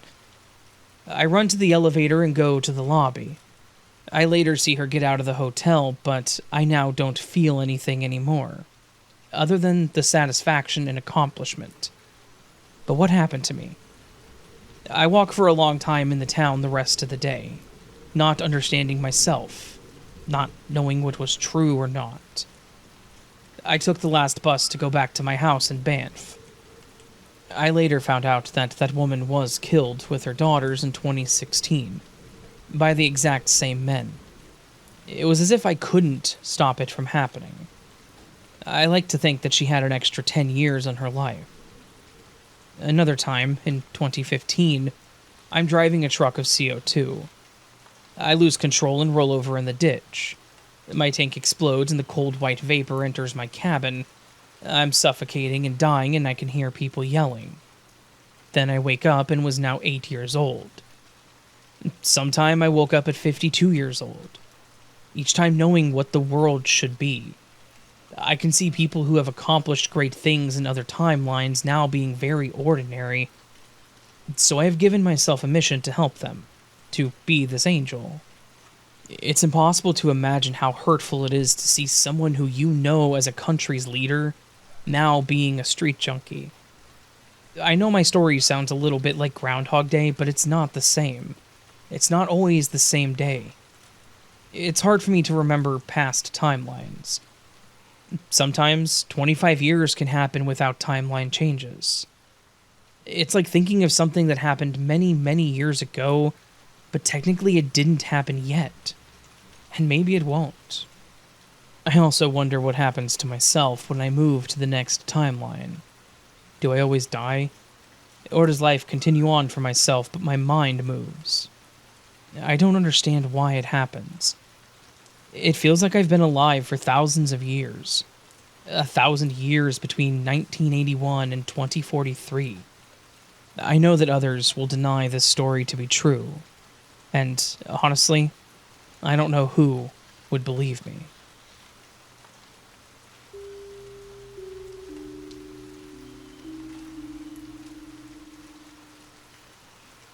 It had been one of those weeks. My husband was away on business, and our dog was very unwell. After days of refusing to eat, I had him admitted to a vet hospital, where they decided an ultrasound was necessary to get to the bottom of his symptoms. The earliest appointment was 2 days later on Thursday. The night before the scheduled ultrasound, I ran through my morning plan. I need to get his lead, muzzle, and harness.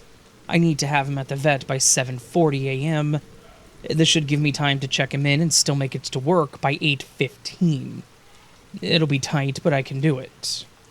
Then I remembered that Thursday was also bin day.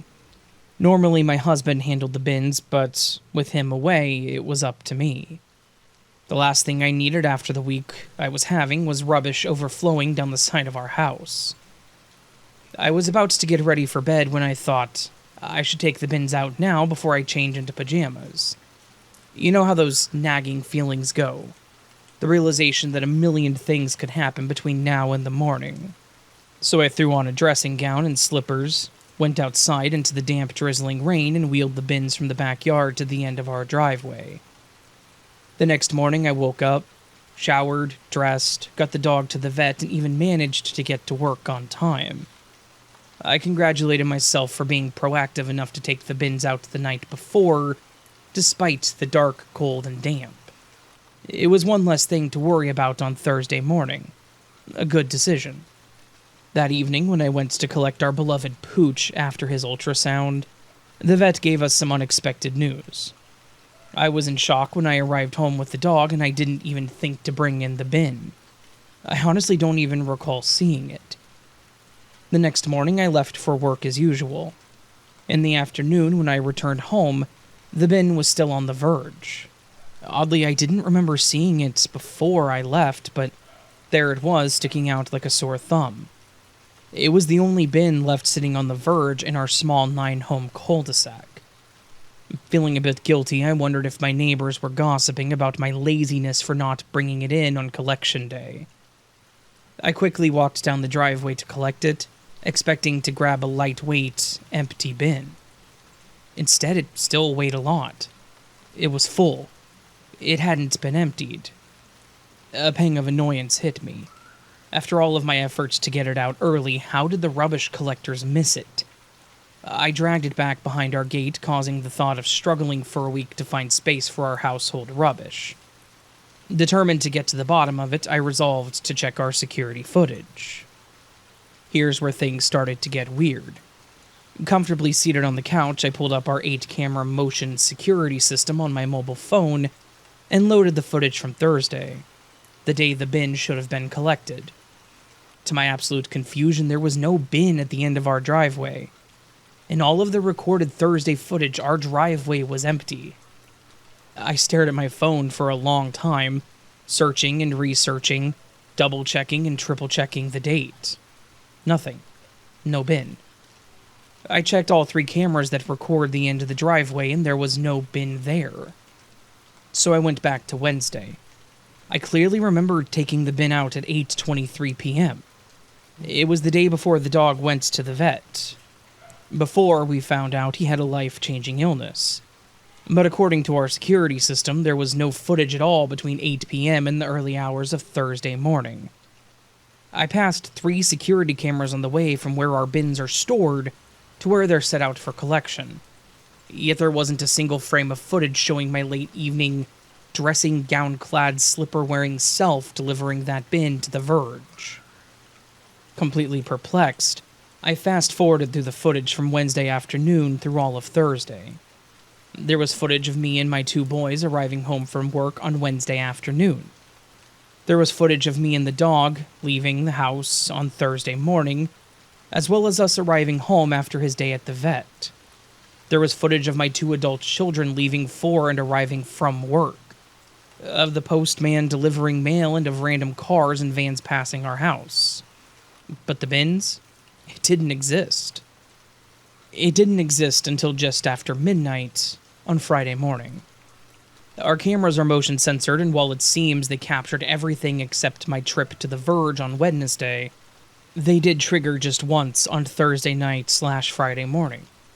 Just after midnight on Friday, something triggered all 3 cameras facing the end of our driveway. However, all they managed to film was a lonely-looking wheelie bin, the only one left in the street, sitting on the verge at the end of our driveway. I've racked my brain, Raven. I've gone over these events again and again. Could I have mistaken Thursday night for Wednesday? Did I take the bin out a day later than I thought? I suppose it's not impossible, but it's hard to believe I could have mixed up the night before my dog's procedure with the night after, especially when my thought process is so clear in my head.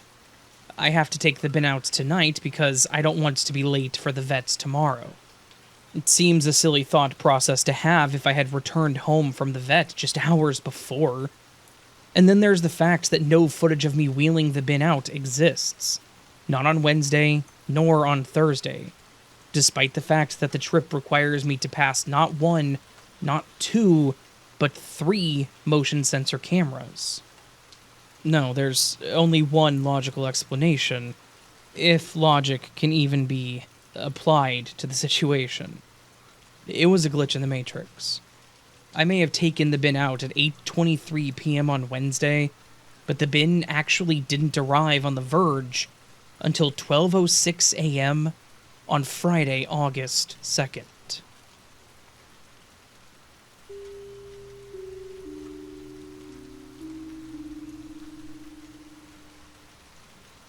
This is a true story, and it happened to me today. I want to begin by saying I love your podcast, and I've been listening to it for about a month now. Thank you. My 5th grade teacher, who we will call Miss Apple for the story, Miss Apple celebrated Chinese New Year with us and gave us red bookmarks with our names in Chinese. And on the back it had our names in English, so we would know whose was whose. And mine said my name, which is Bella. So I was like, cool, I'll bring it home and use it, because I love reading. So that day I brought it to my house and lost it a week after. Of course, I was really bummed to lose it, and I searched for it every day. But I just couldn't find it. So fast forward to today, my now 6th grade teacher tells us to go get our library books for silent reading, and of course I was happy. So I walked over to my cubby, and right when I opened it, guess what I saw? My red bookmark. And at first I was like, oh, someone probably replaced theirs, so I flipped it over to see the name so I could return it, but instead of saying one of my classmates' names, it said Bella. At first, I was confused because no one else's name is Bella in my class, and then I realized it was mine. I'm still confused right now because, like I said earlier, it feels like the Matrix just grabbed it to use it, then gave it back. I really don't know what happened, but thank you for reading my story.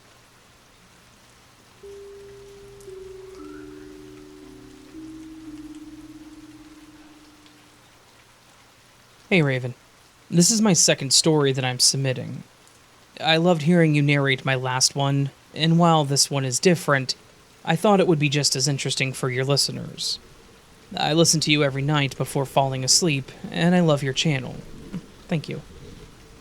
When I was in 4th grade, a girl named Sarah stole my boyfriend from me while I was sick out from school with strep throat. I did not like her after that, and so we were not close. In the 8th grade, I had a dream about her house. I went in through the living room, kitchen, then walked through a sitting room with dozens of pictures hanging on the wall, before going into a bathroom she shared with her sister. I had never been to her house, heard what it looked like, or known that she actually did share a room with her sister. So, it was weird when she told me that it sounded just like her house, when I told her about my dream one day at our lockers. Her locker happened to be right above mine that year. The next year, in ninth grade, we had every single class together. This was unheard of. All 4 classes first semester and all 4 classes second semester we shared. The chances of this happening were rare, especially since there were countless combinations of elective courses, math options, and various levels of English courses. So, that year, we became very close friends. I would say best friends.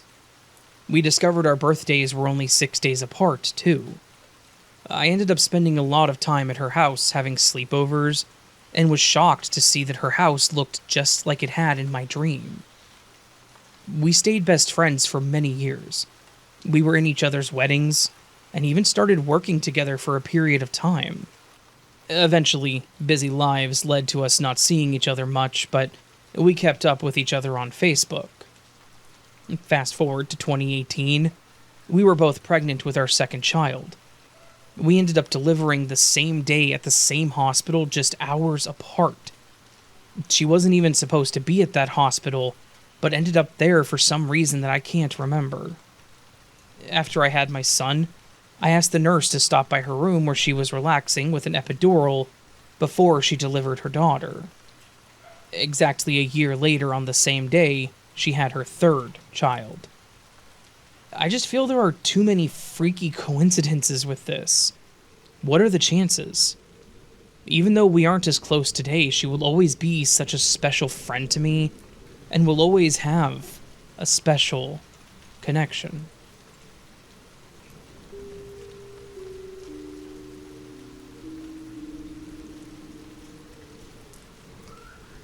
Hi, Raven. I sleep to your stories almost every night, and honestly, they're very soothing. I've never posted before, this is my first time, but I always listen to all your podcasts. Thank you. Now, I will tell you my story. It all began around 2020, when COVID-19 hit, and everyone was stuck at home. I belong to a religion with specific customs, such as praying multiple times a day and fasting from dawn to dusk during a particular time of the year. This detail is important because it plays a key role in my story. During 2020, while many were fasting, it became common for people to stay awake until dawn so they could eat before sunrise. Around this time, many young people in my country, particularly those aged 15 to 30, became captivated by a man who gained fame by dancing live online to keep everyone entertained. It was an unusual phenomenon, but it brought people together, almost like a virtual social gathering during a period when everyone felt isolated and had nothing to do. However, due to my country's mix of strict religious norms and political instability, this man was eventually arrested. During his arrest, he was allegedly harmed, and his death was widely reported. I remember vividly how his lifeless images circulated on social media, and many people that I knew mourned him. Despite his peculiar behavior, he provided a much-needed distraction during a challenging time. Here is where things get strange. Just a few days ago, I saw people sharing his latest livestream, and I was utterly confused. I clearly remember the reports of his death, and the photos proving it, so seeing him alive now felt absurd. I have since moved to a different country, and I shared my thoughts with my husband during a call. He laughed it off, saying he recalled the man going silent after his arrest, but that he was never declared dead. I don't know what happened, but a lot of things I remember seem different from how others recall them. It's honestly making me feel like I've shifted realities, and I'm left wondering how long things have been like this. I wish I could see what's happening in the timeline I originally knew. Every time I try to revisit the past, this scenario seems to change. Thank you for reading my story, and I hope your audience can relate to this strange experience as much as I do.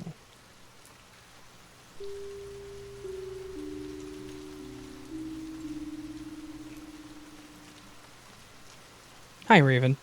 I started listening to your show about a week ago, but have been interested off and on the past few years. Due to life being busy, I sort of stopped consuming glitch content, but started again last week. I really enjoyed this podcast and listening to it at work. The second day I got home from work, I returned home to a glitch. My ceiling fan had been replaced. All 4 of its light bulbs. I tend to procrastinate and had been stressing all month about needing to replace them, but kept forgetting to buy bulbs when I went to the store. The funny thing is, after listening to your stories, I remember thinking it would be nice to have some sort of confirmation from the universe. My daughter, who'd mentioned me needing to buy new bulbs, suddenly didn't recall them ever being out. But that isn't where it ends. I said out loud when I got home and saw that glitch. Alright, some small glitches are fine, but nothing too weird. I didn't want anything too creepy happening, but wanted to outwardly acknowledge that I recognized what was being shown to me. The next day, I was reading some stories about people reporting they could do incredible things as a child. One specific incident was the ability to breathe underwater. This stood out to me because my oldest daughter, who's 12, loves swimming. She's out of state at the time, and we have no shared accounts. She also is at that age that she doesn't want too much to do with her parents, so she had rarely called me while at visitation with her dad.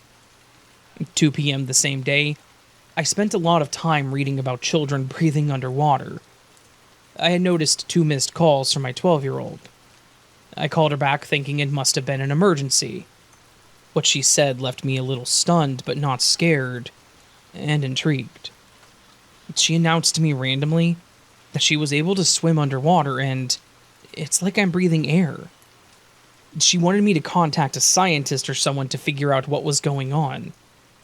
I made sure she wasn't sleeping while floating and certainly wasn't intentionally trying to recreate the experience. She said that this had happened every few months, but whether she is or isn't experiencing it isn't really the focus of how weird this is. We don't talk about these subjects, and I had never talked with her about glitches. What are the chances that she calls me to talk to me about a glitch I'd been interested in, from states away, like it's an emergency? When the first question in my mind was, I wonder if my daughter has ever swam and experienced this, and then she calls me to talk about the same random subject that day? Is that a coincidence? Or a glitch?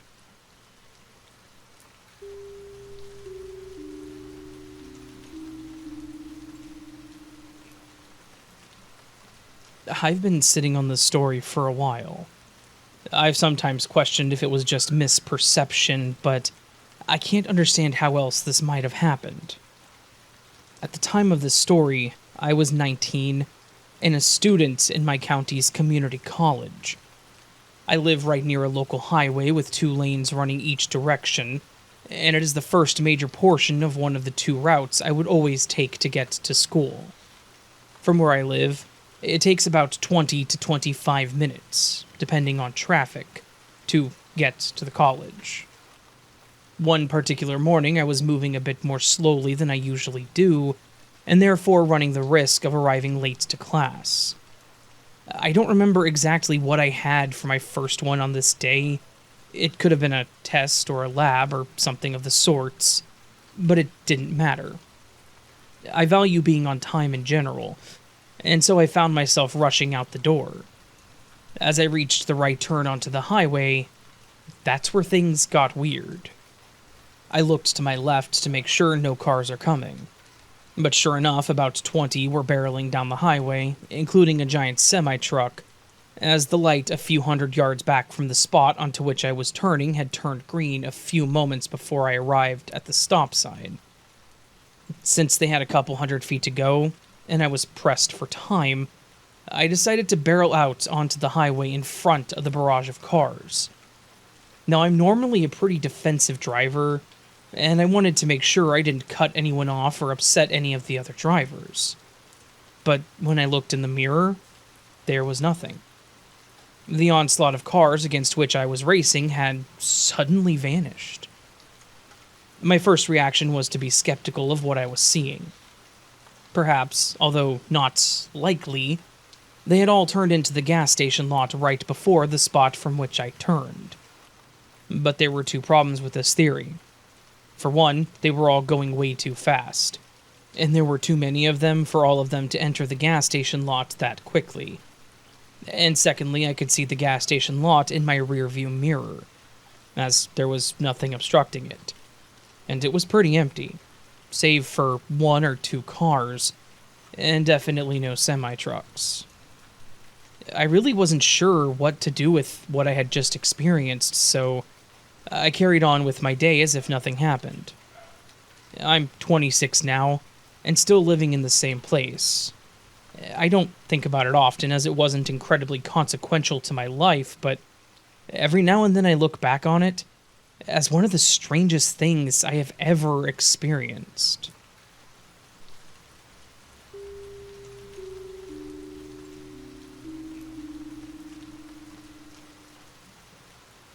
Hey Raven, I wasn't going to do this, as I've never told this story before to anyone, but like many others who send in their stories to you, I've been listening to your channel for a while now, and thought, well, why not?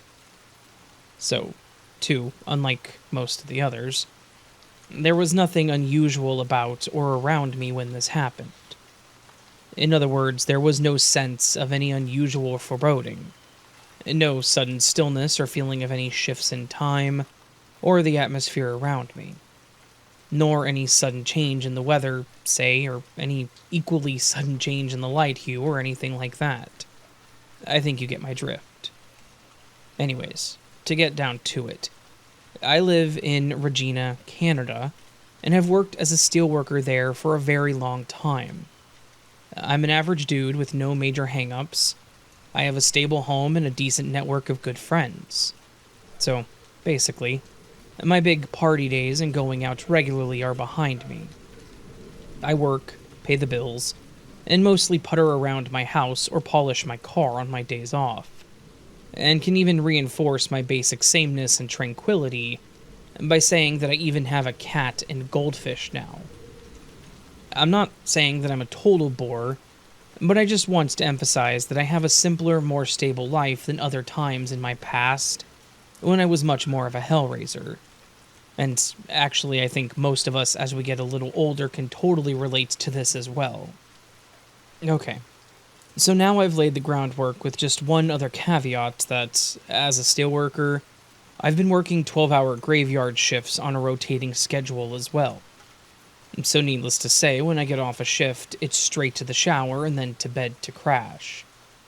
This applies to between shifts, or to my first day and the start of my days off as well. Again, after a long, tough 12-hour pull with the work I do, sleep is simply mandatory for the body as needed. So, now getting down to this event as it happened to me in October of last year. I had just started my days off and woke up way later in the day, around supper time, and as it was mid-October, it was also the start of hockey season in Canada. So, for those that live here, this needs no further explanation. But for those who don't, well then I can simply point to the start of another cricket season in India, or rugby season in South Africa, or baseball or football seasons in the United States. Yes, Raven, as any avid sports fan can tell you, when it's a new season, it's time to once again ride it out with your favorite team or teams. All the highs and the lows, the screaming and yelling, and whooping it up after a win. And the despondent nights of moping after a tough loss, especially if it's to a fervently hated rival. Anyways, I had just got up, charged downstairs, grabbed some leftovers out of my lunch cooler box, snagged a beer out of the fridge, and got settled in on the couch just as the national anthems wrapped up, and the players started circling the ice for the puck drop. So I sat and watched the first period closely, as this was the first look at my hockey team for the new season, and I wanted to see some of the new players we had acquired in the off-season, and just simply get a good first feel for the kind of team we might have for the run this time. and naturally get a feel of where my hopes might go. So, I watched closely, until it was late in the first period and after the next offside whistle. I knew there would be a short set of commercials and thought this is a perfect time to run my empty plate into the kitchen, dump my empty beer can, and snag another cold one out of the fridge. I'll also add that I felt perfectly too, as I had just started days off. It was the start of the new season. My team certainly did look good out the gate, and we were skating well to a 1-0 lead over a hated rival. So all was grand. Until I stepped back into the living room with my new beer, frozen just as it was dangling in my hand. And total and complete shock set in. For I was not gone from the living room or my game for more than 45 seconds, if even that. For now, in fact, the first period was over, and the whole intermission between periods. And it was now well into the second period, and my team was down 2-1. I know what I saw. I know what I saw and cannot describe the feelings really accurately here. Just complete disconnect. Total shock. My eyes darted all around my living room looking for anything or something that could possibly explain this. No, I was not looking for something else out of place, and as it turned out, there never was. But just looking around wildly, like you've been lost suddenly before, or panic when you've misplaced something vital that you suddenly need, that you were sure was right there beside you. A complete and utter disassociation. Slowly, I put my beer down on the coffee table, and stepped slowly back after more than a good minute had gone by, and backed up again into the kitchen through my entryway. This time, I took a short pause to try and regain some of my balance and composure. Not really succeeding all that much, but at least enough to tamp down the sense of disconnect and spinning confusion. This time, I looked very slowly around my kitchen, and through the entryway in reverse back into my living room. Nothing to see here. Situation normal. So, slowly I moved back into my living room thinking automatically that I must have been seeing things, or got something wrong somehow or some way. Obviously the score I knew to be real had to be there. So I looked over at the TV and stared very carefully at the screen once more. Fleetingly, I thought maybe it was a tape delay, and they'd run the program forward. But I knew better, as I've been watching this sports network my whole adult life, and knew full well that a tape-delayed game did not play the national anthems, had far fewer commercials for the shortened game, and the live logo at the bottom corner of the screen would have been overlapped with the tape-delayed one. No, this was indeed a live hockey game where at least 40 to 50 minutes of it, including the full intermission, had disappeared. Gone. And as one final ode to transparency and full disclosure in this story, I knew also that I had not lost that time. For you can believe, had I been watching the whole time, then there would certainly have been more than one empty beer can sitting right over there on my kitchen counter. So, no question about that, either. As my long rituals of several beers into hockey game goes back several decades as well. And most Canadian hockey fans would swear to this alongside me without a second thought. So, anyways, that's my story. And that's what happened to me one day in my home last October. And like everyone else out there, when confronted with the totally inexplicable, like many have posted here, I know what I saw. I have no rational or possible coherent or tangible explanation. And like everyone else out there too, even after pondering the event many times since, I have not once doubted what I had seen. So that's it. And thanks to all for hearing my story, and hope for myself at least, that I never get knocked out of my senses like that in this life, ever again.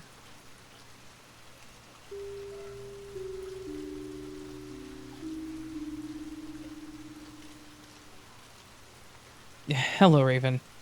These are 2 short stories about how I've been able to see 2 separate times when my ex-husband was in trouble before they happened. The first one, he worked at a couple pizza places as a manager. I had never been to the store he was in. This specific store had a broken lock on the door where the drivers would go out and come in for deliveries. This was around Christmas time, so they were very busy, and he had not had a chance to get the lock fixed. I did not know any of this, and he was my ex at this time. I had a dream that someone had come into the door with a broken lock and went straight to the manager's office and beat my ex pretty bad to get to the cash. I told my ex about this, and he asked me to describe the store layout, and I was able to tell him the exact layout of the store with the broken lock. Remember that I've never been to or seen this store. It was in a totally different state than where I lived. He got that lock fixed right away. The second one, this one's really short. I had a dream that my ex-husband's car had a blowout from a tire on his car, and the car flipped. He then took his car to get his tires checked, and the one tire had a bubble that could have blown at any moment. I don't know why I had these dreams, but I guess that I kind of saved his life.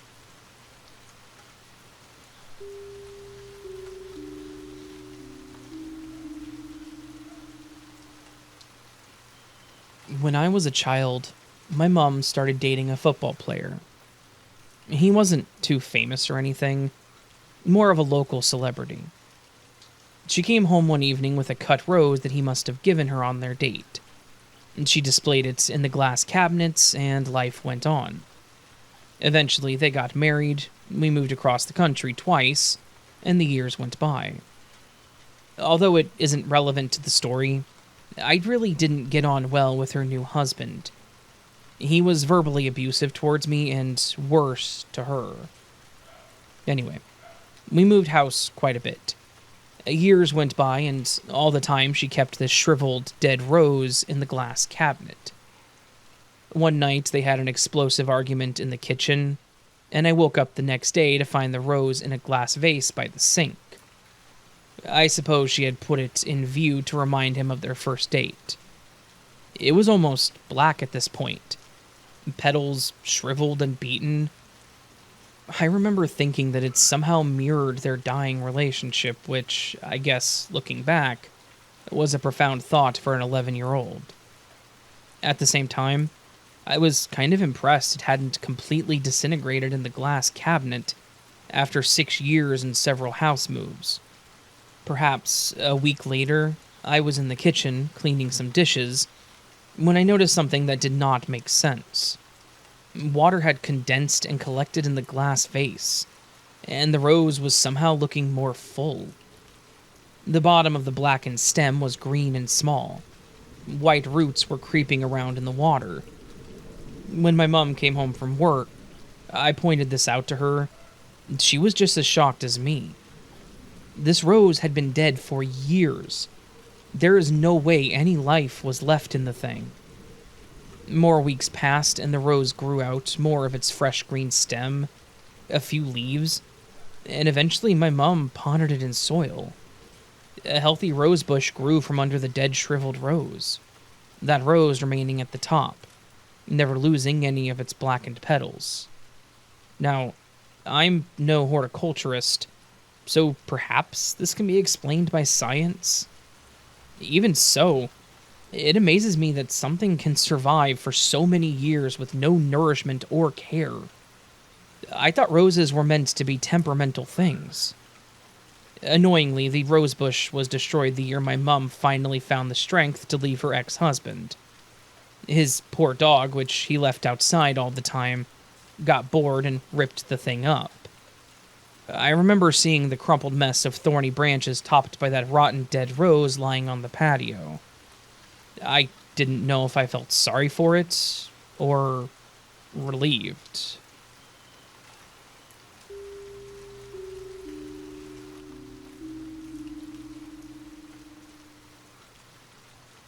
This will sound crazy, but I'm absolutely 100% sure I saw what happened. Your viewers might know this as the Mandela effect, which, for me, up until now, had been vague spelling changes or celebrities I knew nothing about. But whatever we're in has messed up big time. I watched videos back in 2023 of the various roles played by Tim Curry. He's the famous voice actor who plays various villains in children's shows. He has an unmistakable voice. And I was watching a video listing his various appearances, such as Freakazoid, Red Alert 3, and many others. The comments mentioned that he was dead, and they were saddened to hear this. I double-checked to see if one of my favorite voice actors had died, and sure enough, he had died. He had died at age 77. I read how he succumbed to COVID-19. I thought, what an absolute shame it was that we lost such a gifted voice actor, and that only these recordings of him remain. I even secretly wanted to make a video game just as an excuse for Tim Curry to play all the roles and chew out the scenery. But deep down I knew it could never happen. Then I read today that not only is Tim Curry still alive, but he suffered a stroke in 2012. This is definitely not the Tim Curry I remember from my universe. My other timeline. Whatever you want to call it. Apparently he's been bound to a wheelchair since 2012. I find that absolutely impossible. I'm sure the Tim Curry I knew starred in a few roles in movies, but I don't recall what movies they were. Whilst I wouldn't call myself a hardcore fan, him being wheelchair-bound is not a detail that I would have missed about the man. In my universe, not only was he not in a wheelchair, but the man was still walking prior to his death. He's so visually distinctive in this universe, from his facial appearances to the fact that he's slumped in that wheelchair. I would have noticed this before. I would have seen it when checking if he had died, or not regarding his health. In fact, I feel bad for this universe's Tim Curry because it almost feels like he's been brought back to life, but in a state of suffering. Almost as if some entity had creepily fulfilled my want to hear him again, but with a penalty. It's almost like, as strange as this sounds, the only way to have prevented him from dying is for him to be wheelchair-bound. Never once prior to this day did I ever see him in a wheelchair, and now I'm told that he's been like this for 12 years? No, that isn't possible. I wonder if any of your other viewers remember the other Tim Curry.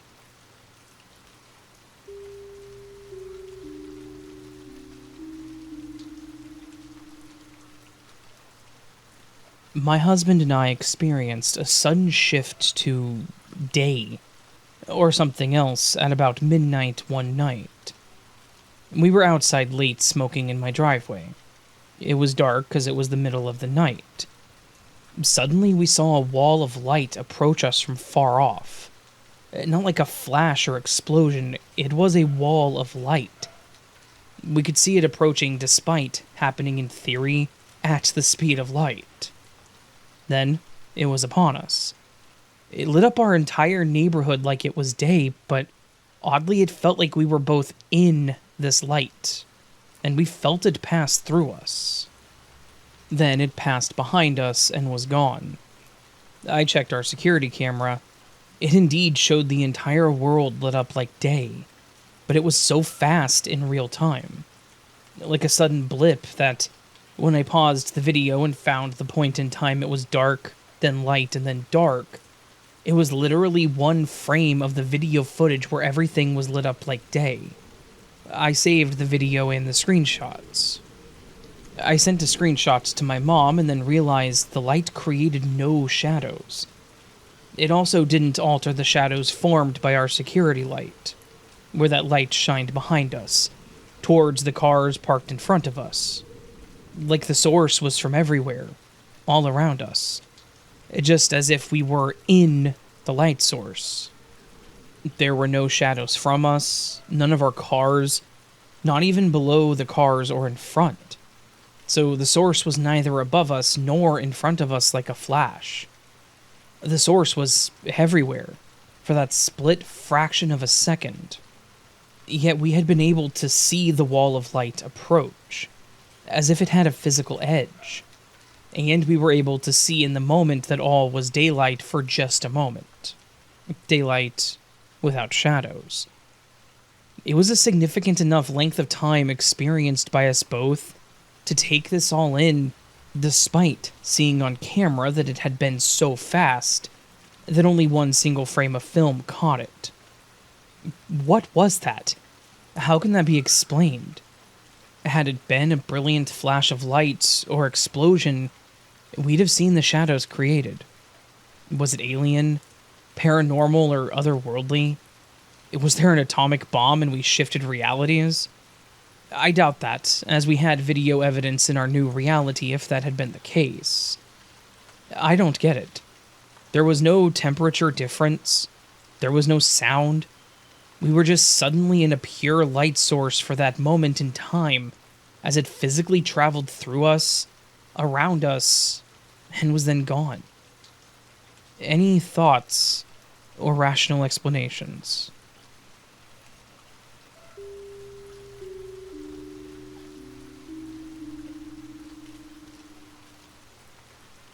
So, I just recently stumbled upon your channel. You make it easier to submit stories than most, so this will be the first story of many I intend to share. I think this may be my only glitch story. The rest are scary or paranormal. I decided to go with this very short story first, as it just happened a few days ago. It seemed fitting that I experienced a glitch in the same week that I discovered your channel. I'm a 40-year-old woman and a nurse by nature and profession. I recently changed jobs. I've always worked in nursing homes as I love the elderly, and I feel they are underappreciated. However, I have always had to drive to another town for work, as there are not many places in my rural farm community to work. I was recently offered a job in my hometown with a company that houses and cares for mentally challenged adults. It pays the same as my previous job, and only having a 5-minute commute to work was an offer that I couldn't refuse.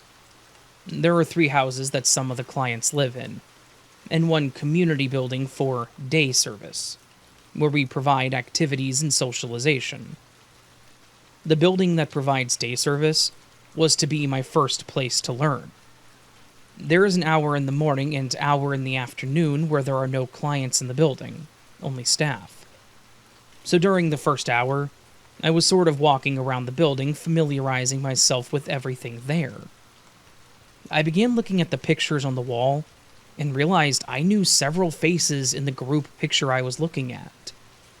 I saw a woman around my age in the photo that I hadn't seen for nearly 20 years. But her first and last name popped into my head immediately. Let's call her Rebecca. Rebecca lived in the house across the street from my grandparents. I had 2 small children back then, and I would take them on walks down that street frequently, as my grandparents had a big hand in rearing, and I was quite close to them and often at their house. Rebecca had a walker and a ramp to her front door. She lived alone. Rebecca has special needs but is very high functioning. Most every day she would be on her front porch when I would come walking by. She would get up excitedly and come down the ramp to greet us on the sidewalk. We were always happy to see each other, and we would have short conversations while my children sat in their stroller. As I said, this was a near everyday occurrence. She lived there for about 2 years, until she moved into a better house somewhere else in town. I hadn't seen or heard about her in years. Anyway, I didn't say anything to my new coworkers about knowing her when I saw her picture. It wasn't until the community service van came to drop clients off for day service, and Rebecca was one of the first ones to get out of the van that I mentioned.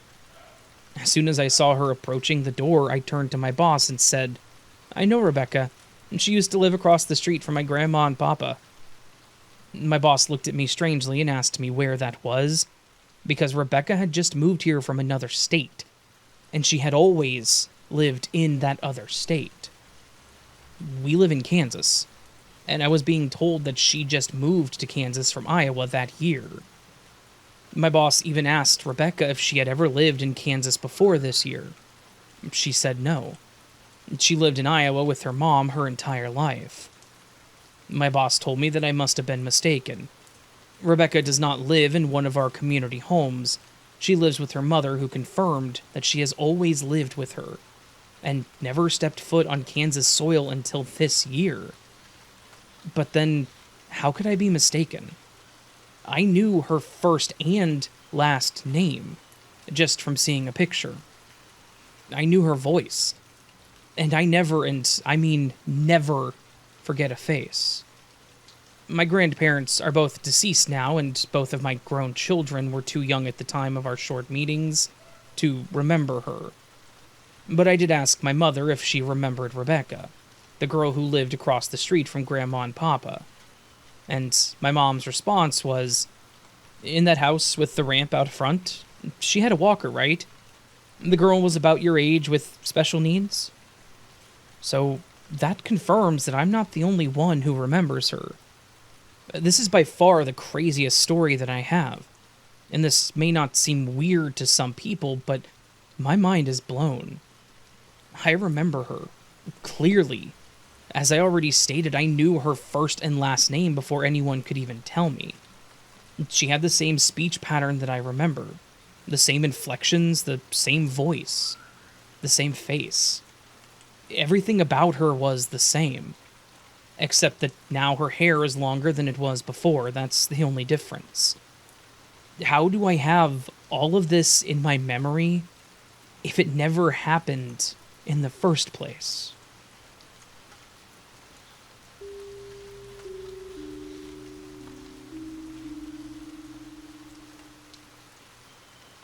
Hi, Raven.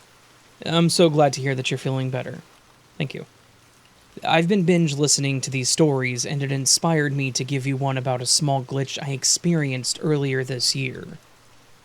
Ever since my early teen years, I've noticed a small phenomena where random items go missing. This was before the term glitch in the Matrix, so I wouldn't call it that. My 12-year-old self described glitches, specifically things that inexplicably disappeared and then reappear, the things that are flung into the fifth dimension, go for a spin and then drop back into my lap. It wasn't due to forgetfulness or negligence. Some things did inexplicably vanish, especially things that I treasured. Sometimes things that weren't mine liked to also disappear. One time, my mother was absolutely convinced that someone stole her Nickelback CD. This was the early to mid-2000s, before smartphones became a thing and streaming took over the world. It never came back, but some things would, and in the most random of places. Sometimes I feel it was just me being a child trying to make sense of the world, coming up with explanations for things to help me feel better. Today, I now know that I was onto something. I'm starting to wonder if this phenomenon is connected to the complex that I live in. Like you, Raven, I'm a Kansas City local. Yo, Kansas City mentioned. I've only moved around a few times, but the only instances where these glitches happened has been in a complex that I grew up in. Then, in later adulthood, moved back into again just a block away. For obvious reasons, I can't tell you where I live. But I live relatively close to where former President Harry S. Truman once worked. In that, there's an alleged ghost child that occupies a restaurant close by. Curious things happen here. Anyway, I've never experienced glitches anywhere else. Not my first apartment, or my second or third. There was that one time living with my in-laws. I swear there was a spirit portal that opened up, and it smelled so awful, like a rotting corpse filled with something rancid. And my spouse dealt with night paralysis at the time. Another story for later. This brings us to the heart of my tale.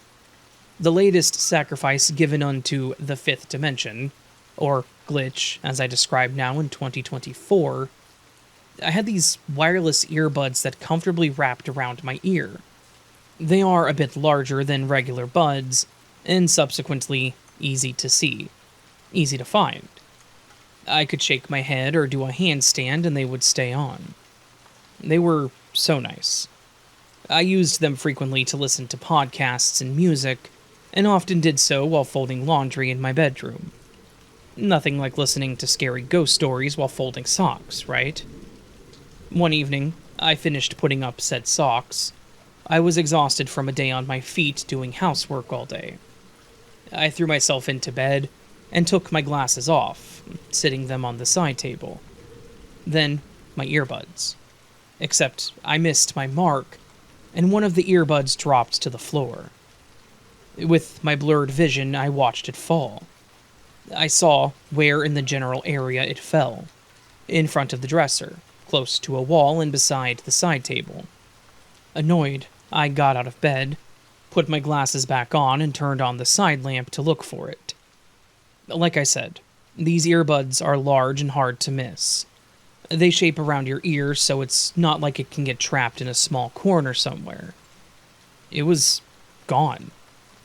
I began to tidy up the area, thinking maybe it somehow bounced into the sock drawer that I was too lazy to close. No. I looked under the dresser, where there are decorative gaps at the bottom. Not there either. It hadn't bounced into or onto anything. The side table was actually a tiny bookshelf, so it was solid without feet propping it up, and it was too close to the wall for anything to fall behind it.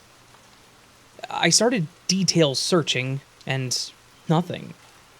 I watched it fall on the carpet, and it vanished before my eyes.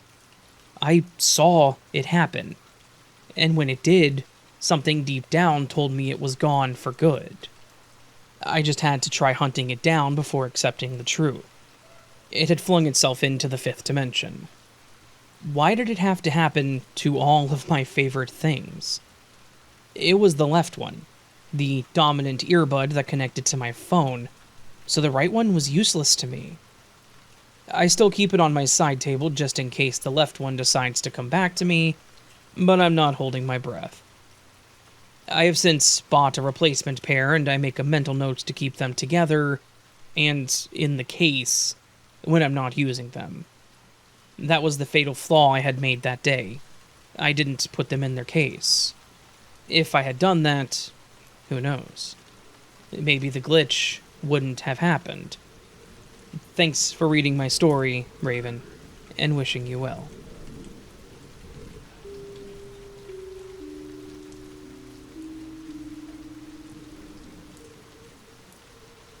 I started my new job not too long ago, working for a non-profit organization that's deeply personal to me. It's a place focused on giving back to the community, and being in the new role, I wanted to make the best impression on my team and supervisor. I'd been spending a lot of time getting the hang of things, learning the ropes, and making sure I didn't miss any details. This glitch happened about a week ago. I'd been deep in focus mode one morning, hammering away at my first monthly report. I wanted to make sure that it was perfect. Every sentence was scrutinized, every statistic double-checked, all in an effort to impress my boss. And since I was making great progress, I decided I would take a late lunch just to get the report wrapped up before breaking my stride. I have 2 phones. One for work and one for personal use. I'd been so engrossed in work that I hadn't checked my personal phone for a while. It's always on silent while I'm at the office, to avoid the constant barrage of app notification and calls that might annoy my coworkers. But when I did finally glance at it, I noticed a missed call. It was from a number that I didn't recognize, though it had the same area code and first 3 digits as mine. Strange, but not unheard of. I got the call around 12:50 p.m., but I didn't answer it. Sometimes I get spam calls or people dial the wrong number. Since there wasn't any voicemail, I assumed it wasn't anything important and went back to work. A little while later, I checked my phone again. There was a text message from that same number. "Who's this?" The message gave me pause. I've had this number for 12 years, so I wasn't about to start giving out personal details to a stranger. Instead, I responded with, "Who is this?" Seconds passed, and my phone buzzed again. "You called me," the message read. I frowned, my fingers hovering over the screen. What? I hadn't made any calls that day, especially not to this number. I double-checked my call log and nothing. No outgoing calls at all. The only thing listed was their call to me at 12:50 p.m. I hadn't made any pocket dials either. Feeling increasingly uneasy, I texted back, "When?" Their response came quick, 12:30. I checked the time and it was just past 1 p.m. I was sure that I hadn't even moved from my chair since I'd started working on my report. I hadn't made any calls, let alone to this stranger. I replied, "That wasn't me. I only received a call from you." My phone buzzed again. This time they had sent a screenshot of their call log and there it was. My phone number. Not once, but twice. I had allegedly called this person at exactly 12:30 according to their logs. A cold shiver ran down my spine. I stared at the screen trying to make sense of it. How could my number have called someone when I never touched my phone? Was someone spoofing my number? Or was this something stranger? I quickly replied, "That's bizarre. I didn't make any calls. It could be a scam using my number. You should block it." I set the phone down, but my mind was racing. A scam seemed like the logical explanation. People can spoof numbers. It's not uncommon. But why would it feel so wrong? Could someone have really been calling using my number? Could it have been some glitch with my phone or something deeper? Some nagging thought whispered at the back of my mind. Something I didn't want to admit. Was this a scam or was it a glitch in the Matrix? A tear in the fabric of reality? I've read stories about people experiencing strange overlaps in time. Cases where people swear they saw themselves in places they shouldn't be, or received messages they never sent. Was that what was happening here? I glanced at my phone again, half expecting another message. What if there was someone else? Some other version of me out there? The rest of the day passed uneventfully, but the incident haunted me. I kept checking my phone, half hoping for an explanation that would make sense. Was this just a trick of modern technology, or had I somehow crossed paths with another reality? That night, as I lay in bed, I stared at my phone. Should I get a new number? Was my current one compromised somehow? The thought of changing it felt like giving in to whatever strangeness had happened, but maybe it was safer that way. I rolled over and tried to fall asleep, but sleep wouldn't come. My thoughts kept drifting back to that moment. I wondered, was it a coincidence or something more? Would I ever have the truth? Or had I simply caught a glimpse of something beyond my understanding? Some sliver of the unknown that exists just behind the fabric of our everyday lives. I don't know. Maybe I'll never know. But I haven't been able to shake the feeling that somewhere, in some other reality, another version of me is asking the same question.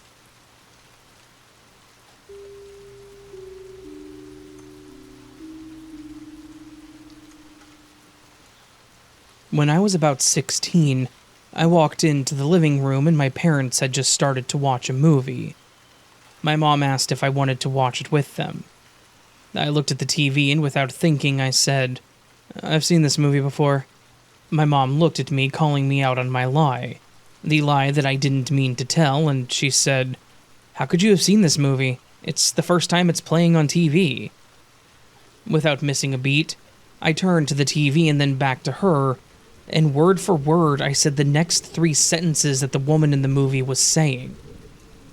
My mom looked at me shocked, and I left the room. The thing is, I've never seen that movie, and I have no clue what it was.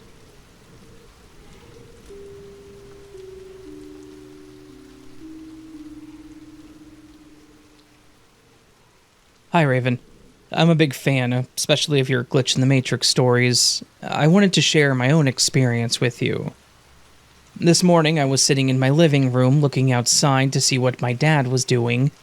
The front door has glass panels, so I can clearly see if anyone passes by or is at the front of the house. I watched as my dad, who had just returned from cutting grass for his sheep and goats, walked to the side of the house where I could no longer see him. The strange part is, as soon as he disappeared from view, he immediately walked in through the back door.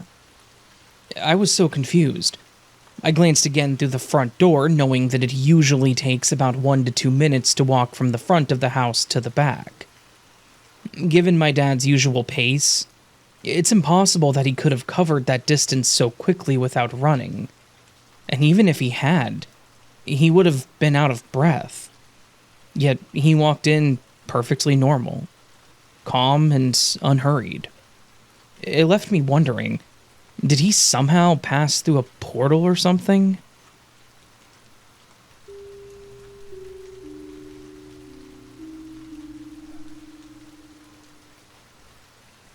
Hi, Raven. I found your channel this year and I relate to so many stories. Your voice is also nice to listen to while I fall asleep.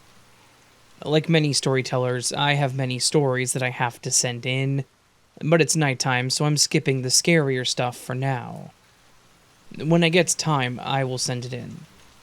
When my son and I first moved into our apartment 4 years ago, I was 34 and he was 11. He was just old enough to be home alone while I worked, and I was put on afternoon shift or midnights. When he would message me that he needed me, I would come straight home, which was about a 7-minute drive. Just setting the picture up. One night, I was home and it was a cool night. We had one fan that my son had, even though he had screens in his windows, and I did not. I still cracked open my windows just to get a cool breeze into my room. That night, I had a dream that I was above myself watching me sleep, and something was scratching at the wall under my open window, and it was about to jump into my room. I do not know what it was, but it was not friendly. I jumped out of my bed and shut my window. I went into my son's room and crawled into bed with him. I can't sleep when I'm hot, and I was a little scared. I forgot about that dream, and a week later my son was home alone, and he would sleep in my bed when I would work midnights. He messaged me at 3 a.m. asking me to come home because he was really scared. So I clocked out and drove kind of fast. I was worried. When I come in, he hugged me and told me about his dream. He'd had the same exact dream that I had the week prior, and I was in shock. I didn't tell him about having that dream. He knows now, but he's 15, and I'm home every night now too.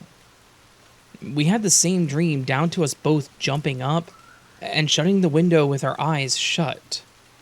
At that time, I took a few days off to get him a cat. Cats typically protect you from bad spirits, and I told him that. We did not have issues again together.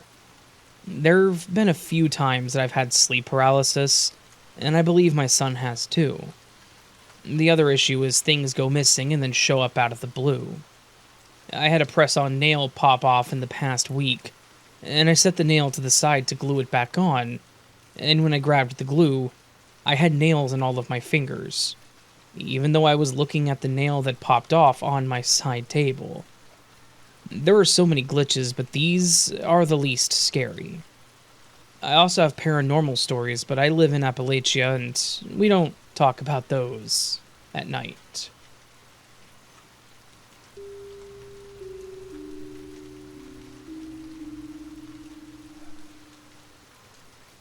Hi, Raven.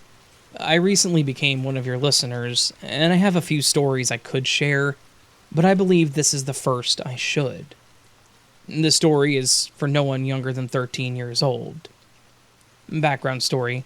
My parents were divorced since I was a baby, so I had a stepmother, stepsister, and half-brother from my dad's side. One weekend when I was staying at my stepmother's house, I was hanging out with my stepsister, and the front house neighbor who was a teenager. At this time, me and my stepsister were 8 or 9 years old. We were talking, as one does, and they broke the news to me in a making fun of me for not knowing way that Santa wasn't real. I have always been a very honest person, so I felt betrayed by my mother for lying to me about it. Obviously, now that I have grown, I understand the magic of Christmas and all, but back then, my world crumbled, as I had just found out my mother had been, quote, lying my whole life. So when I went back to my mother's house, I started crying, telling her I knew the truth about Santa because my stepsister told me, and how mad and hurt I was that she had lied to me. The next weekend, I was at my father's house. I was talking to my stepsister about the existence of Santa, and to my surprise, she didn't know about it. I asked her, "How don't you know if you had told me the last time I was here?" She denied ever saying such a thing, and I got heavily scolded by my father and stepmother for ruining that for my stepsister. Fast forward to when I was 20, I was telling my stepmother how my stepsister told me that Santa didn't exist, and she said that couldn't be true because I was the one who told my stepsister. I called my mom thinking I was going crazy, and I asked her if she remembered who had told me about Santa, and she confirmed by saying, "Yeah, it was your stepsister. I remember that I was fuming about the fact that she popped that bubble for you, but yes, you had even thrown a tantrum on how betrayed you felt." So this made me question, how can I remember what my mom is telling me, but also recall the scolding I had from my father and stepmother over telling my stepsister? How can the person who told me Santa wasn't real also know that Santa wasn't real? I oddly believe the most logical answer is that I possibly traveled to another universe after the weekend when she had told me. Or maybe I dreamt it. The dream is not very logical because I typically recognize I'm dreaming in my dreams, and know how to differentiate reality versus dream easily. And if anyone has any other explanations, I'm all ears.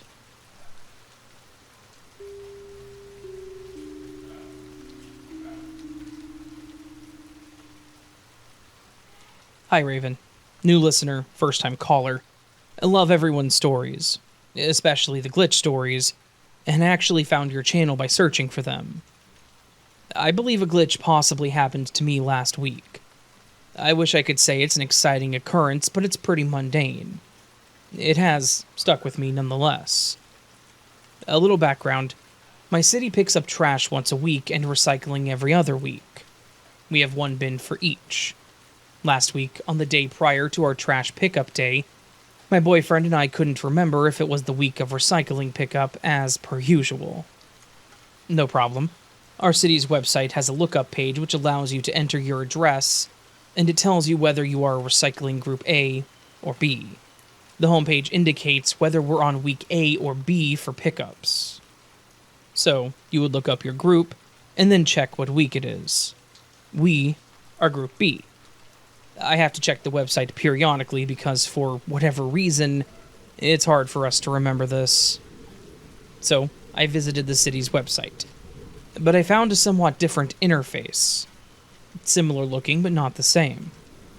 Here I entered our address, and the screen returned indicators saying it was both our trash and recycling week. I didn't even have to go back to the homepage to see what week we were on. Cool, I thought. The city updated the website to be more efficient. I even called my boyfriend over to show him the change because I was pleased. Sometimes it's the little things. So, groaning a bit because it's double the work, we put the trash and recycling bins out for pickup. But by the end of the next day, the recycling bins sat untouched. Oh well, I thought. We'll just have to call the city's hotline to report a missed pickup. The next day, prior to calling the city hotline, I decided to double-check that it was indeed our recycling week.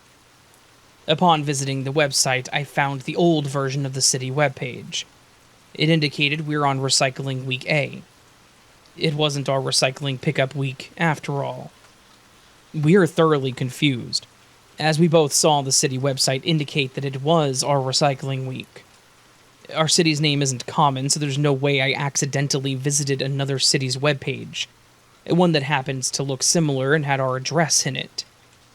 Maybe an IT person working on the city accidentally released a new version of the webpage, one with incorrect information, and then reversed the change by the next day. I don't know. That's all I can think of, but I'm not an IT professional. Other than something involving a glitch or parallel universe or alternate timeline, I'm not sure what could have happened. I'm just glad that we both witnessed it so I don't have to question my sanity too much.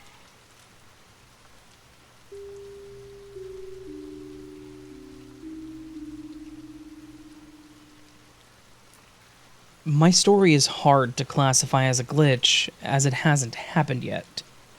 So let's call it a potential glitch. I don't usually like to talk about it because I try to forget it, but here we are. In 1989, I was 10 years old and my father was diagnosed with cancer. Don't worry, it was a curable one, but still, back then the chemotherapy treatments were rough. I remember my father being really sick for about a week between each session. Anyways, he happened to have 2 surgeries during his treatments, and every time he had total anesthesia. When he was about to fall asleep, he would have very vivid and short dreams. Dreams or some sort of visions. I like to think they were regular dreams, but usually dreams are made of nonsense or things that we do or worry about during the day. The first time he had surgery, he had one of those dreams of my cousin holding 2 newborn babies and saying, "Hey, look," while being extremely happy. The year after, my cousin's wife was pregnant, and you guessed it, they had twins. We couldn't believe it. We felt that my father had seen some sort of future during his surgery. It was just so incredible. On his second surgery, my father had another dream, and this one is a bit more creepy. It has haunted me since I was 10 years old, and even if I try, I cannot forget it. So, this one was about me. He saw me old, lying in an opened coffin. While being creepy, we also all know that it will happen someday, so no big deal and no surprises. However, he also saw or knew somehow that the year was 2054. I don't really believe in visions or premonitions, usually. I'm more on the coincidence side. But obviously this one is, and always was, hard on me. Although it was useful once in my life when I've been hospitalized and was so sick from pneumonia that I thought I might die from it. Then I just kept remembering that I was not due until 2054. So this kind of comforted me. But as the years go by, I feel the clock ticking louder and louder. In 2054, I will be 76. I feel like I won't be going out that year, but this frightens me so bad. What if my fear triggers an event? Or if I don't care and go on with my life, am I going directly into what's set to happen? Can I change the course of things while being careful that year or with my death? Or is it already written in stone somehow? What do you think? And what would you do?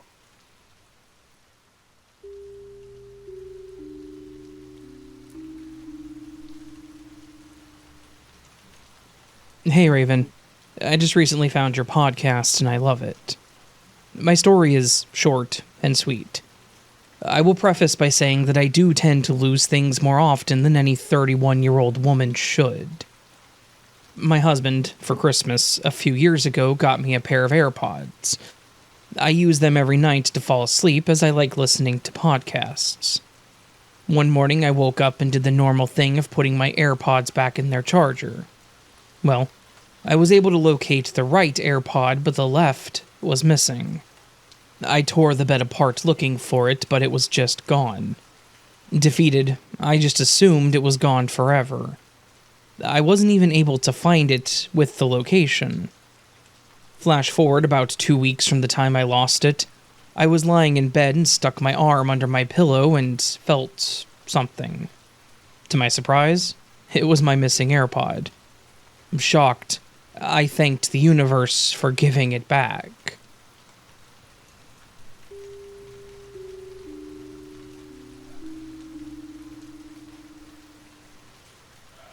Good afternoon, Raven. I've listened to the podcast for a while, and it always keeps the gears in my brain going as I clean houses all day. Thank you for making this platform, as it helps a lot of people. Thank you. I've contemplated submitting a few of my stories for a long time, and now I have finally found the courage to submit my glitch story. About a year ago, I decided to create my own business. I have worked for other people countless times, and been taken advantage of or treated poorly, so I found something I enjoy doing and stuck with it. I clean houses. It takes long hours, monotonous work, and lots of motivation. Although I find it very rewarding. I allow myself to listen to podcasts while I work, since it gets so routine and quiet. I decided after a few months that I should reward myself with my newfound earnings and buy something that will help my productivity. Since I was still using wired earbuds at the time, I decided to order some online. I won't say the brand here, but it starts with a B and rhymes with meats. They were quite expensive, but I've used this brand before and I liked them. So I got them in the mail and opened the box they came with. There was a storage and charging case that was about the size of the palm of my hand. I wore them a few times, but for some reason they always gave me a headache, and my ears would hurt after wearing them. I decided to put up with it for a while, but discussed trading them with my boyfriend or selling them. The last time I wore them was at a client's house. I grabbed all of my things, including the earbuds, and took them to my car. I got home, went inside, and as I do after a long day, I forgot about them for the night. Keep in mind, I live in the woods in a rural area, so chances of a stranger stealing them are very slim. The next day, I started wondering where my new earbuds had gone. I went to my car and looked in the cup holder, the last place I remembered putting them. Not there. I checked the washer. Not there. I logged on to the Find My app and it said they were in my house. I looked everywhere, even places that I knew they wouldn't be. I checked under my mattress, went through all of my office stuff. I even asked the client whose house I was at before they disappeared. They hadn't been there either. It has officially been about 6 months since they disappeared, and I still don't know where they went. I deep clean my house weekly, and I just deep cleaned my car for the second time since I've lost them. How could I have lost something the size of the palm of my hand, and something that expensive? I've been thinking about it for months. It's not like me to misplace or lose things like that, and I never had them long enough for them to have been stolen because only one other person knew I had them. Maybe after writing this story, whatever took them will return them. It's just weird they vanished into thin air and that my GPS said they were still in my house. The battery is long dead now, so I can't check it anymore. Thanks, Raven, for being awesome and reading my story. Keep cool and stay spooky.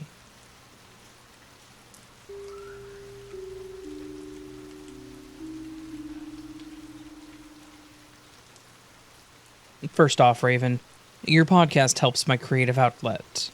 I love your podcast and so does my sister. Oh, thank you very much. Anyway, this started about a year ago when I first moved into my current home. My glitches started small. My ring's color changing, a window being closed when I had just opened it, and little things like that. When I had just got my new bedroom after my parents and grandma had finished building it, I had put my guitar in the corner next to my bed.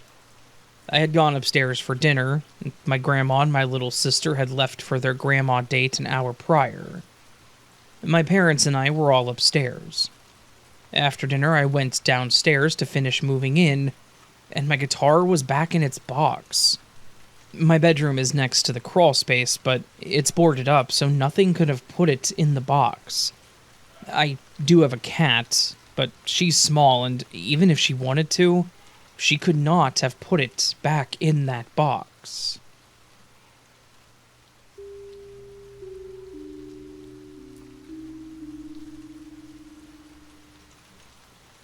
Hi. I've been listening to your podcast for a while, and I have a strange experience from a while back that has shook me up for quite a while. And this may help me to get it off my chest. So basically, when I was in 8th grade, I remember having a dog named Diddy, who I remember so much, and I have awesome memories of me and Diddy. I recall that my parents had him ever since I was born, but I mainly took care of him. So, Diddy was my dog. I don't ever remember what happened to him, but when I asked my parents and siblings about the dog, they said that they never had a dog when I was growing up, and my siblings remember nothing of the dog. I can't even seem to find any pictures of Diddy when there should be some. I've been researching glitches in time, and perhaps this was an alternate universe that I somehow got sucked into. But I'm not sure. And I don't really believe in the paranormal or alternate universes, but this experience got me wondering. Please do let me know if you've had something similar to this, or know what happened.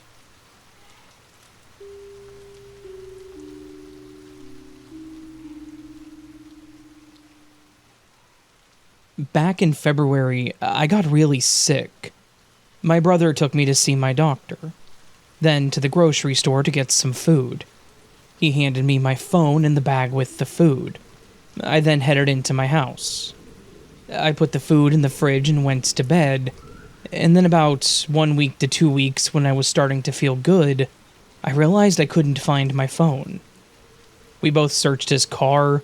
In my house, I searched the 3 places that I would have been in, which were the living room, the kitchen, and my bedroom, and no phone. A friend came over and did some cleaning and searched for my phone. For the past 6 months, I have looked for my phone and it is not in my house. Well, 4 days ago, I found out why it was not in my house. My brother was looking in his car for something when he looked under the front passenger seat and he found my phone. We had both looked there and didn't see it. When I looked, it was daytime and bright out. I could clearly see under the seat. I had to buy a $200 phone to temporarily replace it. I don't know what happened, but I do know that I am so glad to have my phone back, as it's a Galaxy S23 Ultra.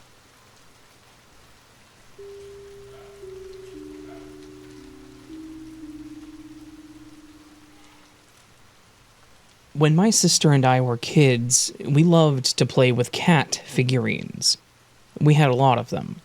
Different characters with personalities. We had our own extended multiverse of cat characters. One day we were playing a game on the table in our room. There was one character who I always played as, who was one of our favorites. We both loved the character. He was like a fatherly mentor type doctor, and we played with him every game. In the middle of an emotional scene, I had set him down to switch characters, and I accidentally knocked him off the table. The floor was a bit messy, but we both saw where he landed, and he wasn't there. He had just vanished. I looked around the floor, even places where he couldn't have been. I deep-cleaned the entire room searching for him, but he was gone. My little heart was broken. I never lost another character before or after, and I even still have them in a box in my closet at 27 years old. But I never found my favorite boy again. As a kid, I thought that God was punishing me for loving something material, or something. This feels silly to write out, but I was really emotionally attached to my toy cats. It's probably autism related, I don't know. I just wanted to share my most heartbreaking glitch story.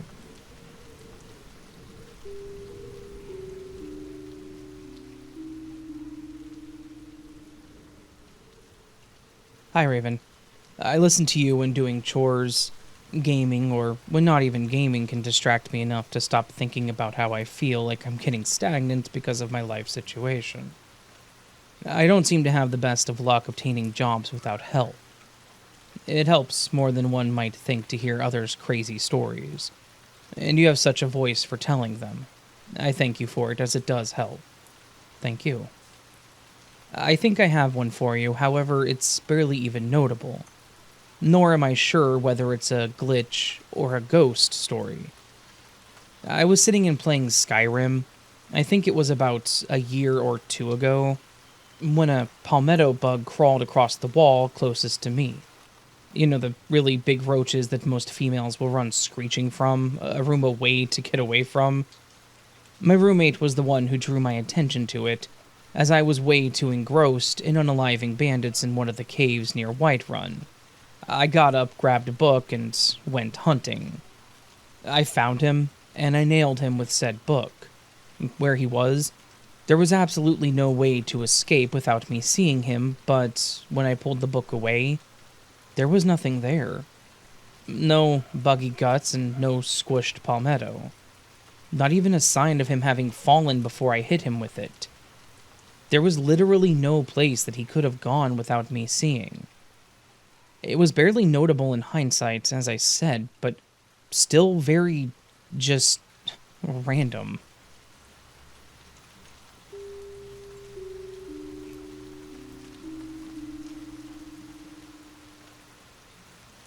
Hello, Raven. I always have had vivid dreams and nightmares. I wake up, usually to realize I was dreaming, as they seem as real sometimes as the reality I wake up to.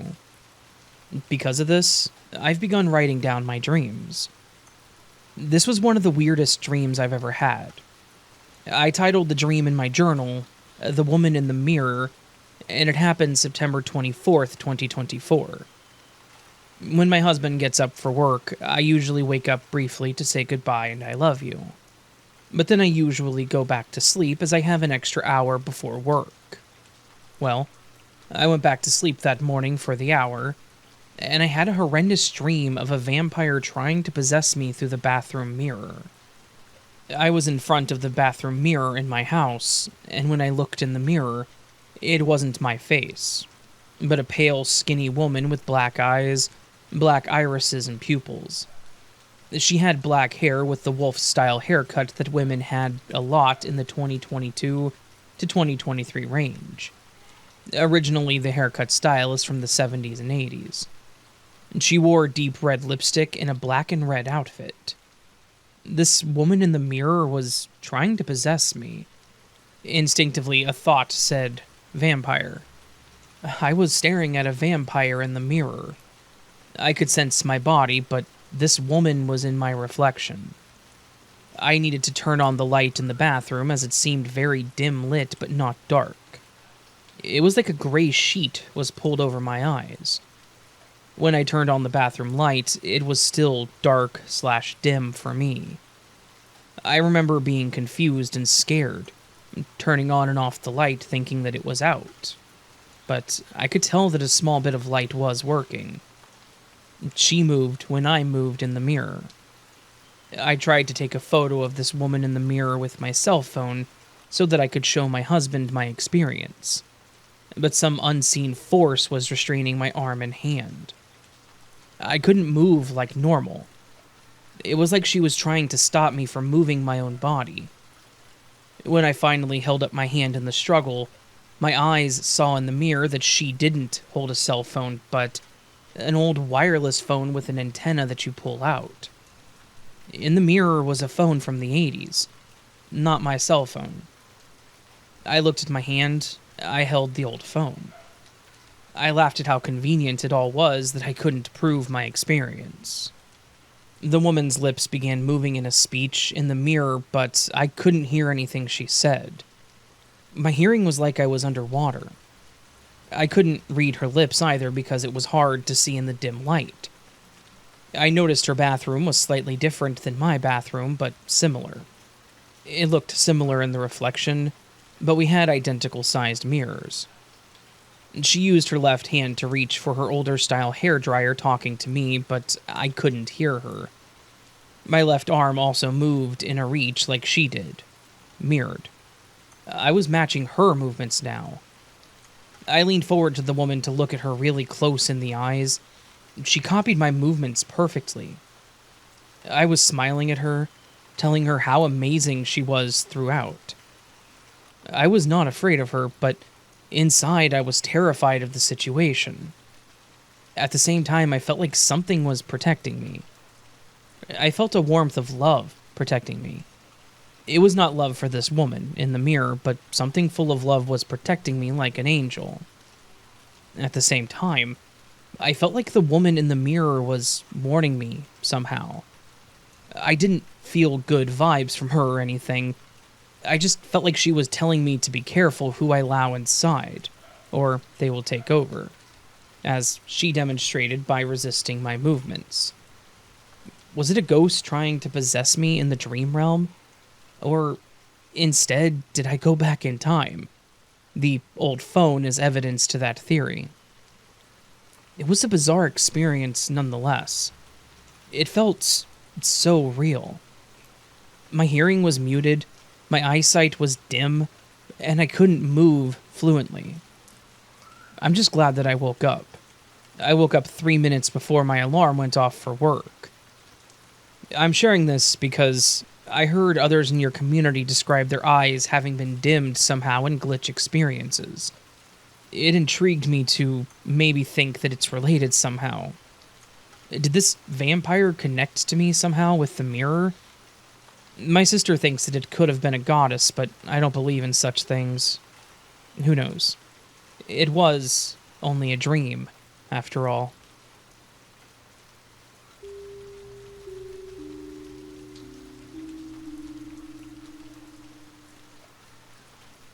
I'm sure most people who watch Glitch in the Matrix content know about the Fruit of the Loom cornucopia.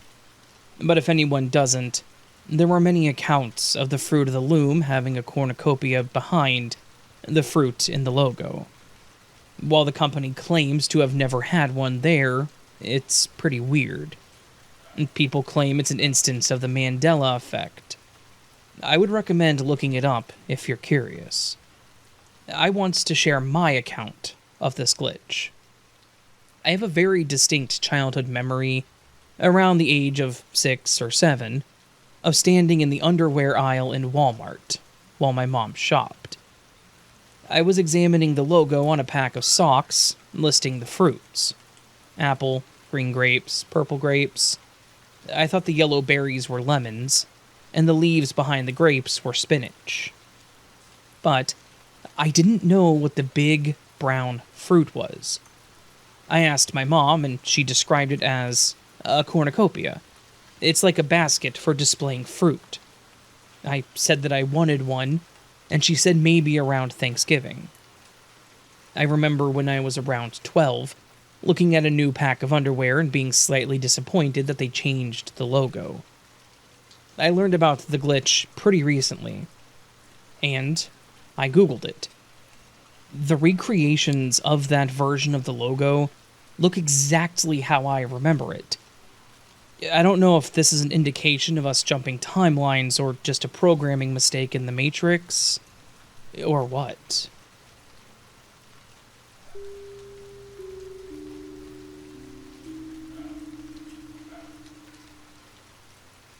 Well, Matt Raven, I would like to share 2 uncanny experiences that left me questioning reality, both of which seem to fit the theme of Glitch in the Matrix. First experience. A couple of months ago, I was at home on a clear sunny day, feeling bored. I wandered into the room where my cats were napping and began petting one of them. Suddenly, I noticed an odd shift in the shadows around me. It felt like time skipped forward, as if everything had gone dark for a moment longer than a blink. The shadows shifted abruptly, remaining perfectly still for several seconds. I felt an overwhelming sense that I had witnessed something I wasn't supposed to see. I rubbed my eyes, ensuring that I was seeing clearly, and looked outside to find the leaves on the trees unmoving. I even checked for clouds or planes, but the sky was clear. I can't shake the feeling that I may have lost time during that moment. Second experience, just yesterday, my wife and I were running errands. While she rummaged through her purse for her wallet, she discovered that the keychain I had given her was missing one of the photos. This keychain is made of solid clear plastic with a tightly sealed back. The only way to remove the picture is with a narrow screwdriver, yet one of the two photos of her cat were inexplicably gone. The back panel was still securely in place. We both stared in disbelief, unable to explain how this could have happened. Both experiences left me feeling disoriented and curious about the nature of reality. I also hope that they resonate with you and your listeners.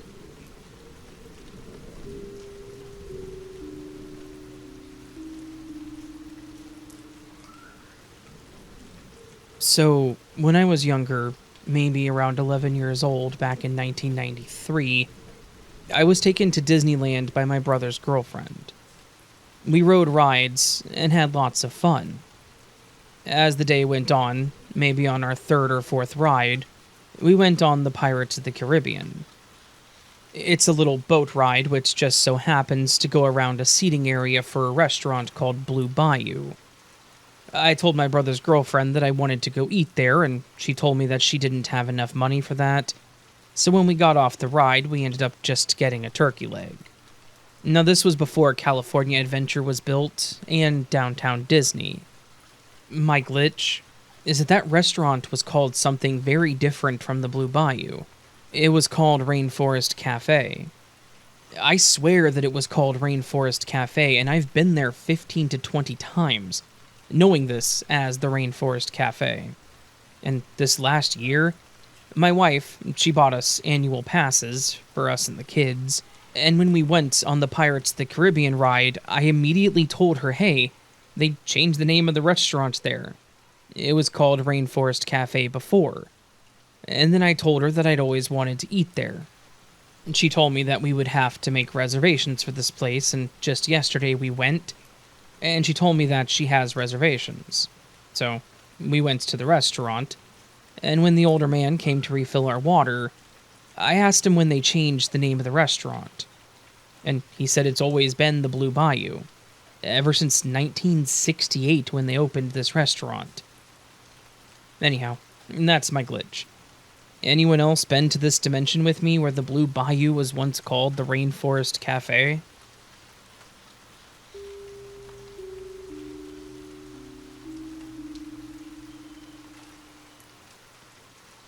Hi, Raven. My name is Kashera. I love your voice and vibe. Great work. And here's my glitch experience. When I was 14, the year of 2004, thereabouts, I was home alone during school hours. I used to skip school regularly due to many reasons that I won't get into. So, I'm sitting at home on the couch watching a Disney show called Monday Night Football Club, or something like that. I'm watching this show, and sure as shiitake mushrooms, I see my remote on the television show. They're using the same remote as me, and I chalk it up to just being something interesting. Then the pizza delivery guy rings the doorbell. I answer the door, pay him, and take the pizza back to the couch. Now that I'm getting settled in with food, I want to surf the channels, but I suddenly cannot find the remote anywhere. I tore the living room apart, looking high and low. I ended up looking throughout the whole house. No remote. My family starts to come home, and they all look for the remote with me, but nothing. All I could think was that I maybe absent-mindedly somehow gave the remote to the delivery guy, but I'm assuming he would have pointed that out and returned it. We moved eventually, and still never found the remote. I believe that my remote somehow ended up in that television universe, or something equally as strange, and that this is a glitch in the Matrix. And thank you for allowing me the opportunity to write this story out, one that I find entertaining to think about. So, I hope that it can also entertain others.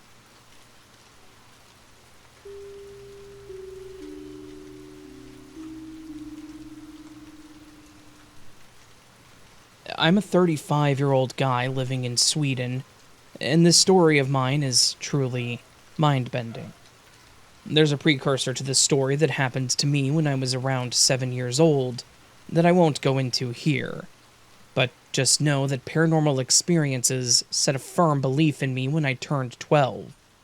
That if I ever were to experience something like that again, any paranormal things, I would face them.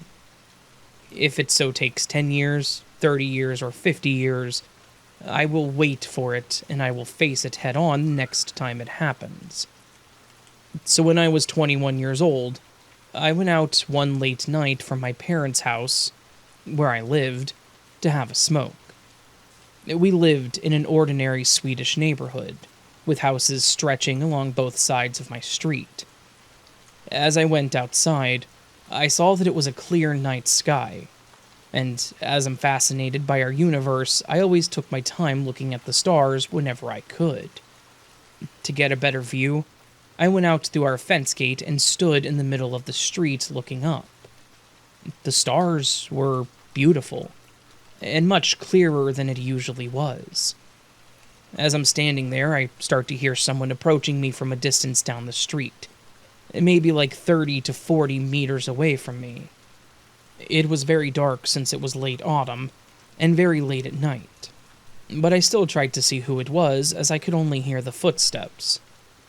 As I'm standing there, squinting with my eyes and adjusting as you do with your body, rocking back and forth to get a better view, I realized that what if the person could see me?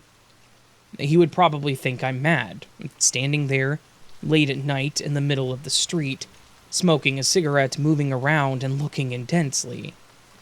So I just went inside our fence gate and stood there instead. I still wanted to know who was approaching on my street, so to speak.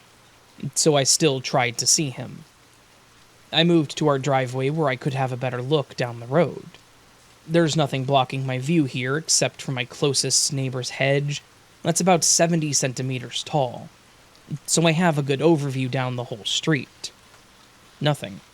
Just the sound of someone's footsteps slowly walking towards me down the street. It was when I stood there that I realized that this isn't normal, but paranormal.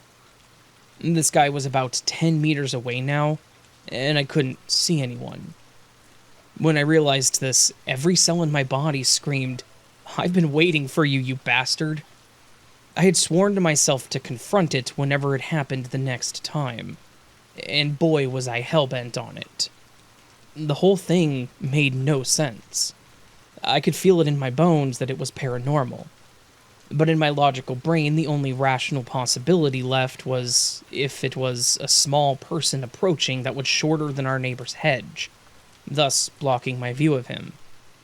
So, to eliminate this possibility, I stepped out from our driveway, looking right down the road with nothing to obscure my vision. Nothing. There's no one there. Just the sound of footsteps right in front of me. I kid you not, the sound of the footsteps were now coming from 3 to 4 meters right in front of me. He's right there, right in front of me, but I saw no one. I now truly understand the mechanism of fight or flight, because my whole body just acted on its own, and I started to run.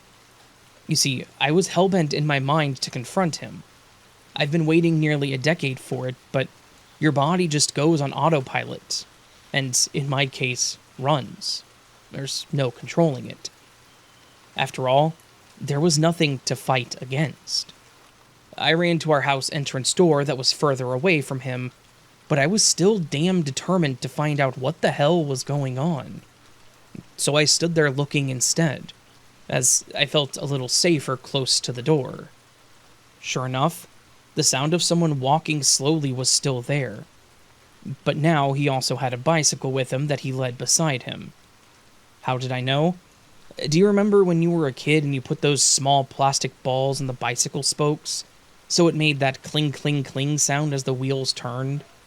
It was exactly that sound, alongside his footsteps. I looked as he passed the gate where I could see right through to the whole street. No one there. Cling, cling, cling. I tried to see him through the gaps in my fence as he passed, but to no avail.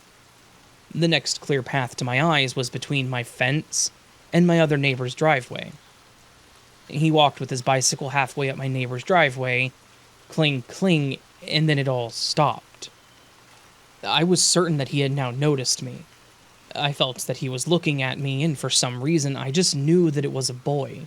I could feel it. For a brief moment, I was terrified that some ghostly apparition would come flying any second towards my face. But suddenly, he dropped his bicycle and started to run down the street. It was like lightning struck my whole body. Oh no, you won't get away that easily. I sprinted towards our fence gate after him. When I got through the gate, I looked down the street where he had sprinted to, and I found nothing. No bicycle left behind and no boy. There was no way that someone would have sprinted the 30 meters down the street to the first turn before I sprinted my 7 meters out to the street. I calmed down. The experience was over, but then I noticed something. I noticed just how bright the street was. I could clearly see down the whole street. How could I not have seen him in the first place? I looked up. The stars were not anywhere near as bright anymore, and suddenly I realized. The street lamps were on. They couldn't have been turned on the first time I went out into the street. It was very late night, and the lamps come on as soon as it gets a little bit dark outside. No, they hadn't just switched over to night mode. That boy that I heard had extinguished the entire street's electricity with his presence. I never had a feeling that this was a ghost. He felt very much alive.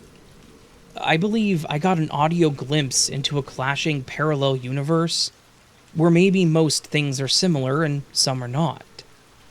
Maybe it was daytime for the boy, and he was out with his bicycle. Maybe my house was an old abandoned one, and maybe he eventually also clashed into my universe, seeing my silhouette standing there in the doorway of this creepy old house, looking intensely at him.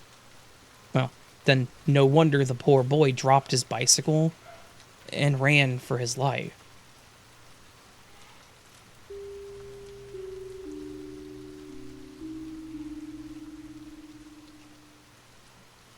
Hello, Raven. I really enjoy your glitch stories, and so I'm submitting mine.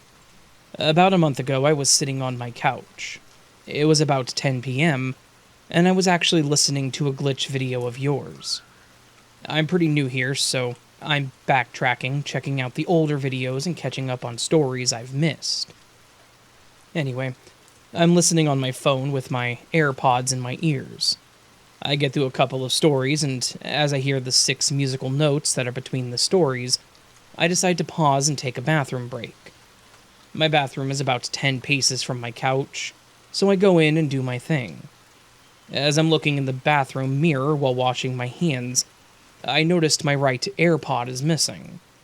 I look on the floor and in the sink, which did have the plugs, so it didn't fall down the plug hole. It didn't fall down the neck of my t-shirt, and I didn't hear it hit the floor. I retraced my no more than 10 steps back to the couch in the living room and searched the floor thinking that I would find it. No. I looked on the couch and between the cushions. It was nowhere. I decided I would find it in the morning. Next morning, I did a thorough search of the whole bathroom, hallway. It was nowhere to be found. Now, I'm thinking maybe my dog picked it up and took it somewhere, so I did a phone search for it, but it could only locate the left AirPod. Now I'm thinking, damn, I'm gonna have to buy a new one. Fast forward 2 days, and I'm doing my weekly wash, and as my clothes are now ready to go into the dryer, I open up the dryer door before loading it with my clothes.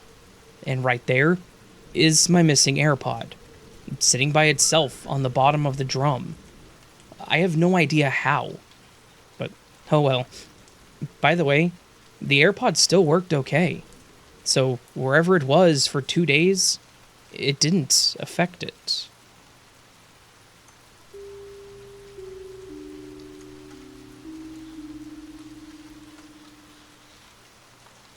So, I wake up at my girlfriend's apartment, a little foggy from the night before. I was totally fine for about 20 minutes, when abruptly, I had to throw up. I use her restroom, and what came out, I can only describe as not so watery spit, with what looked to be remnants of leaves.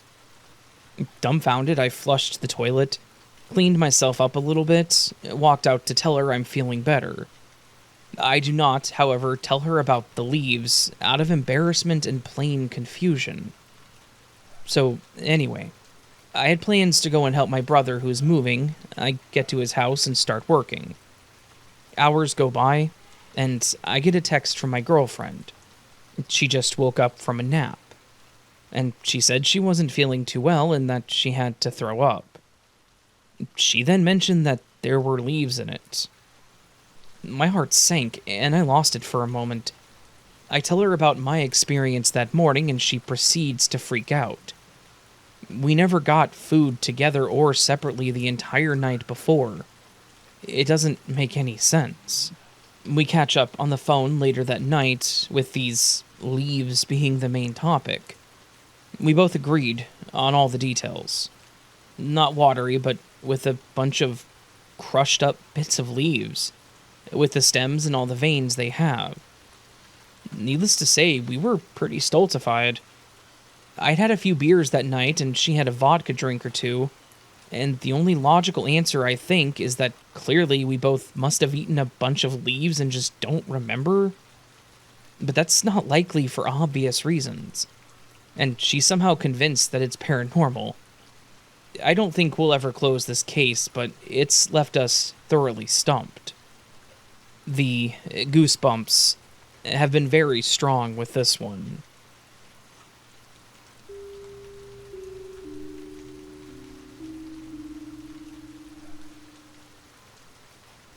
I've never posted here, but this weird thing just happened and I can't really explain it. I was changing a light bulb, and it's above my kitchen table. It just kind of hangs on its wire, that's how it was designed. But that's besides the point, I think. So, I was changing it from one round bulbous bulb to a larger round bulbous bulb.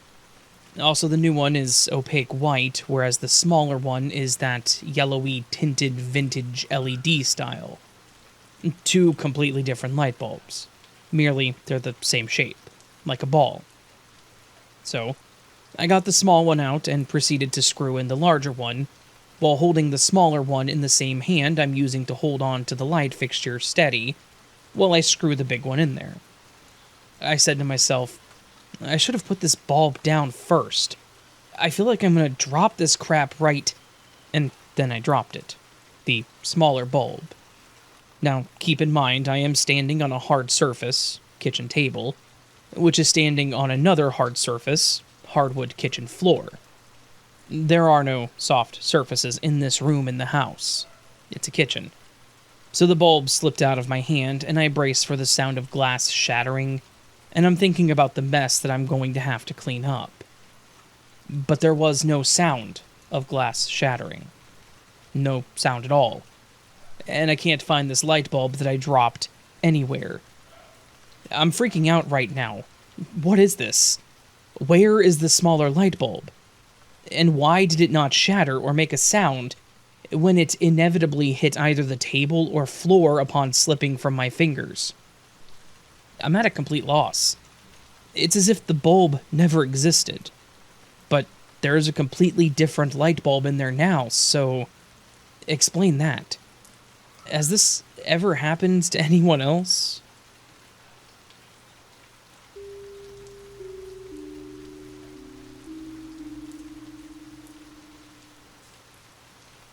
This past July, my husband and I traveled 3 hours to eastern Washington one Saturday to visit some friends for the night who had recently built a beautiful luxury home on the Columbia River. There were 10 of us total, including my husband and I, the owners of the home, their daughter and son-in-law, their daughter's friend, and her husband, and then 2 other friends/coworkers. I had gone shopping at Target a few days prior for food and drinks to bring with us. I kept the drinks on the counter for a day or two, and then put them in the fridge the night before. On the day we left, my husband, who I'll call Chris, packed up the cooler and was busy loading stuff into the car while I checked the fridge one last time to make sure that we got everything. I saw that he had already packed up all of our flavored water and hard cider, but left a bottle of wine that I had put in the fridge the night before. I grabbed it on my way out the door along with my water bottle and another bottle of flavored water for the drive. And since our cooler was already packed up tight in the back of the SUV, I just threw the wine bottle into a canvas bag and set it in the back seat. When we arrived around 4 p.m. that day, we initially left all of our things in the car so we could take a tour of the house, and Chris said he would unpack the car later. We mingled, ate dinner, and sat by the pool admiring the beautiful scenic view of the river. At some point, Chris unloaded the back of the SUV, which had our cooler and overnight bags. He didn't even know I had put the wine bottle in the back seat at the last second, so I made a mental note to get it later. One of the guests, I'll call her Beth, offered some mixed drinks that she had made, so I had 2 of those after dinner, but made sure to hydrate with water in between because it was a hot July day in the desert. Once it got dark outside, 6 of us decided to take a golf cart ride around the neighborhood for about 15 minutes. When we drove back up to the house, I remembered the wine bottle in the back seat of our car, which still needed to be chilled. So I hopped off the golf cart, walked over to our car, which was unlocked, grabbed the bottle out of the canvas bag, closed the door, walked past everyone in the driveway and went inside. I set the wine on the kitchen counter and opened the fridge, which was a French door style fridge. There was really nowhere for it to fit on the shelves, since the bottle was too tall, so it had to go inside one of the doors. I moved a few things around on the left side door and put the bottle of wine right next to a small glass mason jar of something homemade. Then I went outside and sat in the hot tub for several hours. Around midnight we got out. I took a shower, came back outside and sat around the fire with a few others talking until around 2 a.m. Finally, everyone that was still awake went to bed. The next morning we had breakfast and were packing up our things to leave. I realized I never did open the bottle of wine the night before, and since the hosts don't drink wine, I figured I might as well bring it back home with me. So I opened the fridge, and not only was the wine bottle missing, there was no empty spot where it had been either. The fridge was full of other stuff, just no wine. Not a single bottle in sight. I asked Chris if he already packed it up, and he replied that he didn't even know I had brought it with me in the first place, and suggested that maybe someone else had drank it. Since our group was small and only a handful of us were drinking at all, I thought that would be really weird if someone opened the bottle of wine without asking whose it was. I even checked the garbage can for any sign of an empty bottle, but there was nothing. No empty wine glasses anywhere either. Although it didn't add up in my mind, I decided that Chris must be right. Someone else must have drank it, so I let it go. We drove the 3 hours back home that day, and when we pulled up to our house, Chris told me to leave everything in the car and that he would unpack it later. So I just grabbed my water bottle and purse and went inside our house. This is where things get weird. When I opened the fridge to put my water bottle back inside, there it was. The bottle of Chateau Saint Michel Rosé that had gone missing at our friend's house.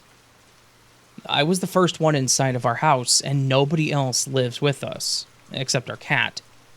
So I truly had no explanation for how the bottle of wine just magically reappeared back in our fridge when it had gone missing from our friend's fridge earlier that day, hours away from us.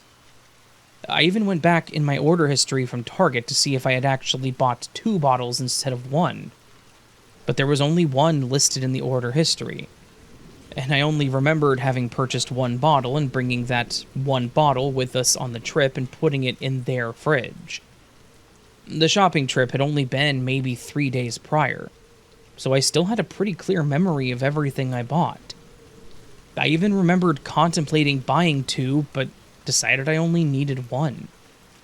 We didn't have any other bottles of that specific brand, and that was the only bottle of rosé that we had in the house. So did it teleport?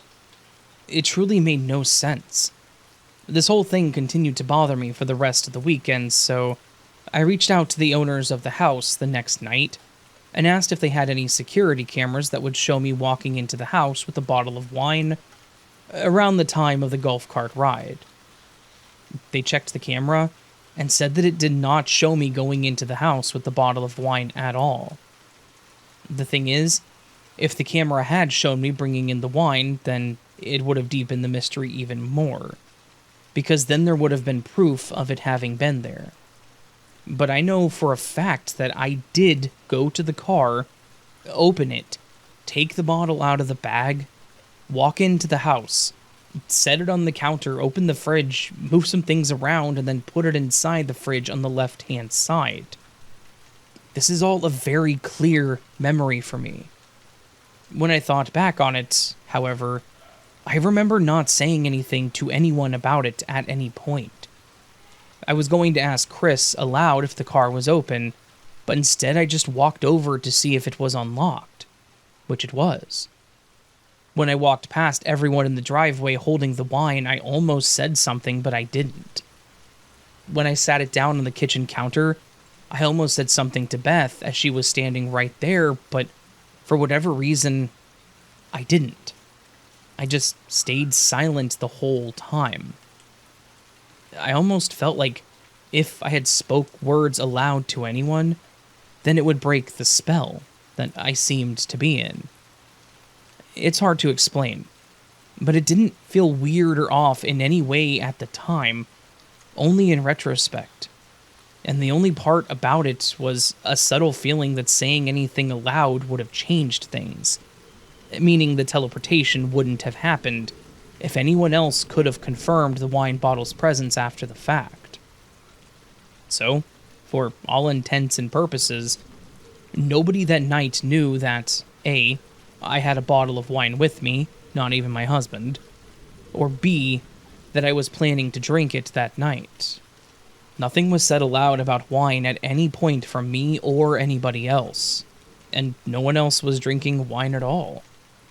So thinking about it from that perspective, I wonder if I was actually astral traveling during that portion of the night, and only thought I had performed all of those actions, but actually did them in the astral realm instead, and it felt like it was happening in our physical realm. Or did the wine bottle actually teleport from their house to ours at some point in less than 24 hours? Or did I jump timelines somehow? Whatever actually happened, it feels like some sort of glitch in the Matrix. The homeowners asked everyone that was there at their house if they had any wine that night, and nobody had. I wasn't drunk either, as I'd only had a few drinks over the course of the entire night, and drank plenty of water in between. But I'm certain that if I had decided at any point to go get myself a glass of wine, it would have been there. My memory is very clear. There's just no actual evidence of the wine having ever been at our friend's house. I really have no logical explanation for what happened. But what do you all think?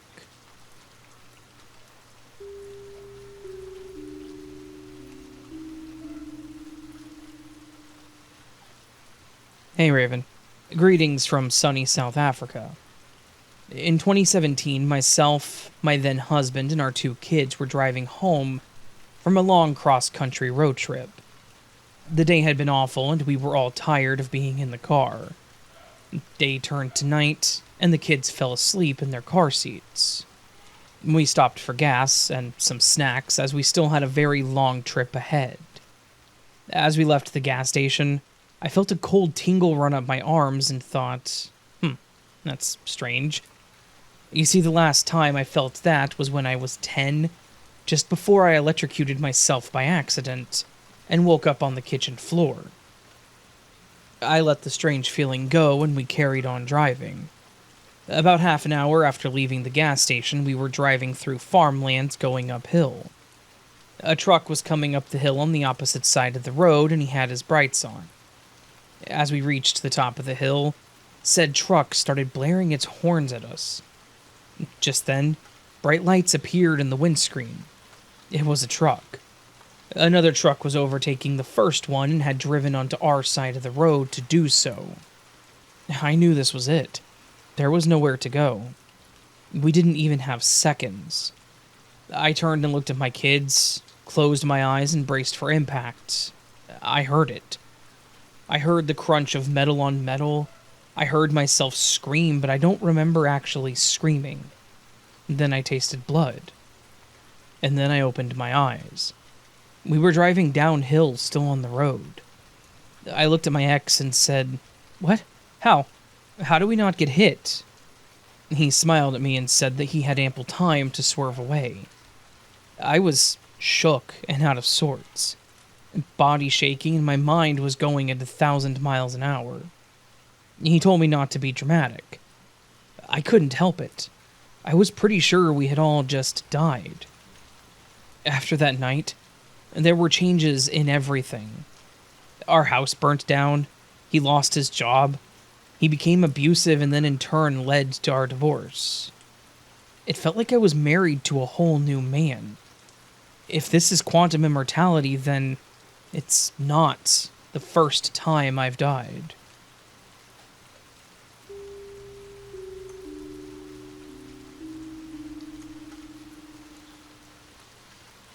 I gave my white hoodie to my cleaner to wash on Tuesday, February 16th, and I forgot about it. On Thursday, February 18th, I wore it to the gym in the morning. I trained from 6:15 to 7:15 a.m. Then, when I walked out, it wasn't in my bag. I thought I lost it. As soon as I got home, I had realized it was not in my bag, and I rang the gym right away, wasting no time. I got the instructor to check lost and found property to see if anyone has handed it in, and in the locker room lockers and the bench. I also got the manager to check the security cameras to see if anyone had stolen it. No such luck. Nothing in the locker room, lockers, or bench. She sent the picture with me walking in wearing the white hoodie that morning. She thinks that it's gray, but it appears to be white unless there's color distortion. I sent her a past pic of me wearing that same hoodie, so she knows what exactly to look out for. However, nobody had walked out with it. It's like my hoodie vanished into thin air. It was impossible for it to be stolen on my return journey either, with only 2 other people on the bus that early in the morning. And I had my bag with me the whole time. Then on Sunday, the 21st of February, my cleaner had returned that very same hoodie back to me, cleaned. The one that I thought I wore to the gym on Thursday, February 18th, and lost. When I saw it, I stared at it for several long moments in shocked silence. I was totally flabbergasted. I had checked and double-checked all of my drawers to see if I had worn the wrong hoodie. I have no similar hoodies that are the same. My memory isn't that bad, and I most definitely was not absent-minded. Although it was early in the morning, I was wide awake after a hard workout anyway. So, what was it that I wore to the gym? That night, when I had Russian class, my Russian teacher said that this incident reminded her of a novel she read. Could be Mandela effect related. Was it a mind manifestation of an object because I needed it? After all, it was a cold morning. Only 6 degrees.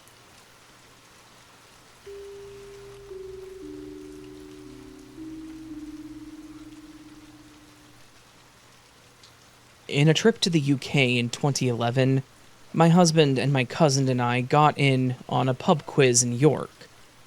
We weren't really interested at first, so We didn't take any answer sheets, but to pass the time, I went ahead and started writing down the answers on my own sheet of paper. I started with number 1 so we didn't miss any.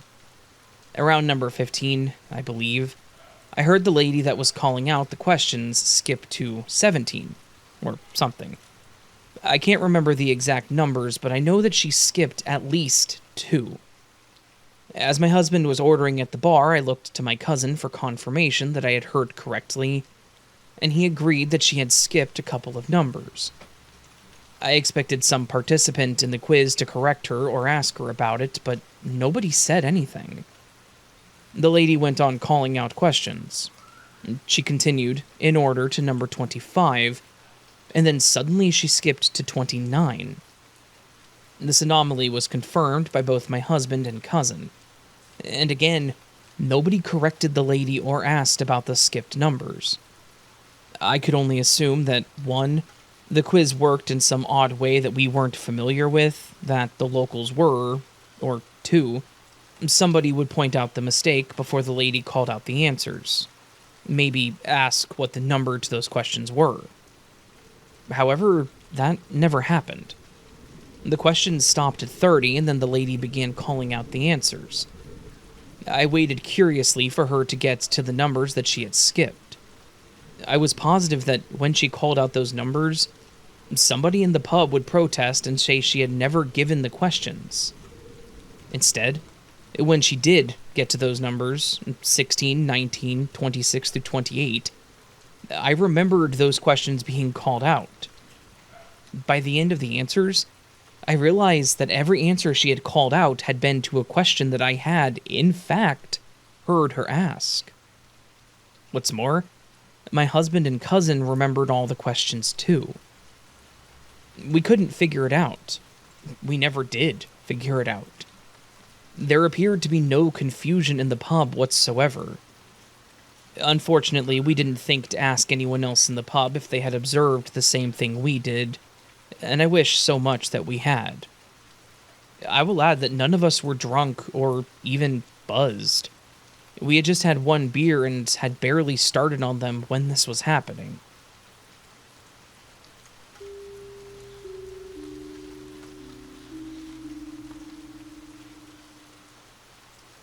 First, thank you for opening this platform. I've been wanting to share this for years. I'm just afraid people will look at me like a weirdo because it sounds so unreal. This happened when I was just 17 years old. Let's just say I was moderately rebellious in my late teens. If anyone told me not to do something, there was a 98% chance that I would do it anyway. I went out to smoke marijuana with a friend that I had just met. I had never smoked it before, but I wanted to try it. I had friends that had smoked it religiously. They'd actually done so with my new friend and told me not to smoke with her, but, of course, I went anyway. Long story short, I took a few drags and passed out. Externally, I was unconscious and barely breathing. Internally, I was experiencing one of the most terrifying events of my life. I don't want to go into too much detail here, but if people want more detail about this, feel free to share my info. My friends told me that they were just about to call 911 when I suddenly woke up, took a huge gasp, and asked to be taken home to my mom. I changed a lot after that day. My core values changed. So much so that my values come off as deeply rooted.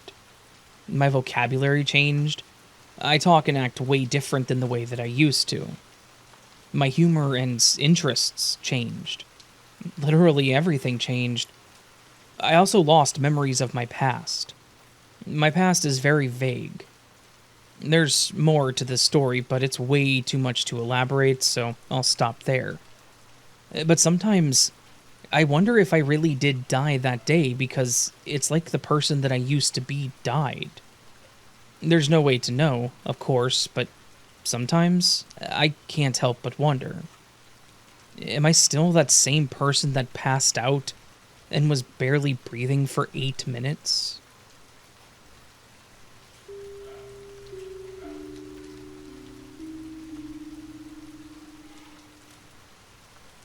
Hello, Raven. I have always enjoyed your channel and decided to write you a story that happened to my sister Mary and I in the year 1982.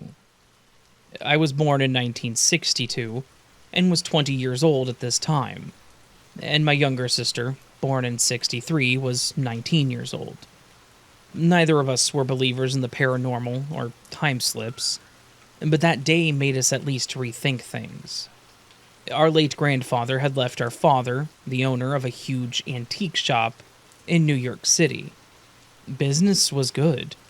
Back in those days, people wore suits and dresses to work more so than today. On this day, I was wearing my single-breasted navy suit with black shoes, while my sister was in her body-hugging pink dress and sandal high-heeled shoes on her feet. She looked lovely with her blue eyes and long brown hair. In our antique shop that was family-owned, only the family workers could take the elevator down to the basement to get more antique supplies to bring upstairs to sell. On this day, my sister and I took the elevator downstairs to the basement to look for more supplies to sell. When we were doing this, I felt like a smoke. My sister Mary and I are light smokers, and only enjoy smoking sometimes. I asked my sister to join me as we both opened up the huge basement side door to get a breath of fresh air in the summertime and enjoy a little smoke. But as soon as we did, we noticed we were not in 1982 New York City anymore, but more like 1930s Manhattan. We immediately noticed the Empire State Building looming over us, and the many old-fashioned cars, even a Pierce Arrow luxury car. We saw many enormous in size yellow taxicabs carrying their passengers to their destination as a middle-aged cop directed traffic. "Come on," my sister said to me, smiling and grabbing my hand. "Let's get a newspaper and see what year this is." Mary and I soon came up to a newsboy. We paid for a paper, and I could see that the year was 1963, the year of our father's birth. We also read that it was the month of June, and notorious mob boss, Lucky Luciano, was being sent to prison. This was all fascinating to me because I loved reading about gangsters. The paper also talked about the American president at the time, Franklin D. Roosevelt. While we were reading the newspaper, Mary and I saw another man buying a paper from the newsboy. He reminded me of my favorite old movie star Humphrey Bogart, in his gray fedora hat and double-breasted gray pinstripe suit and black and shiny shoes. Like Bogart, he had a cigarette dangling from the side of his mouth. The way Mary and I dressed actually fit pretty well in this time period. Male dress suits did not change too much from 1900 to 1980s, and Mary's dress did not look too out of place either. At least neither of us looked glaringly out of place in 1930s New York, we thought. Nobody was staring at us unusually, and we were both thankful for that. While my sister and I were still reading the paper, we noticed a very good-looking but dangerous-looking couple walk up to us, with a gang of toughs in back of them. They looked like the Chinese tongs of New York City, 1930s. The young man had black hair and was wearing a big bowler black hat, black suit, white bow tie with a white flower, with black and white spectator shoes on his feet, while his lady next to him was gorgeous and shapely, with long straight black hair and bangs, wearing a beautiful Chinese red kaipao, I hope I said that right, body-hugging dress and sandal high-heeled shoes on her feet, while the rest of the male mob, numbering around 12, wore suits with bowler hats or fedora hats. They all looked very nice, but dangerous looking and not to be messed with. The young man, probably the leader with the gorgeous woman in his arms, asked me if he could have a light. His lighter had died. I gave him a light. As he thanked me, he then looked at what I was reading about the mob boss, Lucky Luciano, and he replied that he was happy that Lucky Luciano went away to prison because it was less competition in the New York underworld with him gone. He then straightened his jacket, and I could see a big .45 handgun in his holster. Even though there were other mobsters at the time aplenty, Luciano was considered public enemy number one. This mobster told me. I nodded my head when this tough-looking man said this to me as he smiled at me, and then his gang left my sister and I alone, thankfully, after that. Because my sister Mary and I were starting to sweat in fear from them. After my sister Mary and I ate some hot dogs at the hot dog stand, my sister looked at me worriedly. We've been gone for about an hour and a half in 1930s New York, but I'd like to return to our time, you know? I don't want to be stuck in the 30s forever. I nodded my head to her and told her that we should retrace our steps and find our family's antique shop. Our late grandfather was the owner of the antique shop at this time in the 1930s, and it was in the same spot as before, so we would just go back to that, since we knew Manhattan like the back of our hands. My sister seemed relieved as she followed me back to our family antique shop. When we saw the antique shop in the distance, we surprisingly could see our late grandfather standing by the big glass window, waiting for more customers to come in. He was smiling, wearing his three-piece brown suit. Mary and I could not wait to see our grandfather again since he did pass away when we were just kids. But as soon as Mary and I opened the antique shop doors, we were back in 1982 again. And it was not our grandfather we saw, but our own father. We were kind of disappointed. We told our father our story, but he just laughed it off a bit as we got back to work again. Before we did, Mary and I both wistfully looked up at the huge family-framed photo of ours, overlooking the whole antique shop for all to see, that had our now late grandparents, our parents, and Mary and me smiling at the camera in this 1972 picture.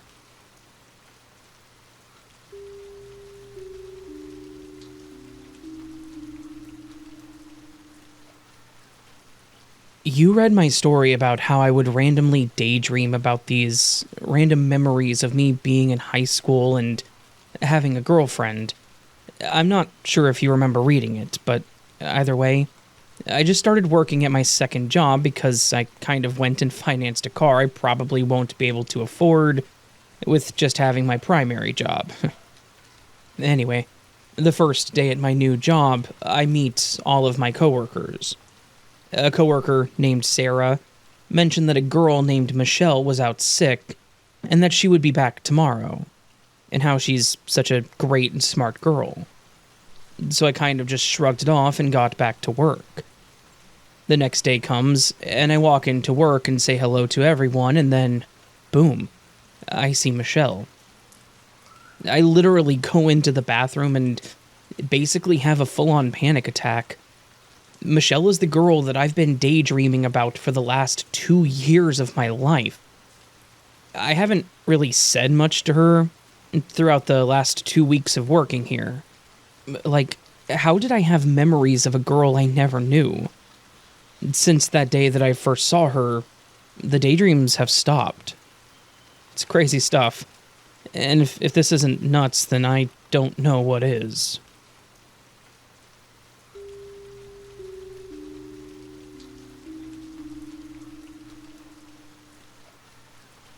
I live in Prince Edward Island, Canada, just outside the capital city of Charlottetown. I'm a cleaner at a food processing facility where I work 5 days a week. Sometimes I take the car to work and other times I ride my bicycle, but normally I ride the bus 3 times a week. I've been taking the bus for about 18 months, so I've met all the drivers on my route. Today I experienced something that continues to blow my mind. I wasn't drinking or under the influence of any substance. What I saw that morning must be a glitch or something bizarre. It was about 7:35 a.m. on August 20th, 2024. It was a Tuesday, so I expected to see Dave driving the bus, but instead a middle-aged blonde man was driving. I've never seen him before, so I assume he's a substitute driver. I tell him that I will need to transfer to bus 2 at the upcoming junction so I can continue my commute. It is a 10-minute drive to my transfer bus, and I read a book that I happen to have with me. The book is quite good, and I'm engrossed in my reading. We reach the transfer point, and I'm relieved the local road construction didn't cause any delays so I won't be late for work. Putting away my book, I approach the door right across from the driver and turn to thank the driver as I always do. And I'm stunned to see my regular Tuesday driver Dave is driving the bus. Dave is a thin, middle-aged man with brown hair, and Dave looks nothing like the blonde man who picked me up 10 minutes earlier. I hide my shock and exit the bus without saying anything besides, "Thanks, Dave." I didn't want to waste time trying to explain what I saw. How could a totally different person be operating the bus 1 minute and the normal everyday driver be there moments later? I boarded the transfer bus to continue my commute, and there was no further incident, but I couldn't stop thinking about what I saw. I didn't even resume my reading. Arriving at work, I told the one person I trust the most about my bizarre experience on the bus, and she didn't appear to judge me. Did my mind play tricks on me? Or was it something else?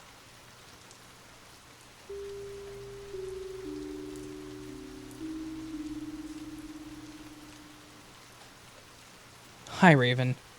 I want to start by saying that I love listening to your narrations. I find your voice soothing and often fall asleep listening to your videos, and find myself rewatching them the next day to hear the part I missed. Thank you.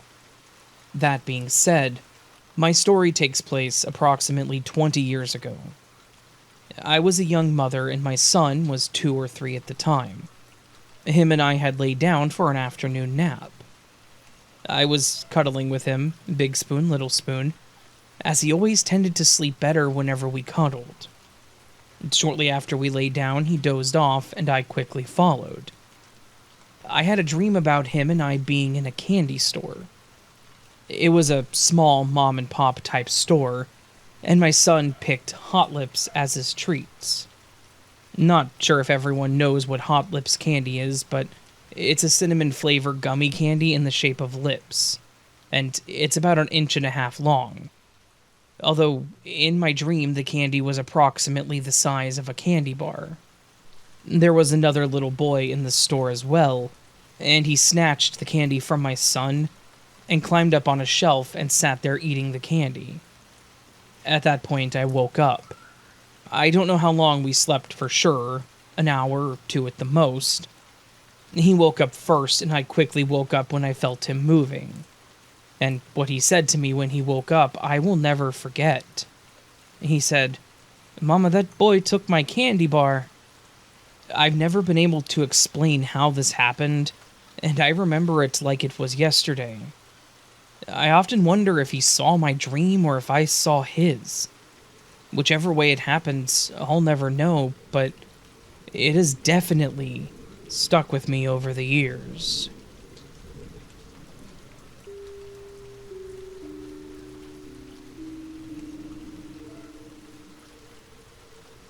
This person submitted 2 glitch stories that were on the shorter side, so I'm going to combine them into one story. Hi, Raven. This is my biggest glitch. It began innocuously enough. One day, I decided I would make a list of all the cats I've had since childhood. When I got to my cats Kip and Pandora, I came to a realization that I still can't wrap my brain around. I hope I can explain it well.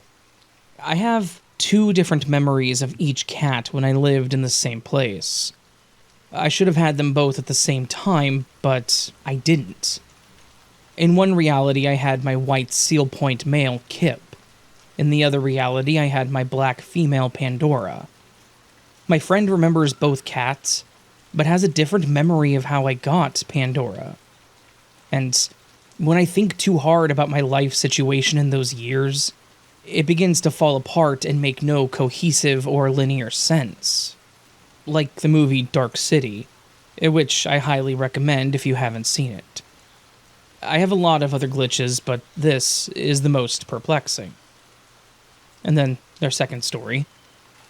For a long while, I made a living doing balloon sculptures at a Chevy's restaurant. I always wore a tip badge as that's how I made my money, and I was darn good at it if I do say so myself.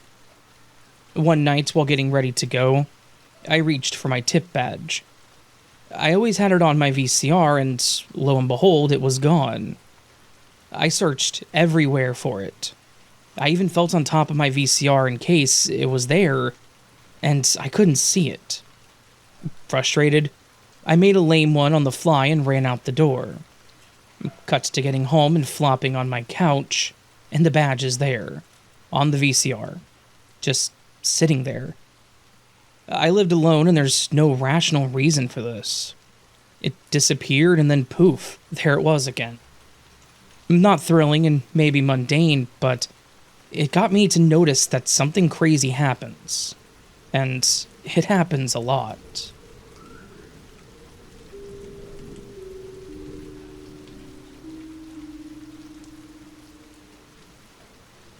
When I was little, around 5 or 6 years old, me and my sister, 7 to 8 at the time, were sitting in our tent in our summer cabin's yard. We were playing with Legos and just having fun when our mom called us over. I very vividly remember holding the Lego guy in my hand as I exited the tent, and when I got up, I accidentally dropped it. I started looking for it in the grass, panicking because neither myself nor my sister could find it. We looked for it every day, but couldn't find it anywhere. Now, a small side part to the story, my sister had this little case meant to carry lipstick. We used it for carrying the little Lego men so we wouldn't lose them. It closed with the button and was very firm. Back to the main event. We left the cabin 5 hours away from home, presumably leaving this Lego man in the grass never to be seen by us again. But a few weeks later, as we were looking through the Legos, my sister started gathering some small items she was going to put in the case. When she opened it, something flew out into the Lego box as I was rummaging through it. I immediately looked for the thing that fell in, and it was the Lego man. It was the same one, but its face was faded as well as the logo on his shirt. To note, we did not have any other Lego men like that. It was an ambulance driver from a Lego kit, and I can assure you that we had only this one man from a kit like that. So we looked at each other in shock and disbelief, and decided to go ask our dad and mom if they had found it. But they had no clue what we were even talking about, and my mom even got mad at us for not believing her. To this day, I think about, and me and my sister both still remember it the exact same way. So it wasn't just in our heads.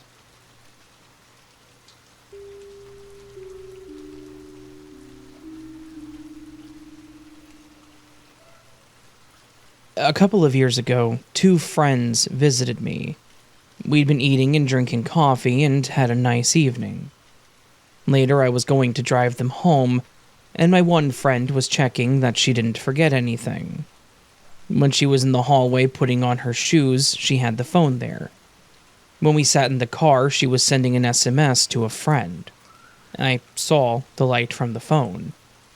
After a few kilometers, she reached for the phone to check it, to see if she got any replies from the friend, but she couldn't find her phone anywhere.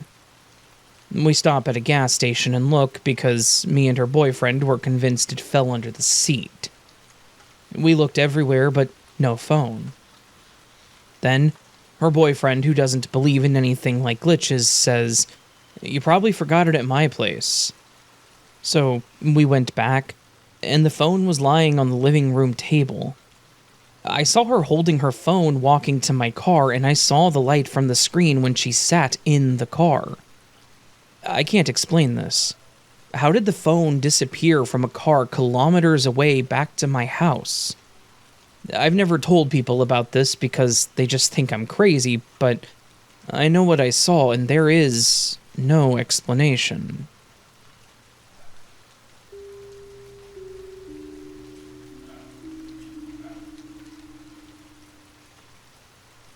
When I was 11, my mom's friend got me a necklace with a big amethyst stone, about 1.5 inches tall, 1 inch wide, and 1/2 inch thick. carved into the shape of a raindrop. He said that it would protect me from evil spirits, and it was my favorite color, so I loved it. I wore it everywhere, even when asleep. After a few weeks, I noticed that I was feeling pretty tired all the time. I complained to my grandma about how tired I was, and she said that amethyst drains your energy. I was super disappointed, but I believed her and took it off. I set it on this chest in the hallway while I went to the bathroom. It was right outside the door, and I planned to put it in my backpack after I was done. But when I came out less than a minute later, it was gone. I asked my grandma if she saw what happened to it, but she said that she didn't. She was washing the dishes in the kitchen, and the sink was on an island counter facing the hallway. And she would have seen one of my cousins or siblings if they had come inside and grabbed it.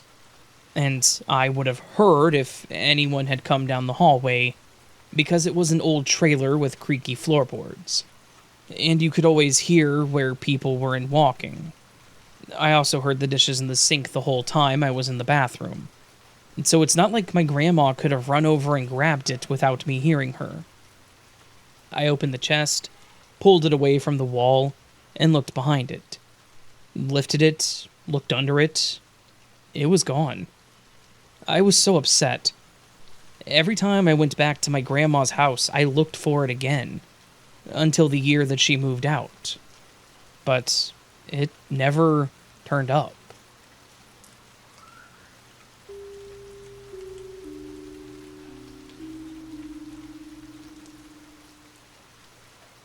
Hey Raven, I recently discovered your YouTube channel and I really enjoy it. Your stories are interesting. They make me feel like I'm not alone in experiencing weird stuff, and you're a truly talented narrator. Thank you. I come from a very down-to-earth working-class family, and I grew up in a rural area in Norway. Both me and my family are logical, level-headed people. I grew up to become a lawyer and have lived a quite normal life with work, family, and all the usual stuff. Nevertheless, I have encountered a lot of strange things in my life. Things that defy any kind of logic. Things that I have never asked to experience or even considered possible. Things that I couldn't have made up even if I wanted to. I have numerous weird stories, but for starters, I'll only tell you one of them. If you want more, please let me know. It was the 1960s, and I was a little girl, about 5 years old. I remember this event as clear as if it had happened today. It was broad daylight, and I had visited some neighborhood boys about my age that lived less than a mile away. Even though I was only 5, I was allowed to go alone through a small forest to see them. And this was quite normal, and I was never afraid. I knew the way perfectly. As I was on my way back home, I went through the forest and, for some reason, I stopped by a small field close to where my grandparents lived. I was a little grumpy at the time as the boys had been a little rough with me, leaving me with some small bruises. It was more annoying than painful. All of a sudden I froze, and just stared at what happened right beside me. As if from out of nowhere came 2 brown horses with a brown carriage behind them. In the carriage was a grown woman. The woman looked very classy with a bright blue long dress, and she had a big brown hat with some kind of ornaments on it. The carriage had a grayish top. Most people had stopped riding by horse and carriage by then, so this was highly unusual to me. Especially a carriage like that. Very expensive looking. Being a little girl from an environment without glam or abundance of any kind, I had never before seen such a classy lady either. I had seen pictures of some, and I remember that I thought to myself that she must be a rich lady from a big city, even though I had never even been to any big cities at all. She was not from around my area, that's for sure. We had a TV with only one channel, but I was way too young to be allowed to watch westerns or any other films or series. I had therefore never seen a western or anything like that, but in hindsight, What I saw looked like something one could have seen in an old Western series. I just stared at the lady, the horses, and the carriage for several seconds as they passed right beside me. Neither the lady nor the horses noticed me as they passed. I was puzzled by this strange and unexpected sight. And then I noticed something that made this even weirder. The horses and the carriage did not touch the ground. It was as if they passed on a normal road, only that it was maybe 2 or 3 feet above the ground. Then I realized, even if it hadn't been in the middle of the air, it wouldn't have been on a road because there was no road there. I was in a field just outside a forest. But it got even weirder. I followed them, wide-eyed, as they passed me, but after a few seconds, the whole image disappeared into thin air. Like one moment it was definitely there, and the next it was just gone. There was nowhere that they could have hid because it was an open field. I ran home to my mother and told her what had happened. She actually took me seriously and said that she could see that I told her the truth. I wasn't a child who would make up stories like that and present them as true either. She could not explain to me how I could have seen this.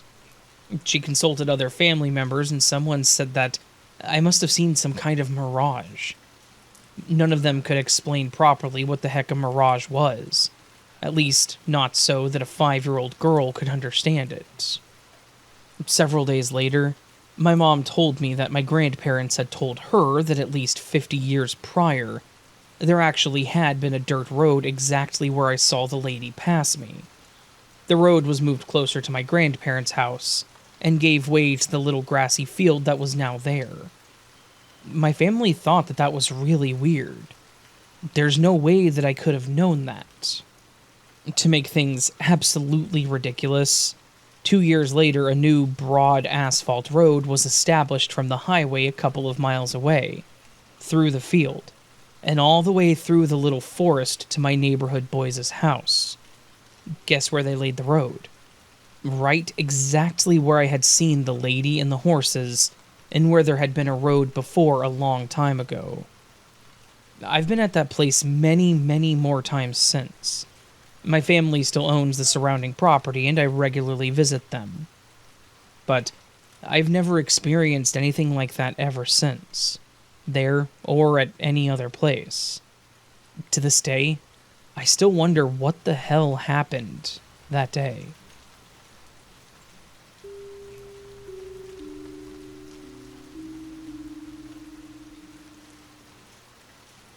I'm not usually a very good storyteller, so I will do my best here.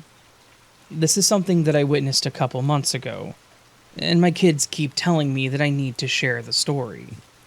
One early Saturday morning, I was up before anyone else in the house was up. I had some coffee and watched a little TV. Then I decided to tidy up the kitchen a bit, wash the few dishes in the sink.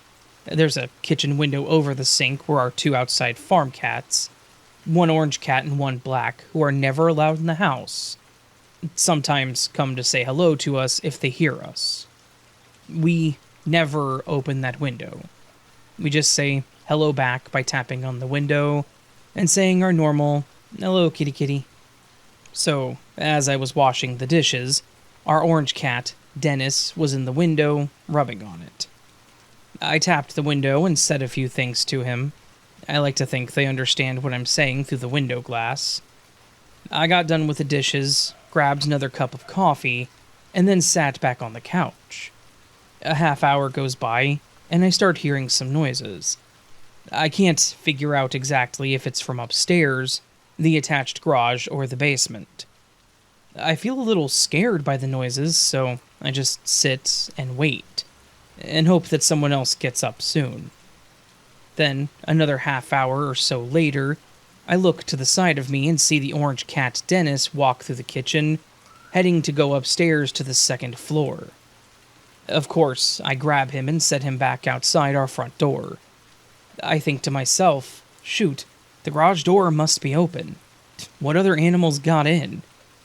I went to check the garage, and the door is still locked, and all the windows are shut. My husband then came downstairs, and I told him what happened, and then made him go down to the basement with me to check the windows. They were also all locked up. The direction the cat came in would have had to have either been through the garage or from the basement. But according to all the windows and doors, that wasn't possible.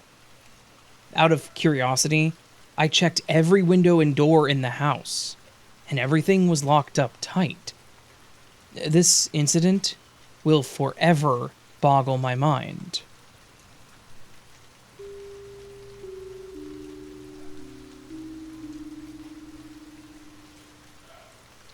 Hello.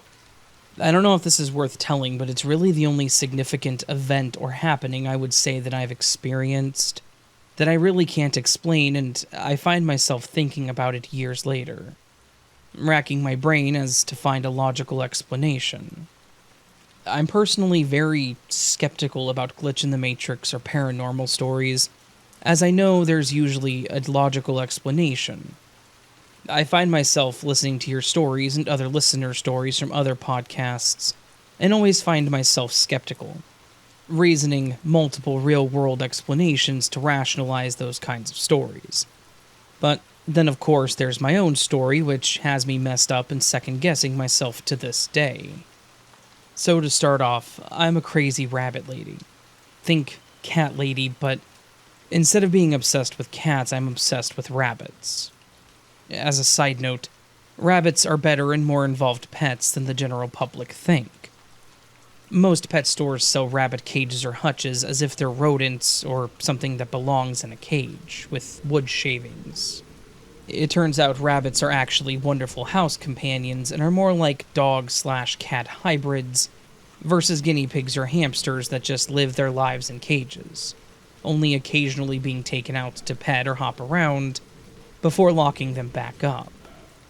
In actuality, they are easily litter box trained, they can learn tricks, and are much better suited to live in a pen or throughout your home, not in tiny metal cages or hutches with those god-awful metal ball water bottle things. That being said, I've been obsessed with rabbits my whole life. I got my very first rabbit in high school from my best friend. This rabbit was my very first pet that was only mine, not a shared pet such as a family dog. I loved this rabbit more than anything.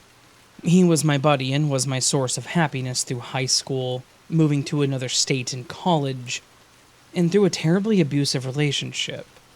As my bunny got older, I lived in a one-bedroom apartment with wood floors. He refused to walk on the wood, so I had area rugs as he would hop from rug to rug. Sort of like the floor is lava. I did want to keep some boundaries, so I chose not to put any rugs in my bedroom. From where I slept at night, I had a clear view of my dining room table. And this rabbit was my little buddy, while also being a creature of habit. He had a favorite spot right under this one chair to my dining room table, which was in perfect view of where I slept.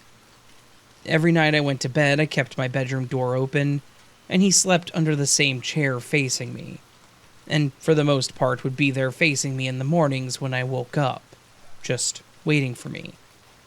He was light gray and white, so sitting in the same spot every morning and every night made a clear furring in contrast to the dark brown rug. Eventually, shortly after turning 8 years old, he ended up having some medical complications. After multiple vet visits and thousands of dollars later, he did end up passing away. Saying I was devastated would be an understatement. I grieved for quite a while. What most people don't think about if they have pets, which is rather morbid, is one day there will come a time where you have to vacuum up the last of their fur, forever erasing any trace of them in your home.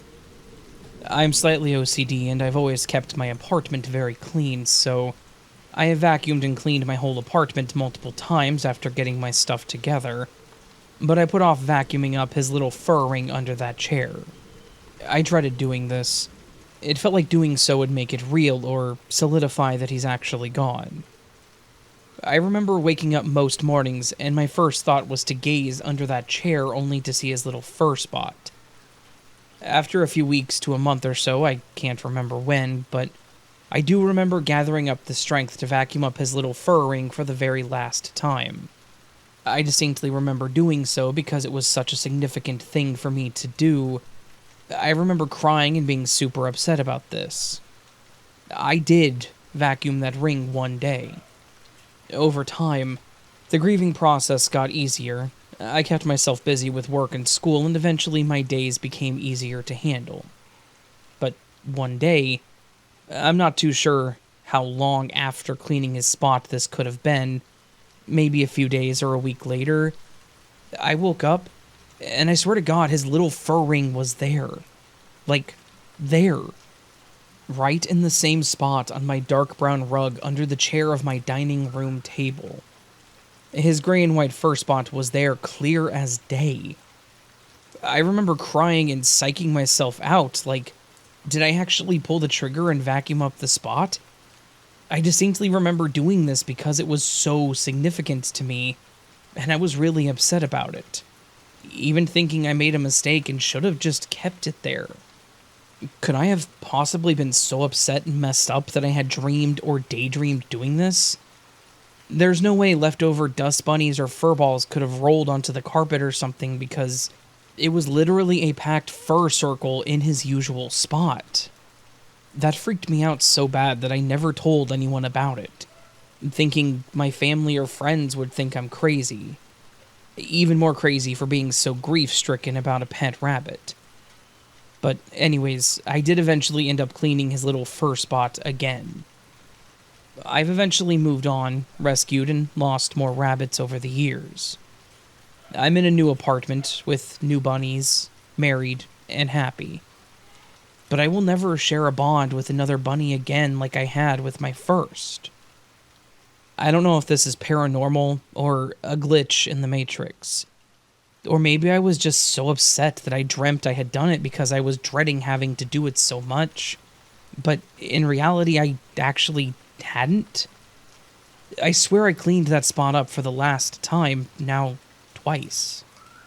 Anyways, thanks for taking the time to read my weird story, and take care.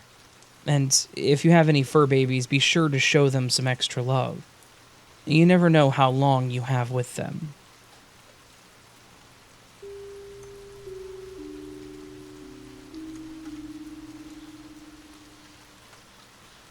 I wrote to you last month, and I was actually surprised you used what I wrote. But if you want to link my last story with this one, it's a follow-up. If people have questions, I will be happy to answer with the best of what I believe to know. I have trouble believing in myself. How can I expect others to believe me? Today is a tough day. I feel sad. I try really hard not to let myself fall into this state of mind.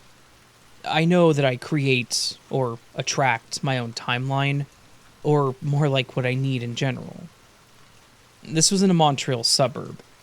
1988 seems to be the year that I mostly wake up, or maybe I remember this one because at this age I was 7 years old, in my bed. I want to cry.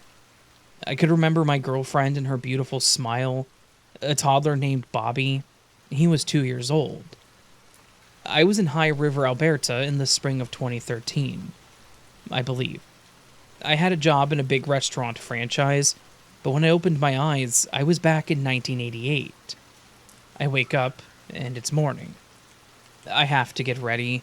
My dad and his new girlfriend are preparing to go to the market to sell everything they have. They will soon move north of Quebec to build a house in the forest. I already know that it will fail and they'll be back in about 2 years. Tomorrow, I'm going back to my mom's house. It makes no sense. I was 32 years old yesterday with a family. I've learned not to talk about my experience. It makes people act weird toward me. You don't realize the impact this has on someone's mind, not knowing if what you live or what you are is real. It's been happening many times. I've lost track. I mean, I never really kept track, I guess.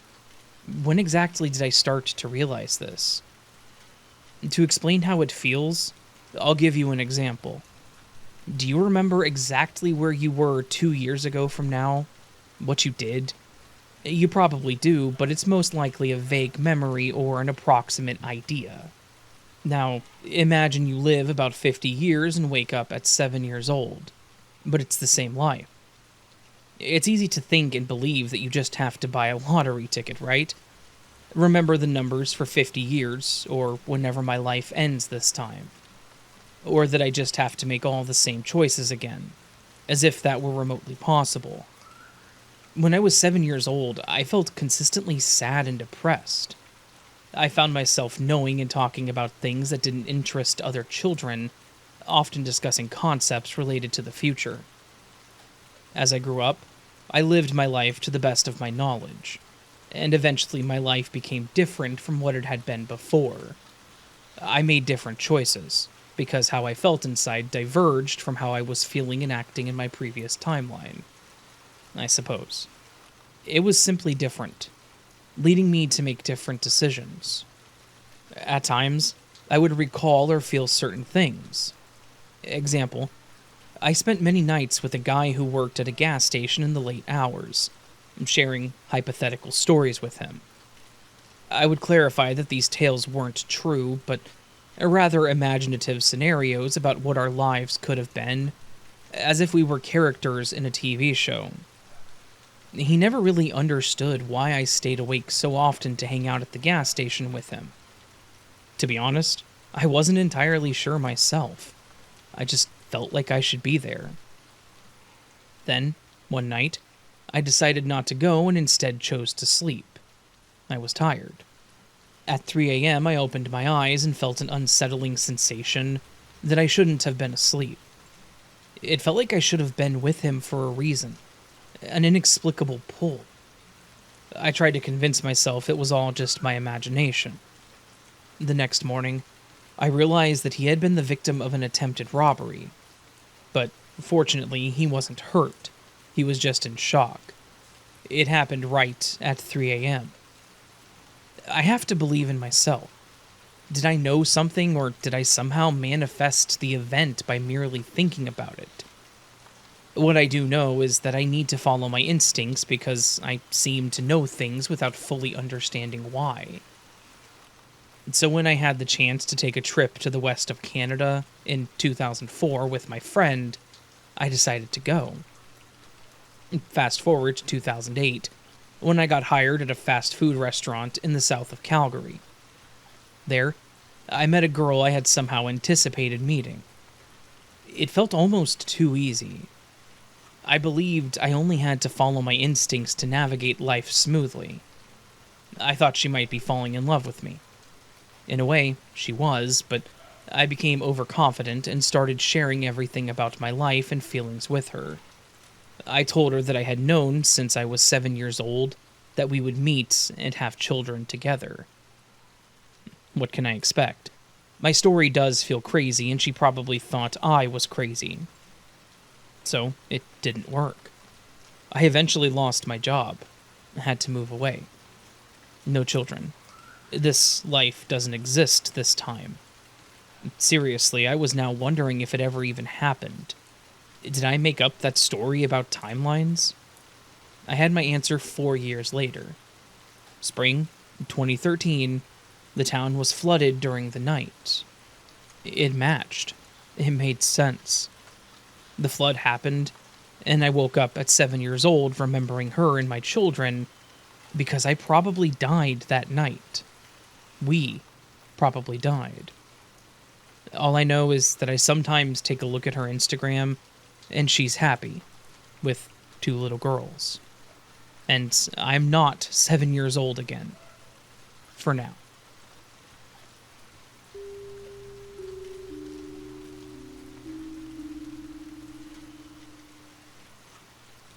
Hi, Raven.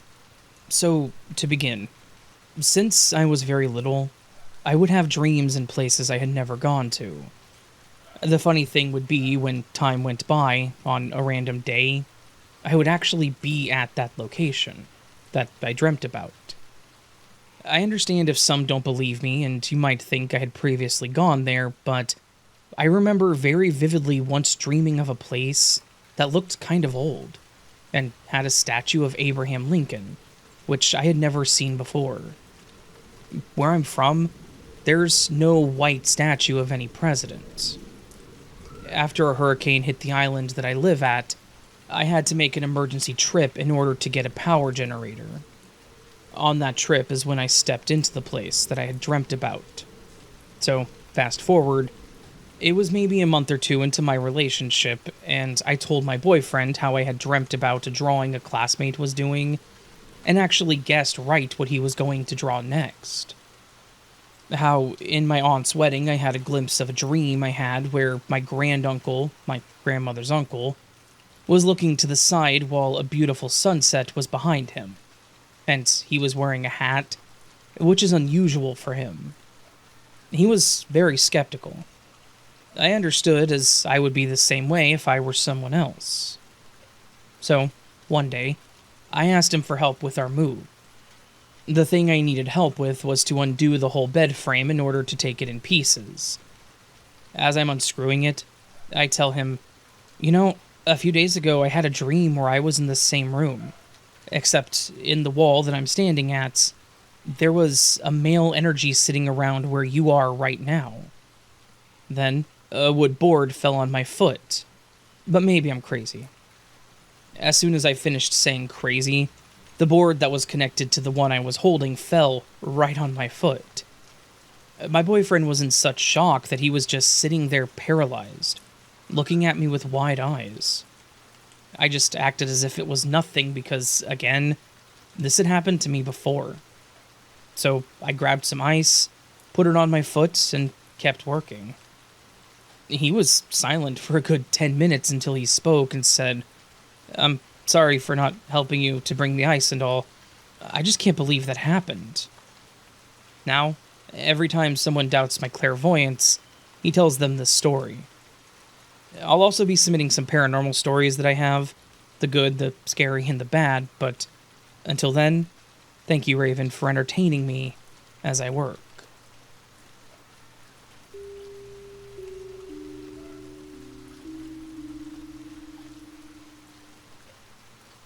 Hey, Raven.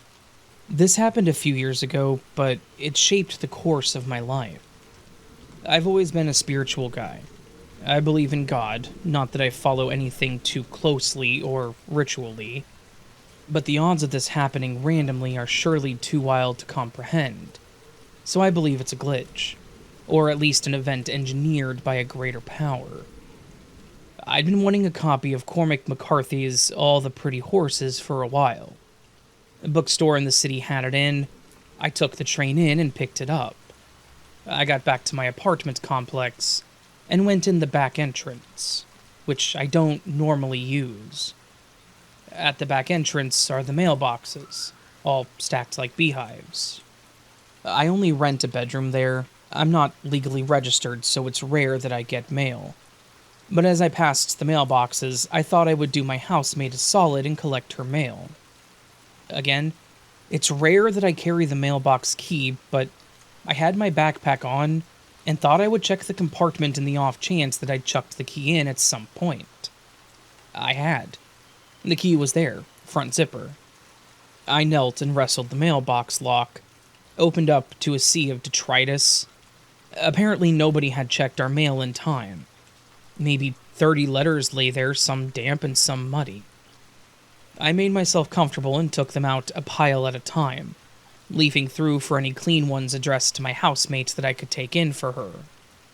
About a dozen in, I came across a small, pristine envelope, wider than the rest, and on the front, my name had been written by hand. I was intrigued.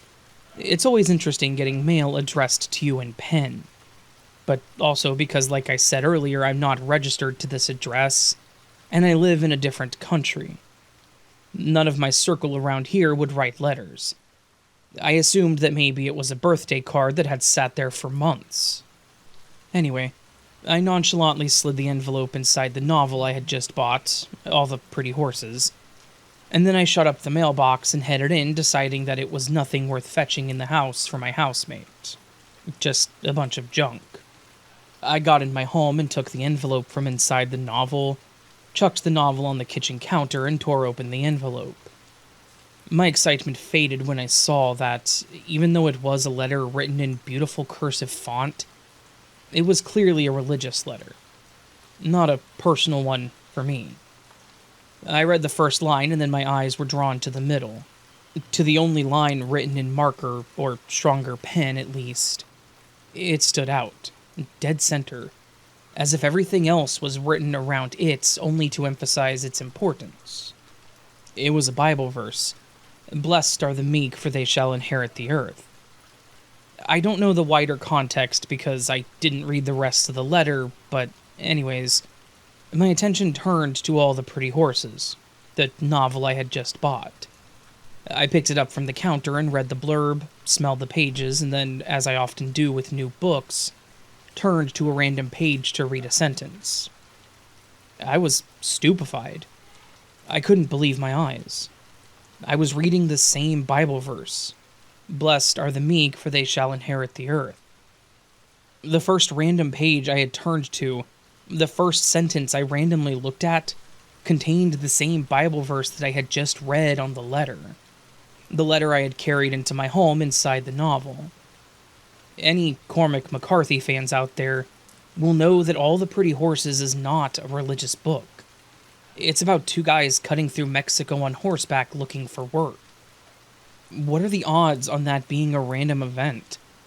Sure, the Bible verse is one of the more famous, but even if the novel was a Christian book, what are the chances of me opening to a random page and seeing first the very same Bible verse that I had just read highlighted on a different, unrelated letter?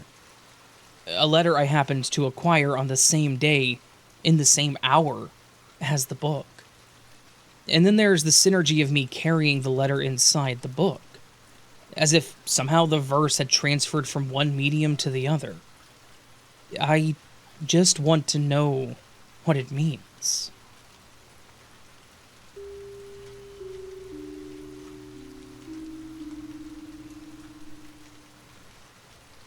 I have two moderately interesting glitch stories for you. I live near a sort of smallish-sized city close to Dayton, Ohio. On July 15th of this year, 2024, I saw something unnerving.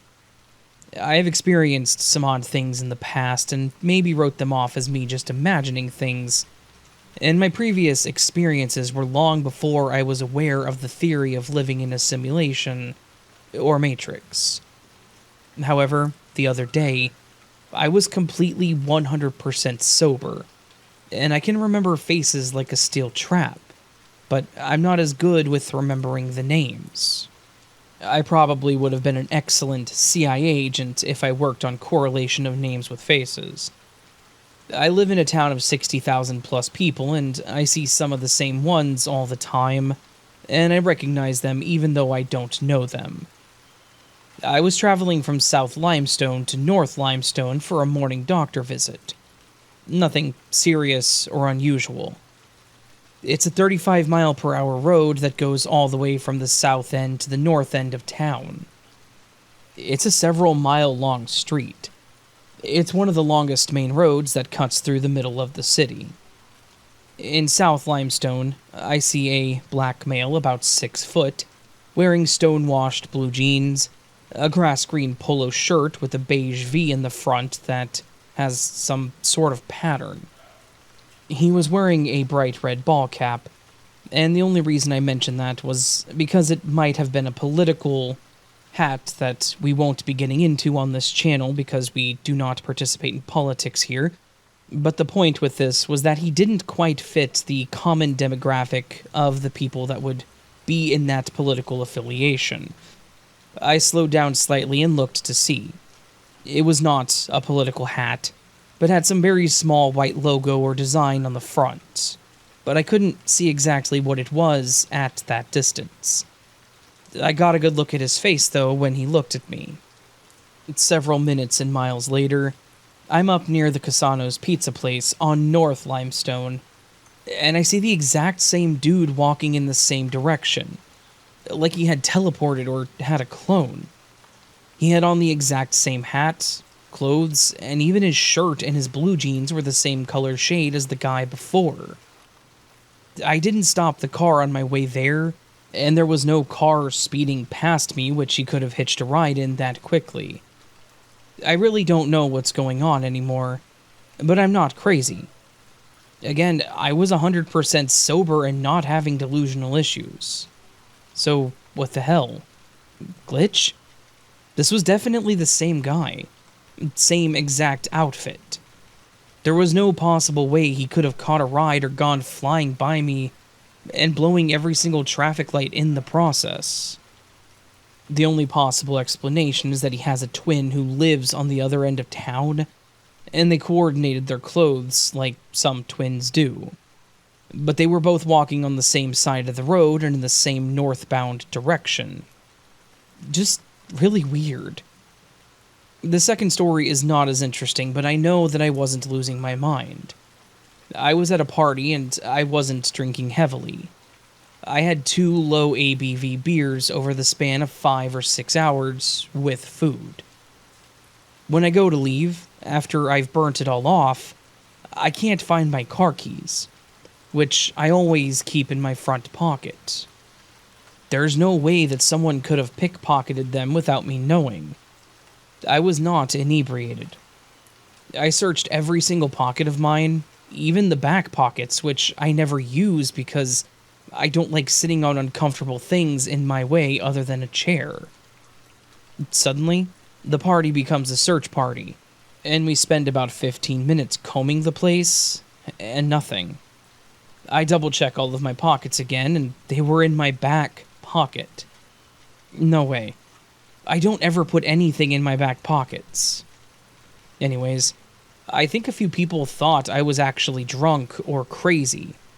But I know that I wasn't, and even my wife checked all of my pockets for me when looking to make sure I didn't miss them. But I really just don't know.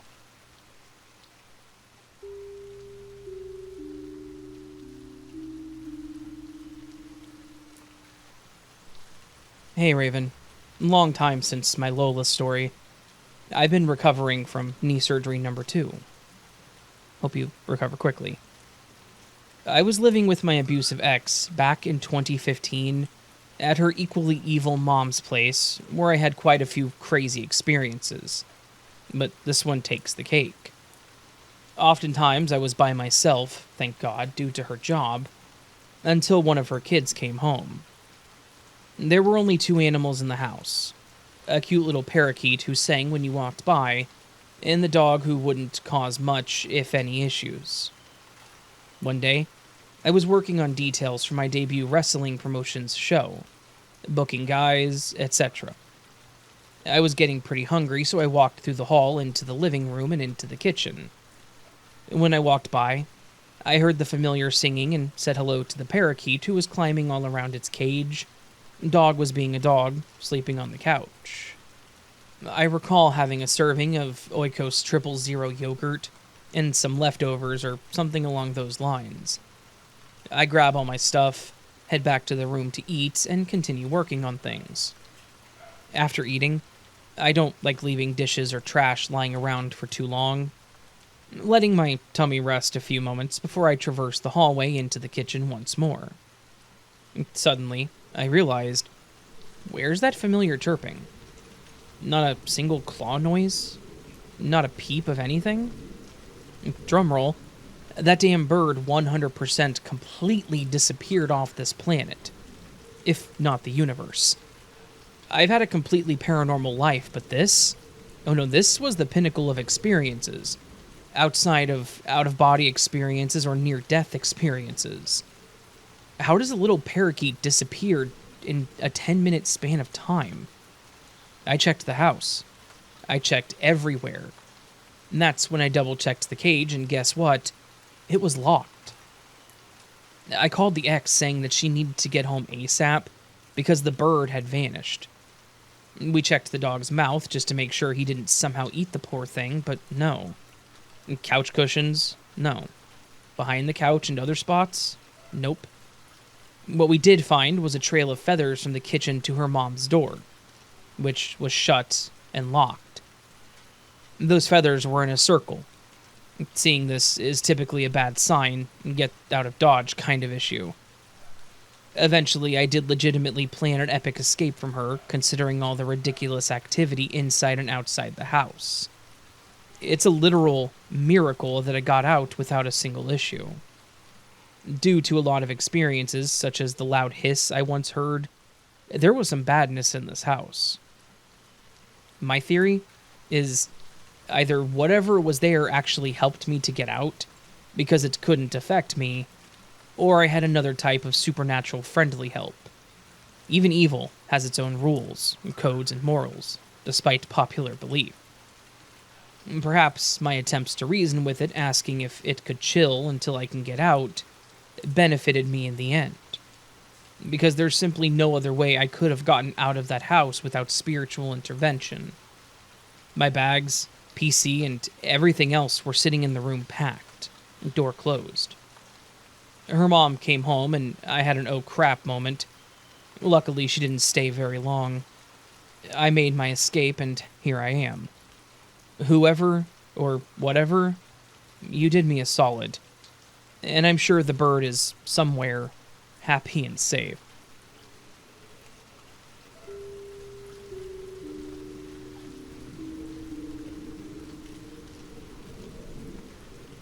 I'm an arborist, and I cut and load tree limbs into my trailer daily. When I arrive, I park my truck and set my keys on the passenger seat.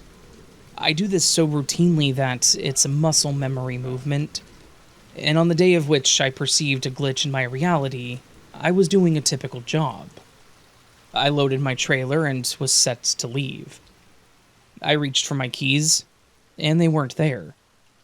The homeowner saw that I was confused and we began looking through my truck. We couldn't find the keys. We took everything out of the truck and still no keys. We looked in the cracks of every seat. We looked under every floor mat. He called his son out, and we tore through my truck all the while I kept insisting that I always leave them on the passenger seat. I eventually unloaded the tree brush off my trailer 3 times and sifted through the brush with the father and son.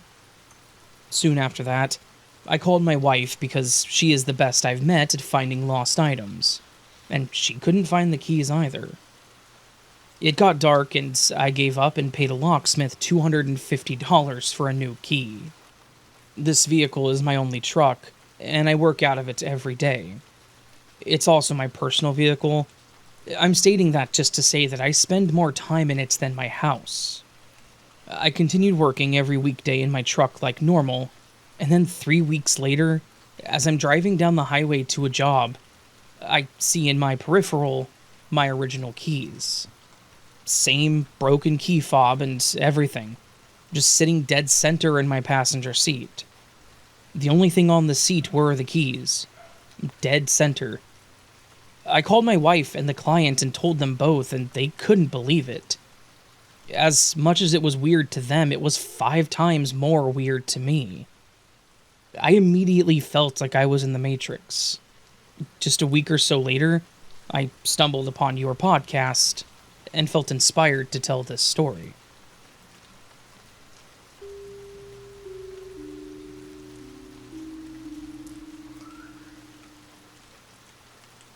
I've been listening to your podcast for a few months now, and I wanted to share something that has happened to me now a few times.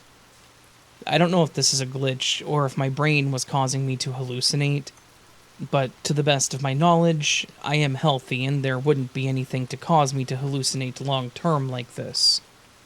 I live in a suburb that has a lot of foot and public transit traffic.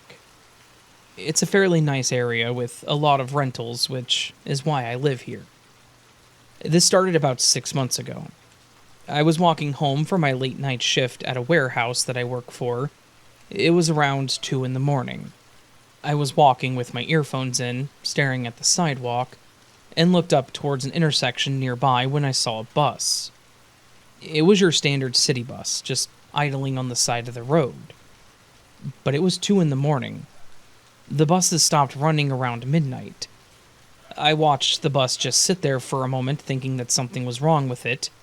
When I looked down at my phone to pause my music, and then looked back up, the bus was gone. It was there one moment and literally gone the next.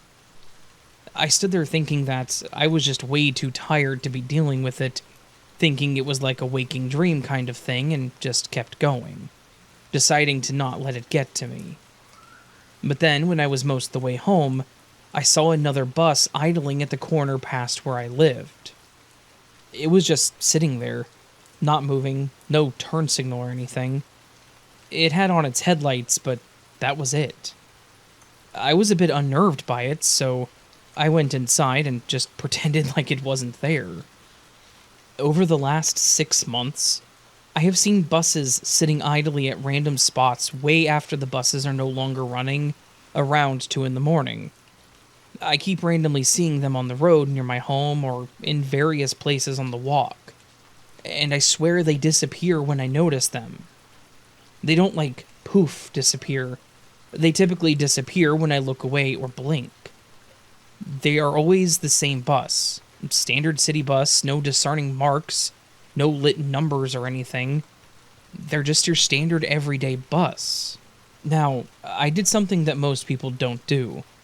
I decided to confront my glitch, after working up the courage for 6 months. I was walking home about 2 weeks ago, and I saw a bus in the same place that I saw it the first time, which was a pretty common spot for me to see the buses over the last 6 months. I decided I was going to physically confront the bus. I would walk towards it, not take my eyes off of it, and I would physically touch the bus. I wanted to make absolutely sure that this bus was real and that I wasn't going absolutely mental and seeing things. So, I held my eyes open, walked to the bus, and looked in. And much to my surprise, there was a man sitting in the driver's seat on his cell phone. Much to my surprise, I blinked, and the bus didn't disappear. It was still there. I stepped up to the front door, and the driver looked over at me and saw me and gave me a friendly smile. He then opened the door and looked at me and said, "Hey, sorry, we're done for the night.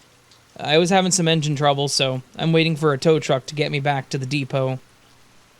I just kind of nodded and said thank you, and we both turned away to get back to whatever we were doing. As I turned away, I reached my hand out and physically touched the bus to make sure that it was real and not in my mind.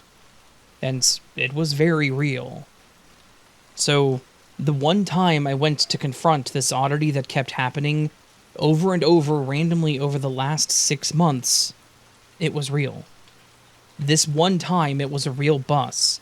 It didn't disappear, and it was physically there, complete with a reason to be there and a driver. It makes me wonder if any of the other times I saw a bus, if I had chosen to approach it, would it have stayed and been real?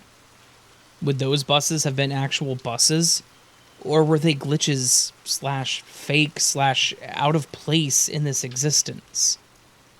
As I said, it's been 2 weeks since this happened, and I haven't seen the buses since. There haven't been any odd buses in places where they shouldn't be.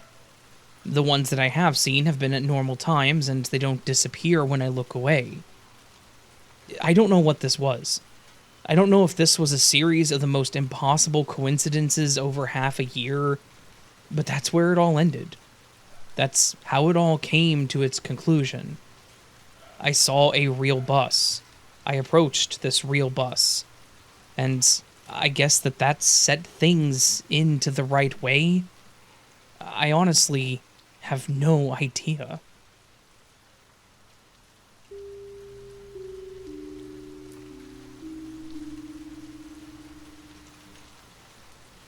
I have experienced a few glitches in the past couple of years, but this one really bugs me. It happened a little over a year ago. I live in an apartment complex, and there's a couple around my age that lives a couple buildings over. I know them well enough to talk for a minute or two if we run into each other, but not much more than that.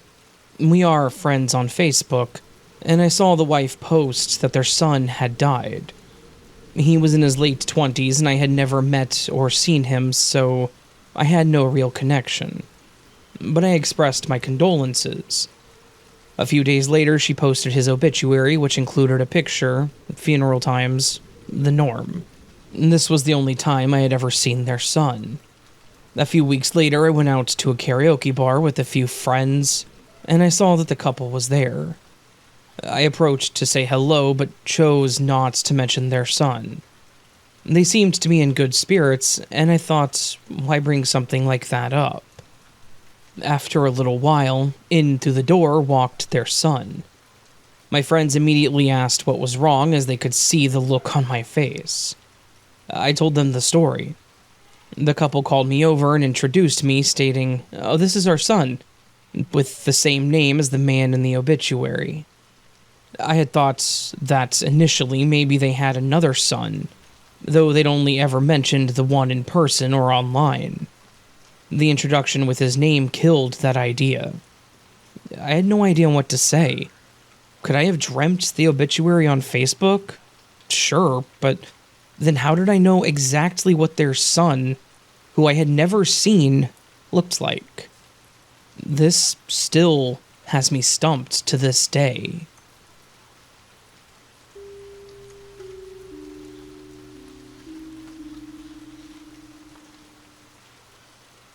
Hi, Raven. This is less of a story and more of a supposition. A thought experiment, if you will, for your readers. Based on prior experiences, which I may elaborate in another story, I know quantum immortality, or quantum suicide as some prefer to call it, is real. However, I've been left wondering a great many questions. 1. When one dies and ends up in another timeline, what happens to the alternate version of you's original consciousness? Does it get swapped? Overwritten? Am I hijacking or killing the alternative me's consciousness? How come I don't possess that alternate me's knowledge of how things are in the new or alternate timeline? Does quantum immortality apply for everybody or just a few people? At first, I thought it just applied to myself for some weird quirk, but having watched your videos, there's many people reporting the same or similar things, so it must apply to others. If it applies to everybody, where do the other people I see die go? Another timeline, right? If it's only a few people, what distinguishes them from the average Joe? 3. Does this produce a weird quantum survivor bias scenario? So, for example, a person who takes a medication and dies switches to a timeline where people taking that medication don't die, and a person who doesn't take the medication and dies then switches to a timeline where people who don't take that medication are the ones dying. Essentially, are the two people traveling to world lines that better favor their own particular views? And from their own perspective, it's the other one that appears to be dying. So, sort of a confirmation bias involving surviving death. 4. Why do most of the quantum immortality stories relate to either accidents or suicide? I've not yet seen a story relating to murder or attempted murder.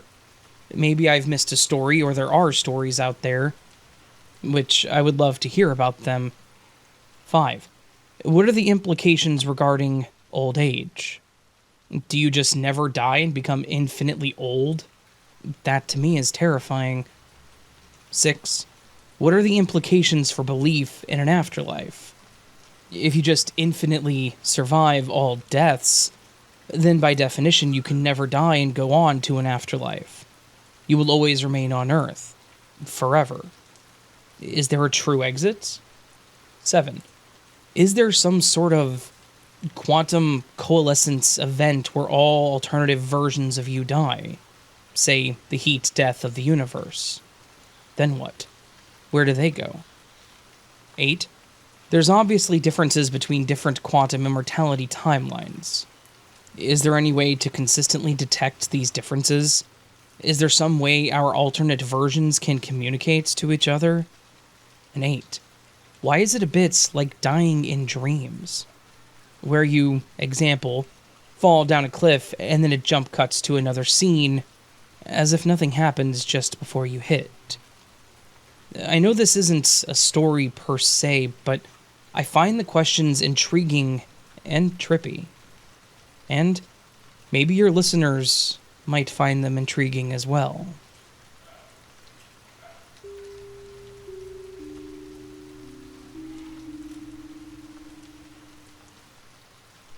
Hi, Raven.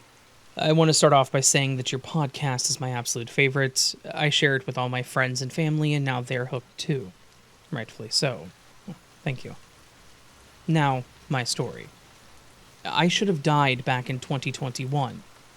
This all started when my best friend and I were taking a trip to Florida. We're both from a college town in the Midwest.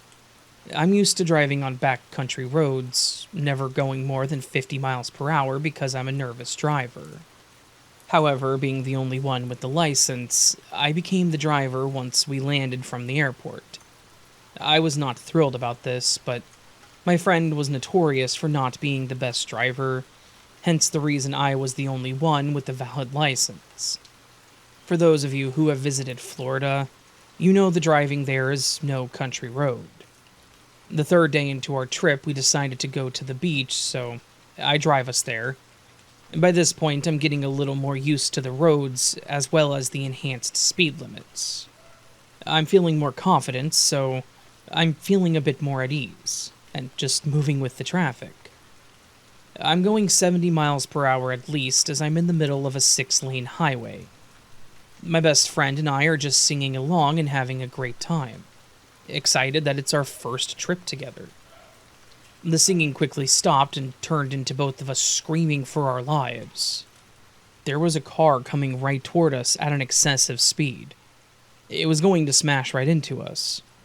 All I could think was I needed to move, I needed to switch lanes, and we had to get away from this car, or we were going to die. As I looked around, we're boxed in. Cars around us in each lane. There was nowhere for me to go without hitting someone going at least 70. A crash like that with any car could be fatal. This is where things start to get very strange for me. I was terrified when this was happening. Screaming. I don't scream. All of a sudden, the fear left my body and I turned on my turn signal. From that point until we were stopped at the next stoplight, everything went black for me. There was nowhere for us to have gone. No lane for me to switch to. We should have been killed. And maybe we were. The next thing I remember is being stopped at the light as the cars around me are full of people clapping and giving me a thumbs up. It was such a relief, but we were still so shaken the rest of the day. Now, I know this sounds like a bad driver story, but what still freaks me out to this day is the fact that I don't remember driving. I don't remember what I did to get us out of that situation. It was like as soon as I turned on my turn signal, I left my body and it was no longer me driving. I remember my best friend saying, "I don't know how you just did that. That was some Matrix crap." This was way before I really knew much about glitches in the Matrix, and I couldn't explain it. I don't know how 1 second we should have been smashed by a reckless driver, and the next we were sitting at a stoplight. Maybe it was a glitch. Maybe someone or something was looking out for us. Or maybe we did die that day, and we switched timelines.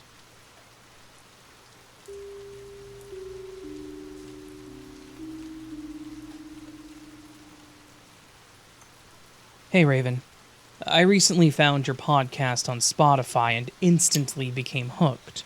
Thank you. The story that I have for you is one that still stays on my mind and confuses the daylights out of me. It's just flat out weird to me. Earlier this year, I had reconnected with an old friend of mine who, for the story, I will call Leia. We went to the same school, but Leia was a few years younger. I hung out more with her older sister at the time, but just within the last year, we've become super close. We enjoy going to a local coffee shop and actually started attending church together.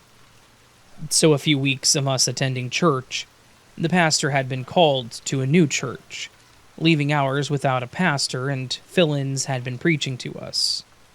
The fill-in priests had already retired, and were just helping out. That being said, Leia and I had an extremely difficult time making it through Sunday service. Mind you, Leia and I have terribly rough ADHD, and a lot of these priests preached more so a CNN service. After 3 to 4 weeks of attending Sunday services without our pastor, we decided we would go to our local coffee shop and grab coffee and hang out, instead of attending church. We did this for about 3 weeks, going to the coffee shop every Sunday. It was an expensive hobby that we had. On the 4th week or so, Leia messaged me that she's on her way to pick me up, and within 15 minutes, she's at my house. Everything is normal. We arrive at the coffee shop in 10 minutes to find that it's closed. The hours sign says all the normal hours they have, except now it says closed on Sundays. We've come here the last 3 weeks, and the hour sign has always been Tuesday through Friday, 8 a.m. to 5, Saturday and Sunday, 9 a.m. to 3, and closed on Mondays. Disappointed, we go back to the car thinking maybe they decided to be closed on Sundays as well as Mondays, and so the following Wednesday, I sometimes get Wednesdays off during the week and my job is closed on Sundays, we go to the coffee shop to grab a sweet treat. I would like to add, the manager of this coffee shop was a best friend of mine and an acquaintance to Leia during our school time together. We live in a very small area with a very small school, and everyone literally knows everyone. I'll call the coffee shop manager Sarah for the story. When we get to the coffee shop on Wednesday, Leia and I brought up how the shop is closed on Sundays now, and we were so bummed on Sunday morning to see they've closed on Sundays. Sarah then says, "We've never been open on Sundays, ever," and she looks as confused as we were.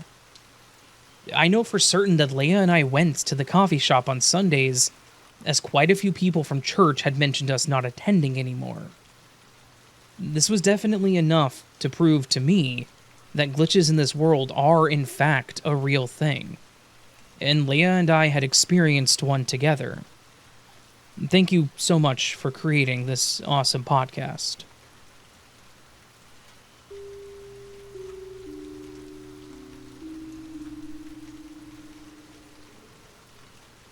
Hi, Raven. I found your podcast through my best friend, who listens to it at night. I got curious and have been enjoying listening to it recently. This weird sort of glitch happened to me, and I thought that I would share it here. The story happened around late Christmas in 2023. At the time, I was an older teenager and had started working at a trampoline park in one of the southern states of the US. They were in desperate need of managerial work there, so I was promoted within the first 2 months. This was a weird experience for me as a teen, because I'd never really had to be in charge of people. But I quickly found that certain employees were easier to work with than others. The best of these was a guy that I'll call Jack. Jack was the most reliable employee at the park, but he was content to work as a regular attendant, rather than a manager or shift lead. He tended to teach me things about my own job simply because he had worked there longer than I had.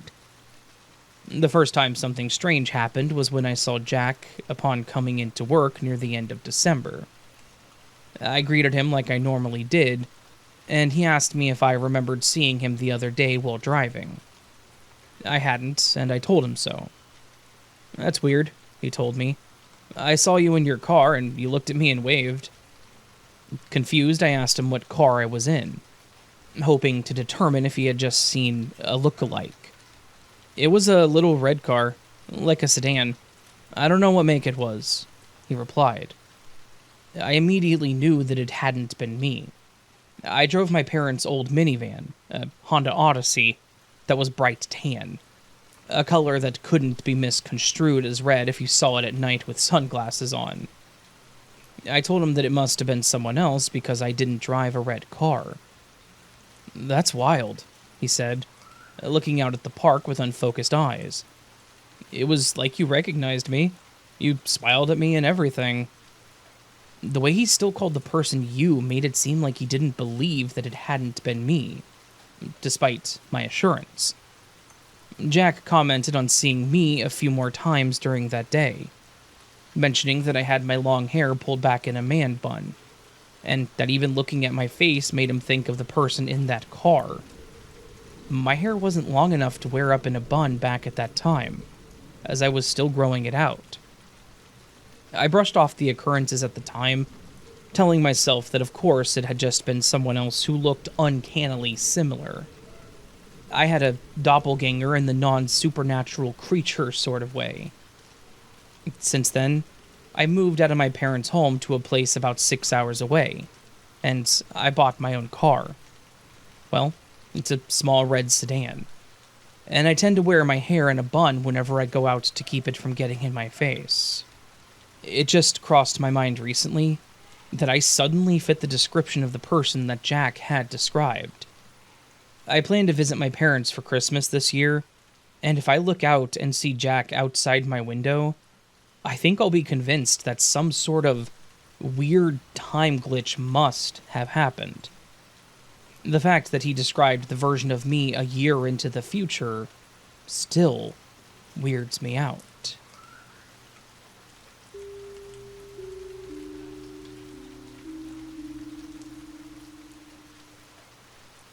This is messing with my head big time. I visit my mom every day. She lives alone. I drop my fiancé at work and drive straight to her house every single day. I hang for a few hours, go pick up my fiancé, and we go home to our apartment. Every day. Rinse, repeat. I don't know if this matters, but a few months ago, she had every lock in her house changed. I was there. And I have keys to all of them. Old owners of the house didn't leave keys to every lock, so that's why she did that. I usually show up before she wakes up for the day. I was here yesterday. I come in through the garage door that opens into the laundry room every single day. I only have 4 keys on my keyring.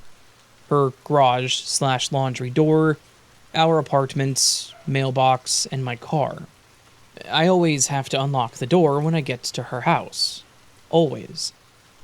Yesterday, my key worked fine. Today it doesn't. I stood there for what felt like forever, trying to unlock that door, and my key does not work. I eventually gave up and entered through the front doors. Keys work just fine for those. I keep them on a separate ring inside my purse. Once inside, I tried and tried again, and my key will not open the door that it opened yesterday. Then I checked her keys, and her key to that door doesn't work either. She had a few spares made of all the new lock keys, and none of them work either. It's like the lock was changed in the night. Assuming someone didn't break into her house, which has an alarm system, and change the lock, how is this possible? None of the keys work anymore. I tried a total of 10 keys. This is so stupid, but I am so confused. Now, this part may seem strange to some people because I am adding a bit of a caveat to this story. This story ended up not actually being a glitch in the Matrix. The reason I'm including this is to show that, sometimes, these stories do have logical explanations. By no means am I saying that every glitch story has a logical explanation, because, let's be honest, some of them don't. This one did. Apparently this was an issue with corrosion in the lock. The person ended up spraying Pam into the lock, the non-stick cooking spray, which, by the way, is never suggested because it will destroy the lock potentially, and the keys actually worked. Now you may ask why I'm including this if this isn't a glitch in the Matrix. Again, I'm doing so to show that even the strangest stories where something works one day and doesn't the next, they may appear to be glitches, but sometimes there's, again, logical explanations. Plus, still an interesting story in my opinion.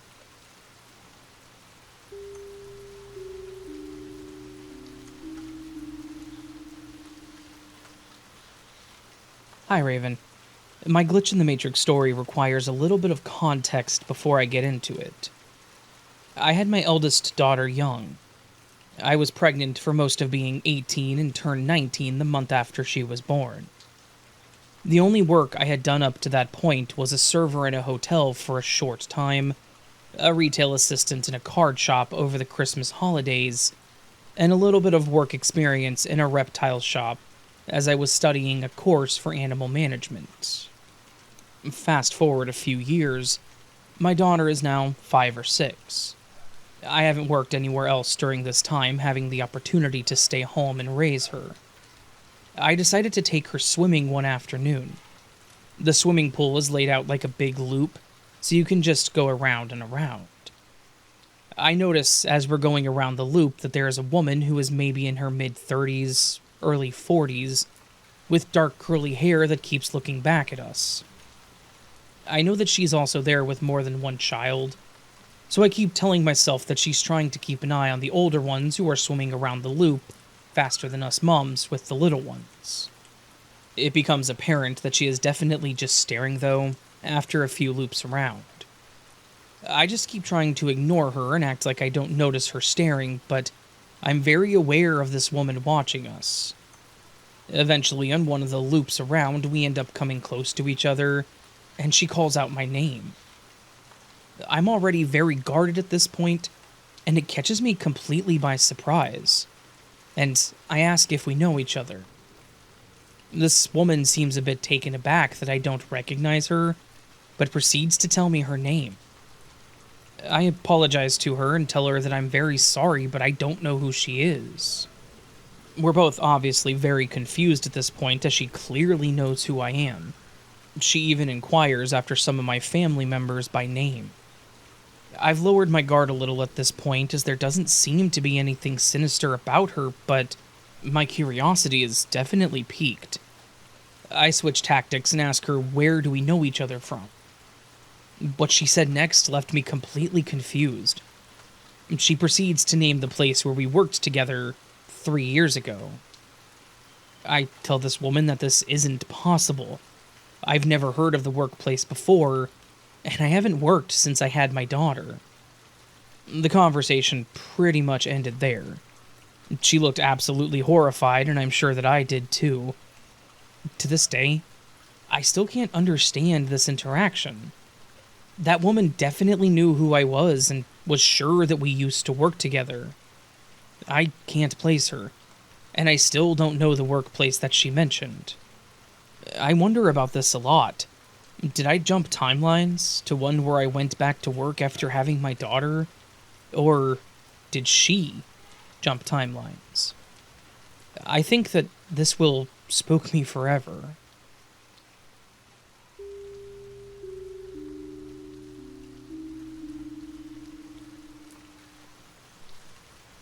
A few years back, there was a solar eclipse visible in New England.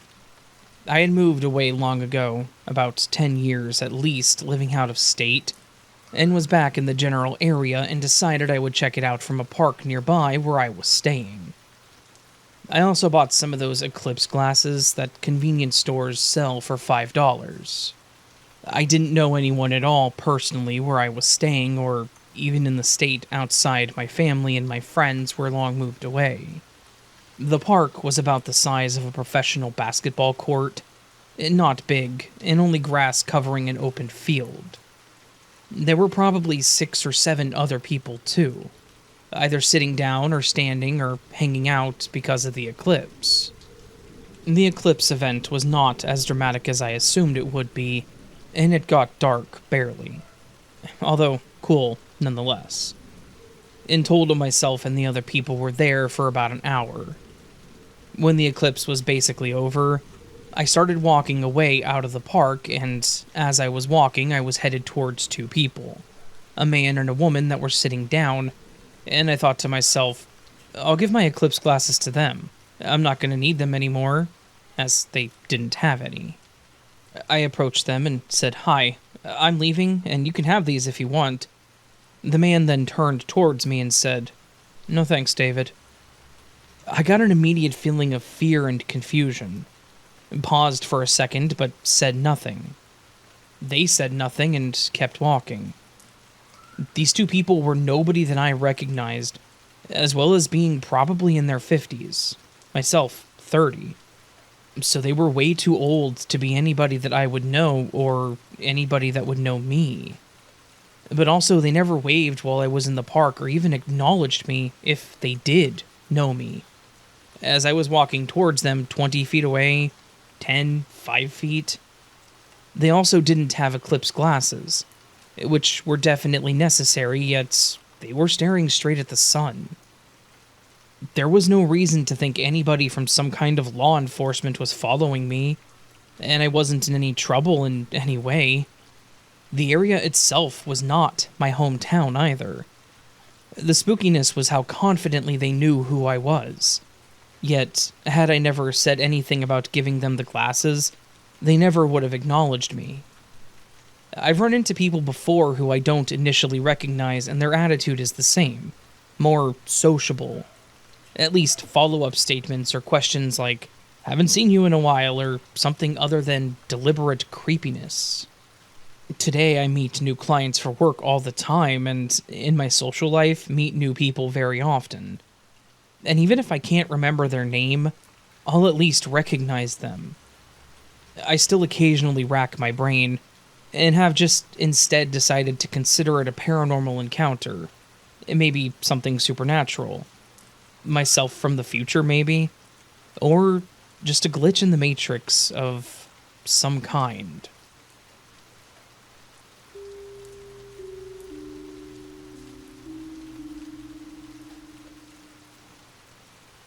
Hey Raven, I think you helped find my missing cat. We live out in the country in a town of about 100 people. Stray animals always tend to find our house, and I don't have the heart to turn them away. A few months ago, a stray cat wandered into our yard. I came home one afternoon and was shocked to see that she had 5 kittens on our back porch. I instantly bonded with one of the kittens. He had all the orange cat energy, and I decided to name him Judy after my cat-obsessed late grandmother. When I say obsessed, I mean every square inch of her house was cat-themed. This past Friday, July 26th, 2024, I woke up to a text from my husband saying to go out and check on the kittens. I am a beekeeper, so I usually use our truck, and he takes the car to work. But this particular morning, he said all the kittens were under the car, so he had to take the truck. I went out to check on them, and could only find 4 kittens. Judy was missing. The kittens always stick together, so I instantly knew something was very wrong. I had so much to do to prep for Saturday's farmer's market, but all I could do was look for him. Since the last place they were seen was under the car, I was convinced he was stuck in the engine. When my husband got home from work, he put the car up on a lift and began to take the bottom of the car apart. Judy was nowhere to be found. We drove back and forth to my husband's work, which is about 20 minutes away. Our thought was maybe he had gotten up under the truck and fell out on the way to work, but there was still no sign of him. Saturday went by and still no sign. On Sunday morning, I went on Spotify and saw one of your Glitch in the Matrix episodes was recommended to me. I had never heard of your podcast before and was intrigued. I listened all day long. By the end of the day, I had decided that I create my own reality, and I choose to be in a reality where Judy comes back. I went to sleep Sunday night and had the most vivid dream that Judy was coming home Monday morning. I woke up and told my husband and kids about the dream. I ran outside expecting to see him. I looked all around, even in the crawl space under the house, but he was still nowhere to be found. A couple hours go by and I get a call from my husband. He was frantic and yelling, "Get to my work right now. I have Judy." I was in shock. I raced to his work and pulled in right at 11:11 a.m. to see him holding Judy. I couldn't believe it. He must have crawled under the truck on Friday, rode the 20 minutes to his work, climbed down, and then spent the weekend hiding near his work. He was a little beat up, but he was okay. I asked my husband how he found him, and he said it was the weirdest thing. He walked out into the parking lot and heard a cat meowing like crazy, and a woman picking him up to bring him home. He yelled, "That's my cat! He's been missing for 3 days. My wife and kids have been so distraught." The crazy part is, my husband doesn't get a break until 12:30 p.m. He should not have been in that parking lot at that time. A coworker asked him to get something from another building, which he can get to from inside the building he was in. But something inside him was telling him to cut through the parking lot. If this had been just a minute or so later, that woman would have been on her way home with our cat. But instead, I was on my way home with him. Later that night, I had the urge to go through a memories box I hadn't been through in years. Laying on top was a wooden picture my grandmother, Judy, had given me. It was an orange cat with a quote that said, "Loved you yesterday, love you still, always have and always will." I would like to think my grandmother was looking out for me and Judy from the other side. That combined with your podcast, which allowed me to open my mind and jump into a timeline where Judy was home. So, for that, I thank you. P.S. I called my mom to tell her the story of what happened.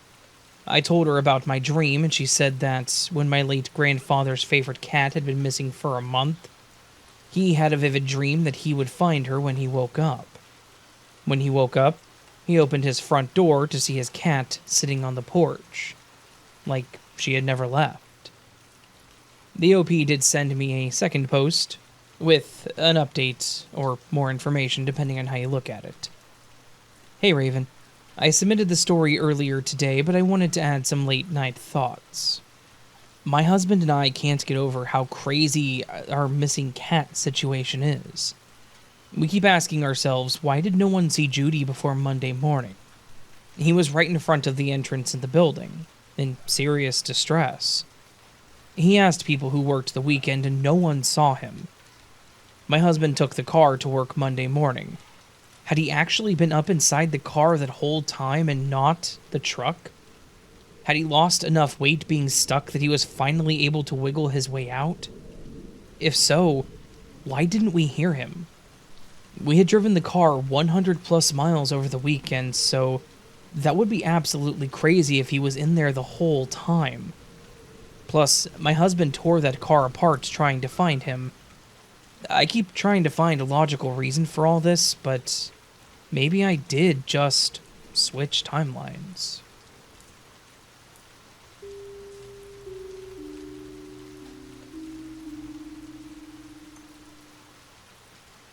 Hi Raven. I sent you a glitch in the Matrix story last month, and you put it on your playlist last week, so I now want to tell you about my other 2 glitches. I'll keep them short. So after the glitch that had happened to me that I've already sent you had happened, I was really shook up and couldn't stop thinking about it. So, one day a few months later, I just started talking out loud to the universe. I said, "Hey universe, remember when you sent me to another reality for a whole day and then brought me back that same night? Well, that was really cool, and I'd appreciate it if you could do something else so I would know that you're listening to me and that you're always with me, okay? And thank you in advance." And that's what I said. And then I just went about my day. Well, the day before I said this, I had gotten a letter in the mail from my brother, who was in prison at the time, and I read what he had to say. On the back side of the letter, he drew a diagram of a garden that he made specifically for the officers of the prison. He showed me the rows and what were planted in them. Okay, so that was the day before I spoke to the universe. Well, later on that day, the day that I talked to the universe, I went to the mailbox and brought the mail in. I had gotten another letter from my brother. That was strange. So as I started reading it, I realized that it was saying the exact same thing as the letter I had gotten the day before. So I turned the page over and there was a diagram of the garden. What? I went to the drawer that I kept all of my brother's letters in, and the letter that I had gotten the day before was not in there. I received the same letter again. I literally had to open it again. So, of course, I immediately thanked the universe for answering my request. The other glitch happened in 2014 when I was working at Taco Bell. We had to wear name tags on our shirts. Well, every day after work, I would come home and take my name tag off and lay it on top of the bathroom countertop and put my uniform in the hamper. So one day I was getting ready for work, and I went to get my name tag and I couldn't find it. My roommate helped me look for it too. I lived in a very small studio apartment and it was absolutely nowhere to be found. I even checked my uniform from the day before and no, it wasn't there either. It wasn't anywhere. So my boss gave me someone else's name tag who had quit, and I walked around with someone else's name for 2 weeks. They didn't even give me a new name tag, and out of the blue, one morning, when I was getting ready for work, there was my name tag, just sitting on top of the bathroom countertop. My roommate is a no-nonsense kind of guy with no sense of humor, and playing tricks is so not his style. It definitely wasn't him. I don't know where the name tag was for those 2 weeks, but it found its way back to me. Thank you again, Raven, for letting me tell my stories. And that's all I've got, but if anything else happens, I'll be sure to let you and your listeners know. Blessings to you and everyone who is listening.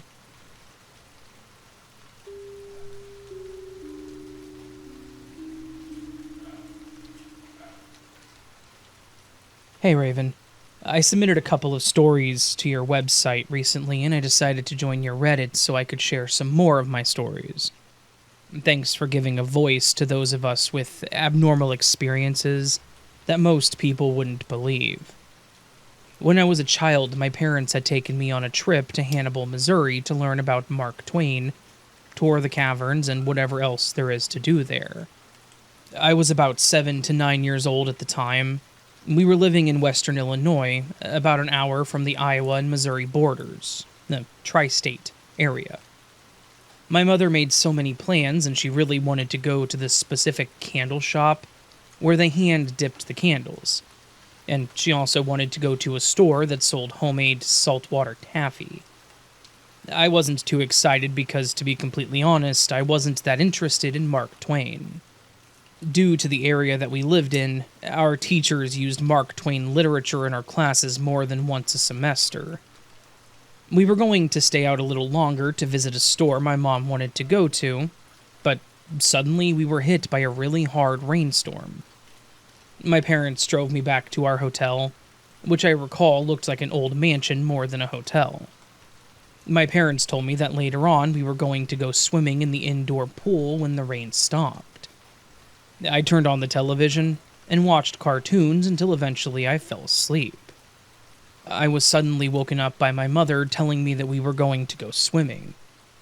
I walked down to the pool with my parents. It was about 10:30 p.m. and it was still storming. I was confused about why my parents were still up at this hour. Normally they were asleep by 10 p.m. at the latest. At home, I wasn't allowed to shower when it was storming because my mother was worried that I would get shocked if our house got hit by lightning, and I was in the shower. I don't know if there's any truth to that. Anybody else's parents tell them this? But I remember swimming in the pool with my mother. Normally, she didn't even bother getting in the pool with me. The room the pool was in was huge and ornate, as if I were in a mansion. We were the only ones there. I kept seeing giant bolts of lightning illuminating the night sky, and the strong wind blowing the bushes and trees outside. The window was huge. I suddenly got extremely tired, and I went to the edge of the pool and got out, going to a poolside chair and falling asleep. I woke up in the hotel room again. I was changed back into my pajamas, and my swimming suit was dry. It was about midnight at this point. I went over to my mother and woke her up. I asked her, How did you guys get me back to the room and out of my swimsuit? She looked at me sternly and demanded that I stop lying, and that we didn't go swimming and that she has no idea what I'm talking about. She figured it was a dream, and I believed her at the time. I now know that what I experienced was not a dream. It was too vivid. I experienced a different timeline. My mother was a highly religious woman and often told me that I was going to go to hell for lying and stuff. I wasn't lying, but to her I was, because she wasn't the version of the mother I was with in the pool. She passed away in August 2011 from breast cancer, shortly after my 18th birthday and high school graduation.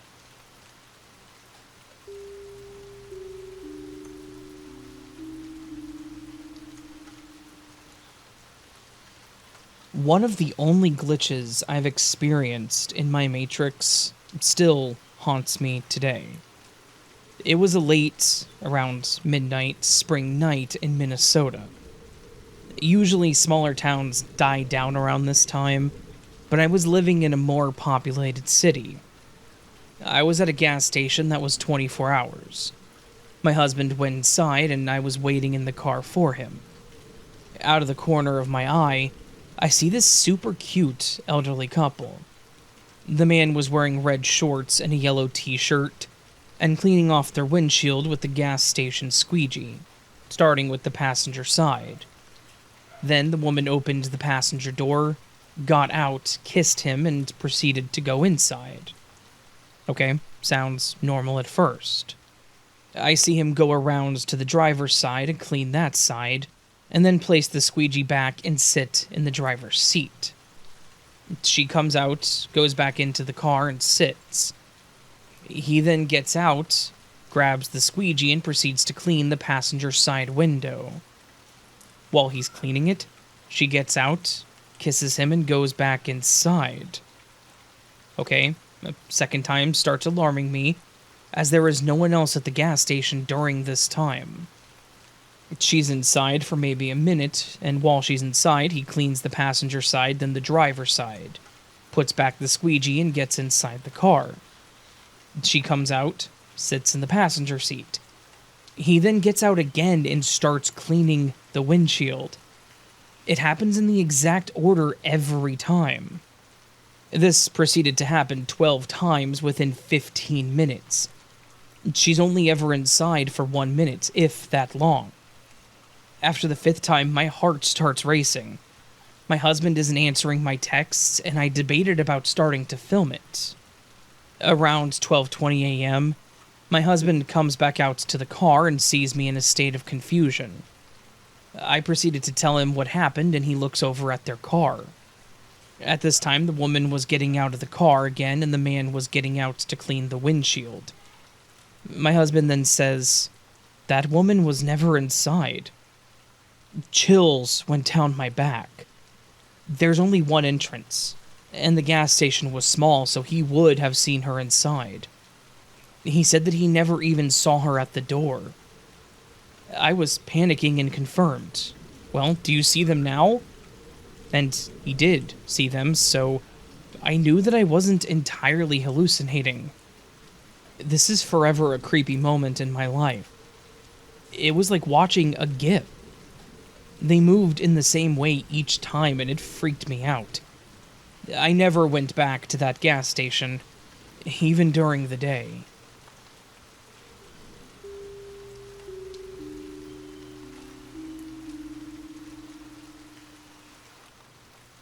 Hi Raven. I love your videos about glitches and have one myself to contribute. This happened about 15 or so years ago, when my kids were younger. We were spending the day at the state fair. It was lunchtime, and we visited the food stands, gathering all of our favorites. Once we had everything, we looked for a place to sit, and noticed a large picnic table nestled among several others. We found a spot in the middle of the table, and began eating our food. A man that was sitting next to my son got up and asked if we wanted his French fry loaf, as he had barely touched it. First of all, for those of you who don't know what a French fry loaf is It's a bunch of french fries deep fried and pressed into a loaf shape. You know, typical fair food. And secondly, this was long before we had to worry about the current viruses, so it didn't seem like an unusual request. We gratefully accepted, ate it along with our food, and went on with our day. Fast forward to the next year, when we once again spent the day at the fair. We were hungry and got some food and found the same picnic area as the previous year and sat at a table. Shortly after starting to eat, a man got up and asked us if we wanted his french fry loaf as he had barely touched it. We were all stunned, as we realized that this was the same man sitting in the same position, and so were we. It was at the same picnic table, and the same food that was being pawned off as the year prior. I'm not sure that I even answered, as I could not believe what had just happened. He left the food and walked off, just as he had before. My kids and I all looked at each other in disbelief. I know that this was not just my imagination, as this is exactly as my 3 children also remembered. Even though we were in shock, we still ate the loaf, as it is one of our favorite foods. I don't know why we didn't get it ourselves. Well, fast forward again to the next year, and once again we were spending a day at the fair. As we were getting our food, we laughed and wondered if we would see the same man again. We wanted to buy a french fry loaf, but decided not to in case we were able to get a free one. We looked for the picnic area, but did not see it. We knew where it was, but it was not there. I know that fairs change their layout from year to year, but these tables were cemented to the ground. They were nowhere to be found. Dumbfounded, we sat at the same spot on the grass to eat our food. We've gone to this same fair many times after that, and were never able to find that picnic area or that man again. My kids and I still talk about it to this day, and we're all very convinced that there was a glitch in the Matrix, but feel that once we realized it, it never repeated. What are your thoughts?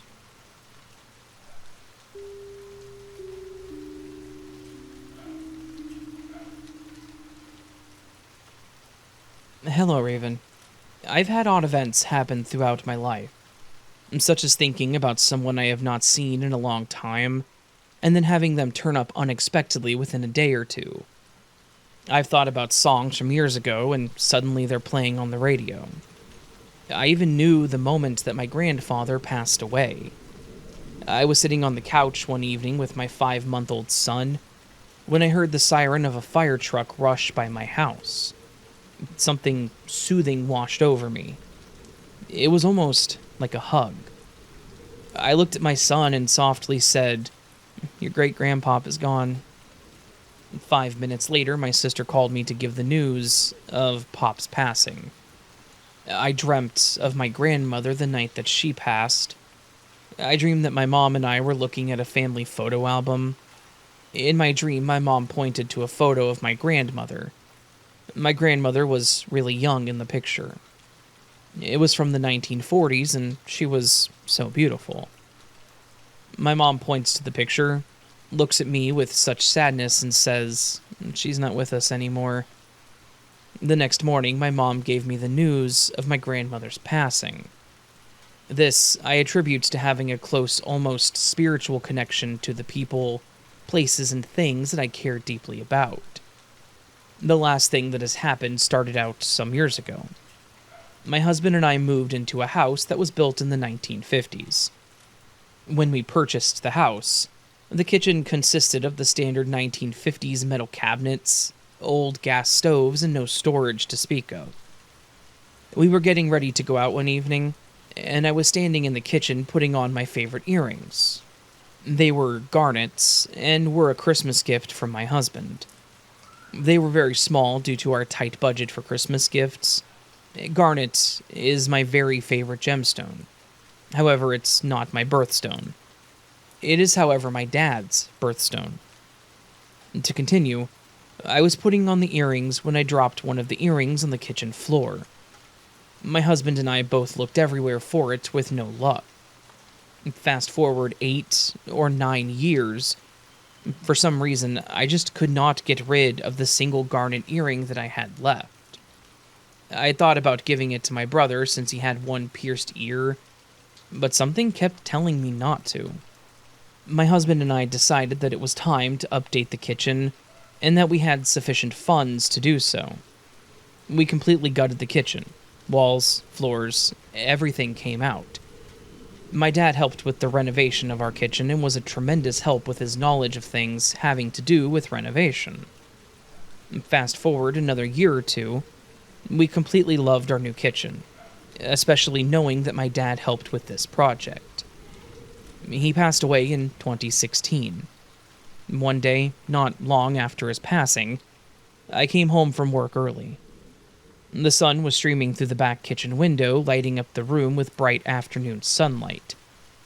As I walked into the kitchen, there on the floor was something very small and sparkling. I picked it up, and to my surprise, it was the garnet earring. Not the one that had been in my jewelry box without its mate for so many years, but the one I lost prior to us gutting the kitchen for a remodel. I stood there looking at it laying in the palm of my hand, and then realized that it was my dad's birthday. I've enjoyed wearing my tiny garnet earrings ever since, and now I can't help but think that my dad returned them to me.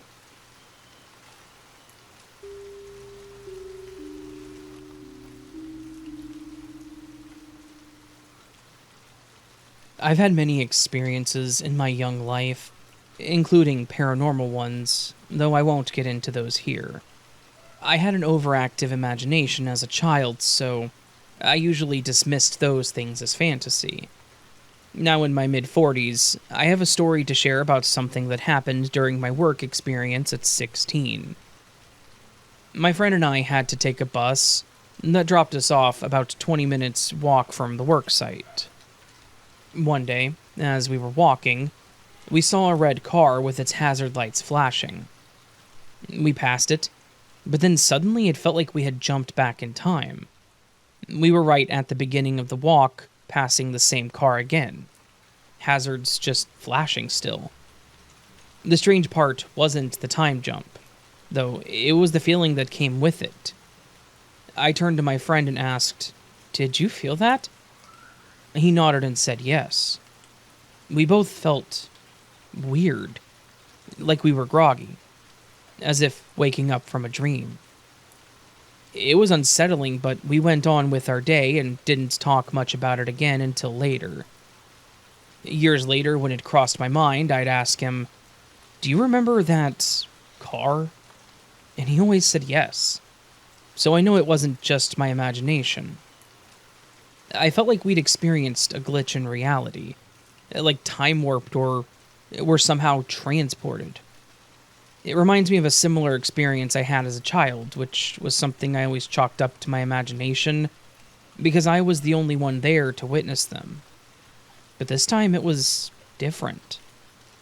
I could never make sense of that experience until I came across your channel and started listening to some of the stories about similar bizarre events.